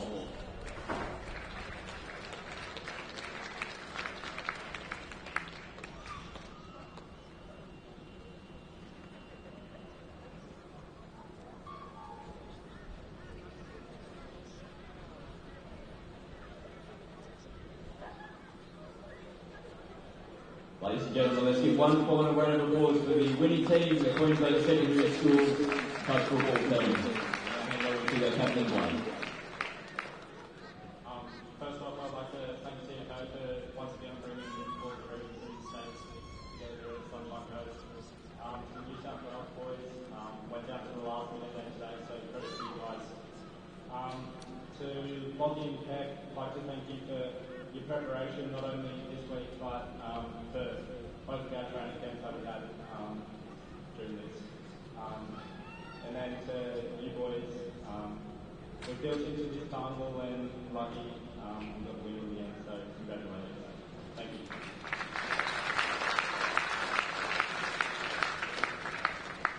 Our final presentation this evening is to announce the overall champion entity, presented by Touch Football Australia CEO Jamie O'Connor. The overall champion entity for this year's National Youth Championships is the South Queensland Sharks.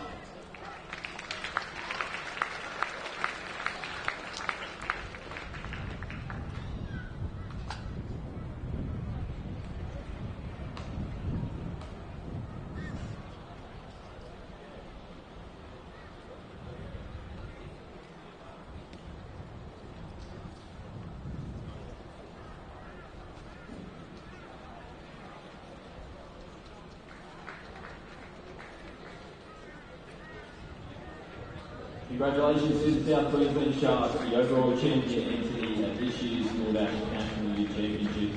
Well, thank you, ladies and gentlemen. That concludes our presentation ceremony and the 2023 DoorDash National Youth Championships. Safe travels home, and we look forward to seeing you next year. Thank you.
it's just a great festival, mate. Get away from the seriousness of touch and come down and have some wines and some good food and meet some really nice people. Get on the plane, get on the boat, get down here. I mean, why wouldn't you? I mean, it's superb. You know, you can't get many places where you're playing top tier touch and then you've got a beach and wineries on your doorstep. So no, it's well worth being here. And you just play touch, so that's what we're all here for, and that's what we enjoy. It is just such a great atmosphere.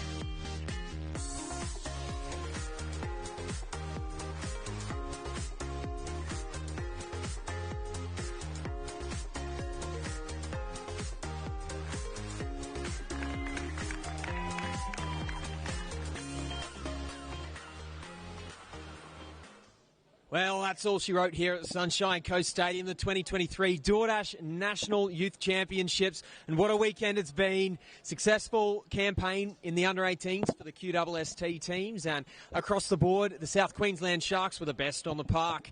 Well, 2,000 players, 121 teams, 4 days of action here, live on KO and Sky Sport Next. That's all from us this week. We'll catch you next time here, Touch Football Australia. Floods of tournament weight. When can I play again? Option in your way. DoorDash are offering help to struggling clubs around Australia.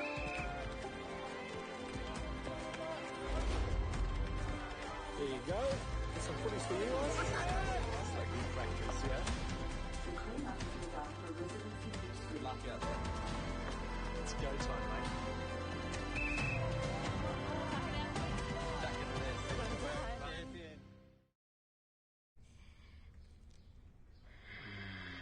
Crunchy outside, juicy inside. We're so thoughtful. I'll bring you some chicken. Oh, the rooster's calling. Hi, I'm Scott Prince, Bristol Ambassador. I'm inviting you to join me in signing up for Team Bristol. So what is Team Bristol? It's a club for those who play touch footy. You'll get tips and tricks when it comes to painting, exclusive offers, and the chance to win prizes throughout the year. It's easy to sign up. Visit the Bristol website.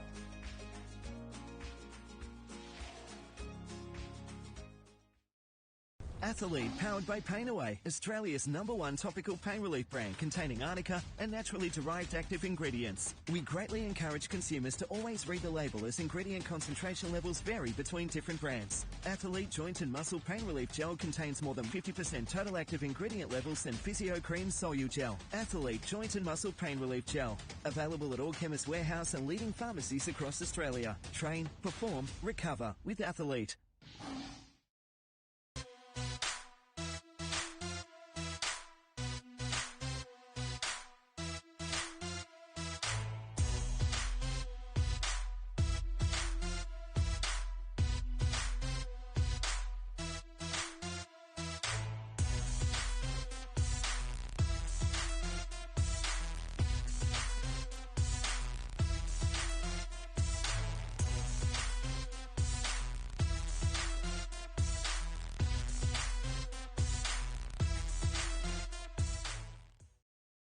Here on the Sunshine Coast, you'll find sunshine makes the sea sparkle.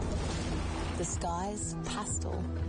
You'll find the sun shines from above and from within, making laughs linger, moments longer, hearts beat fast, and time moves slow. Come find your sunshine moment, for real. Floods of tournament weight. When can I play again? Option in your way. DoorDash are offering help to struggling clubs around Australia.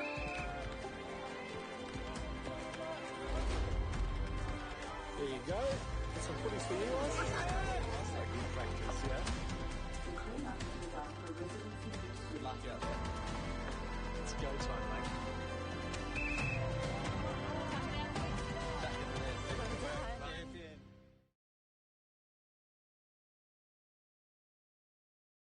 Champion.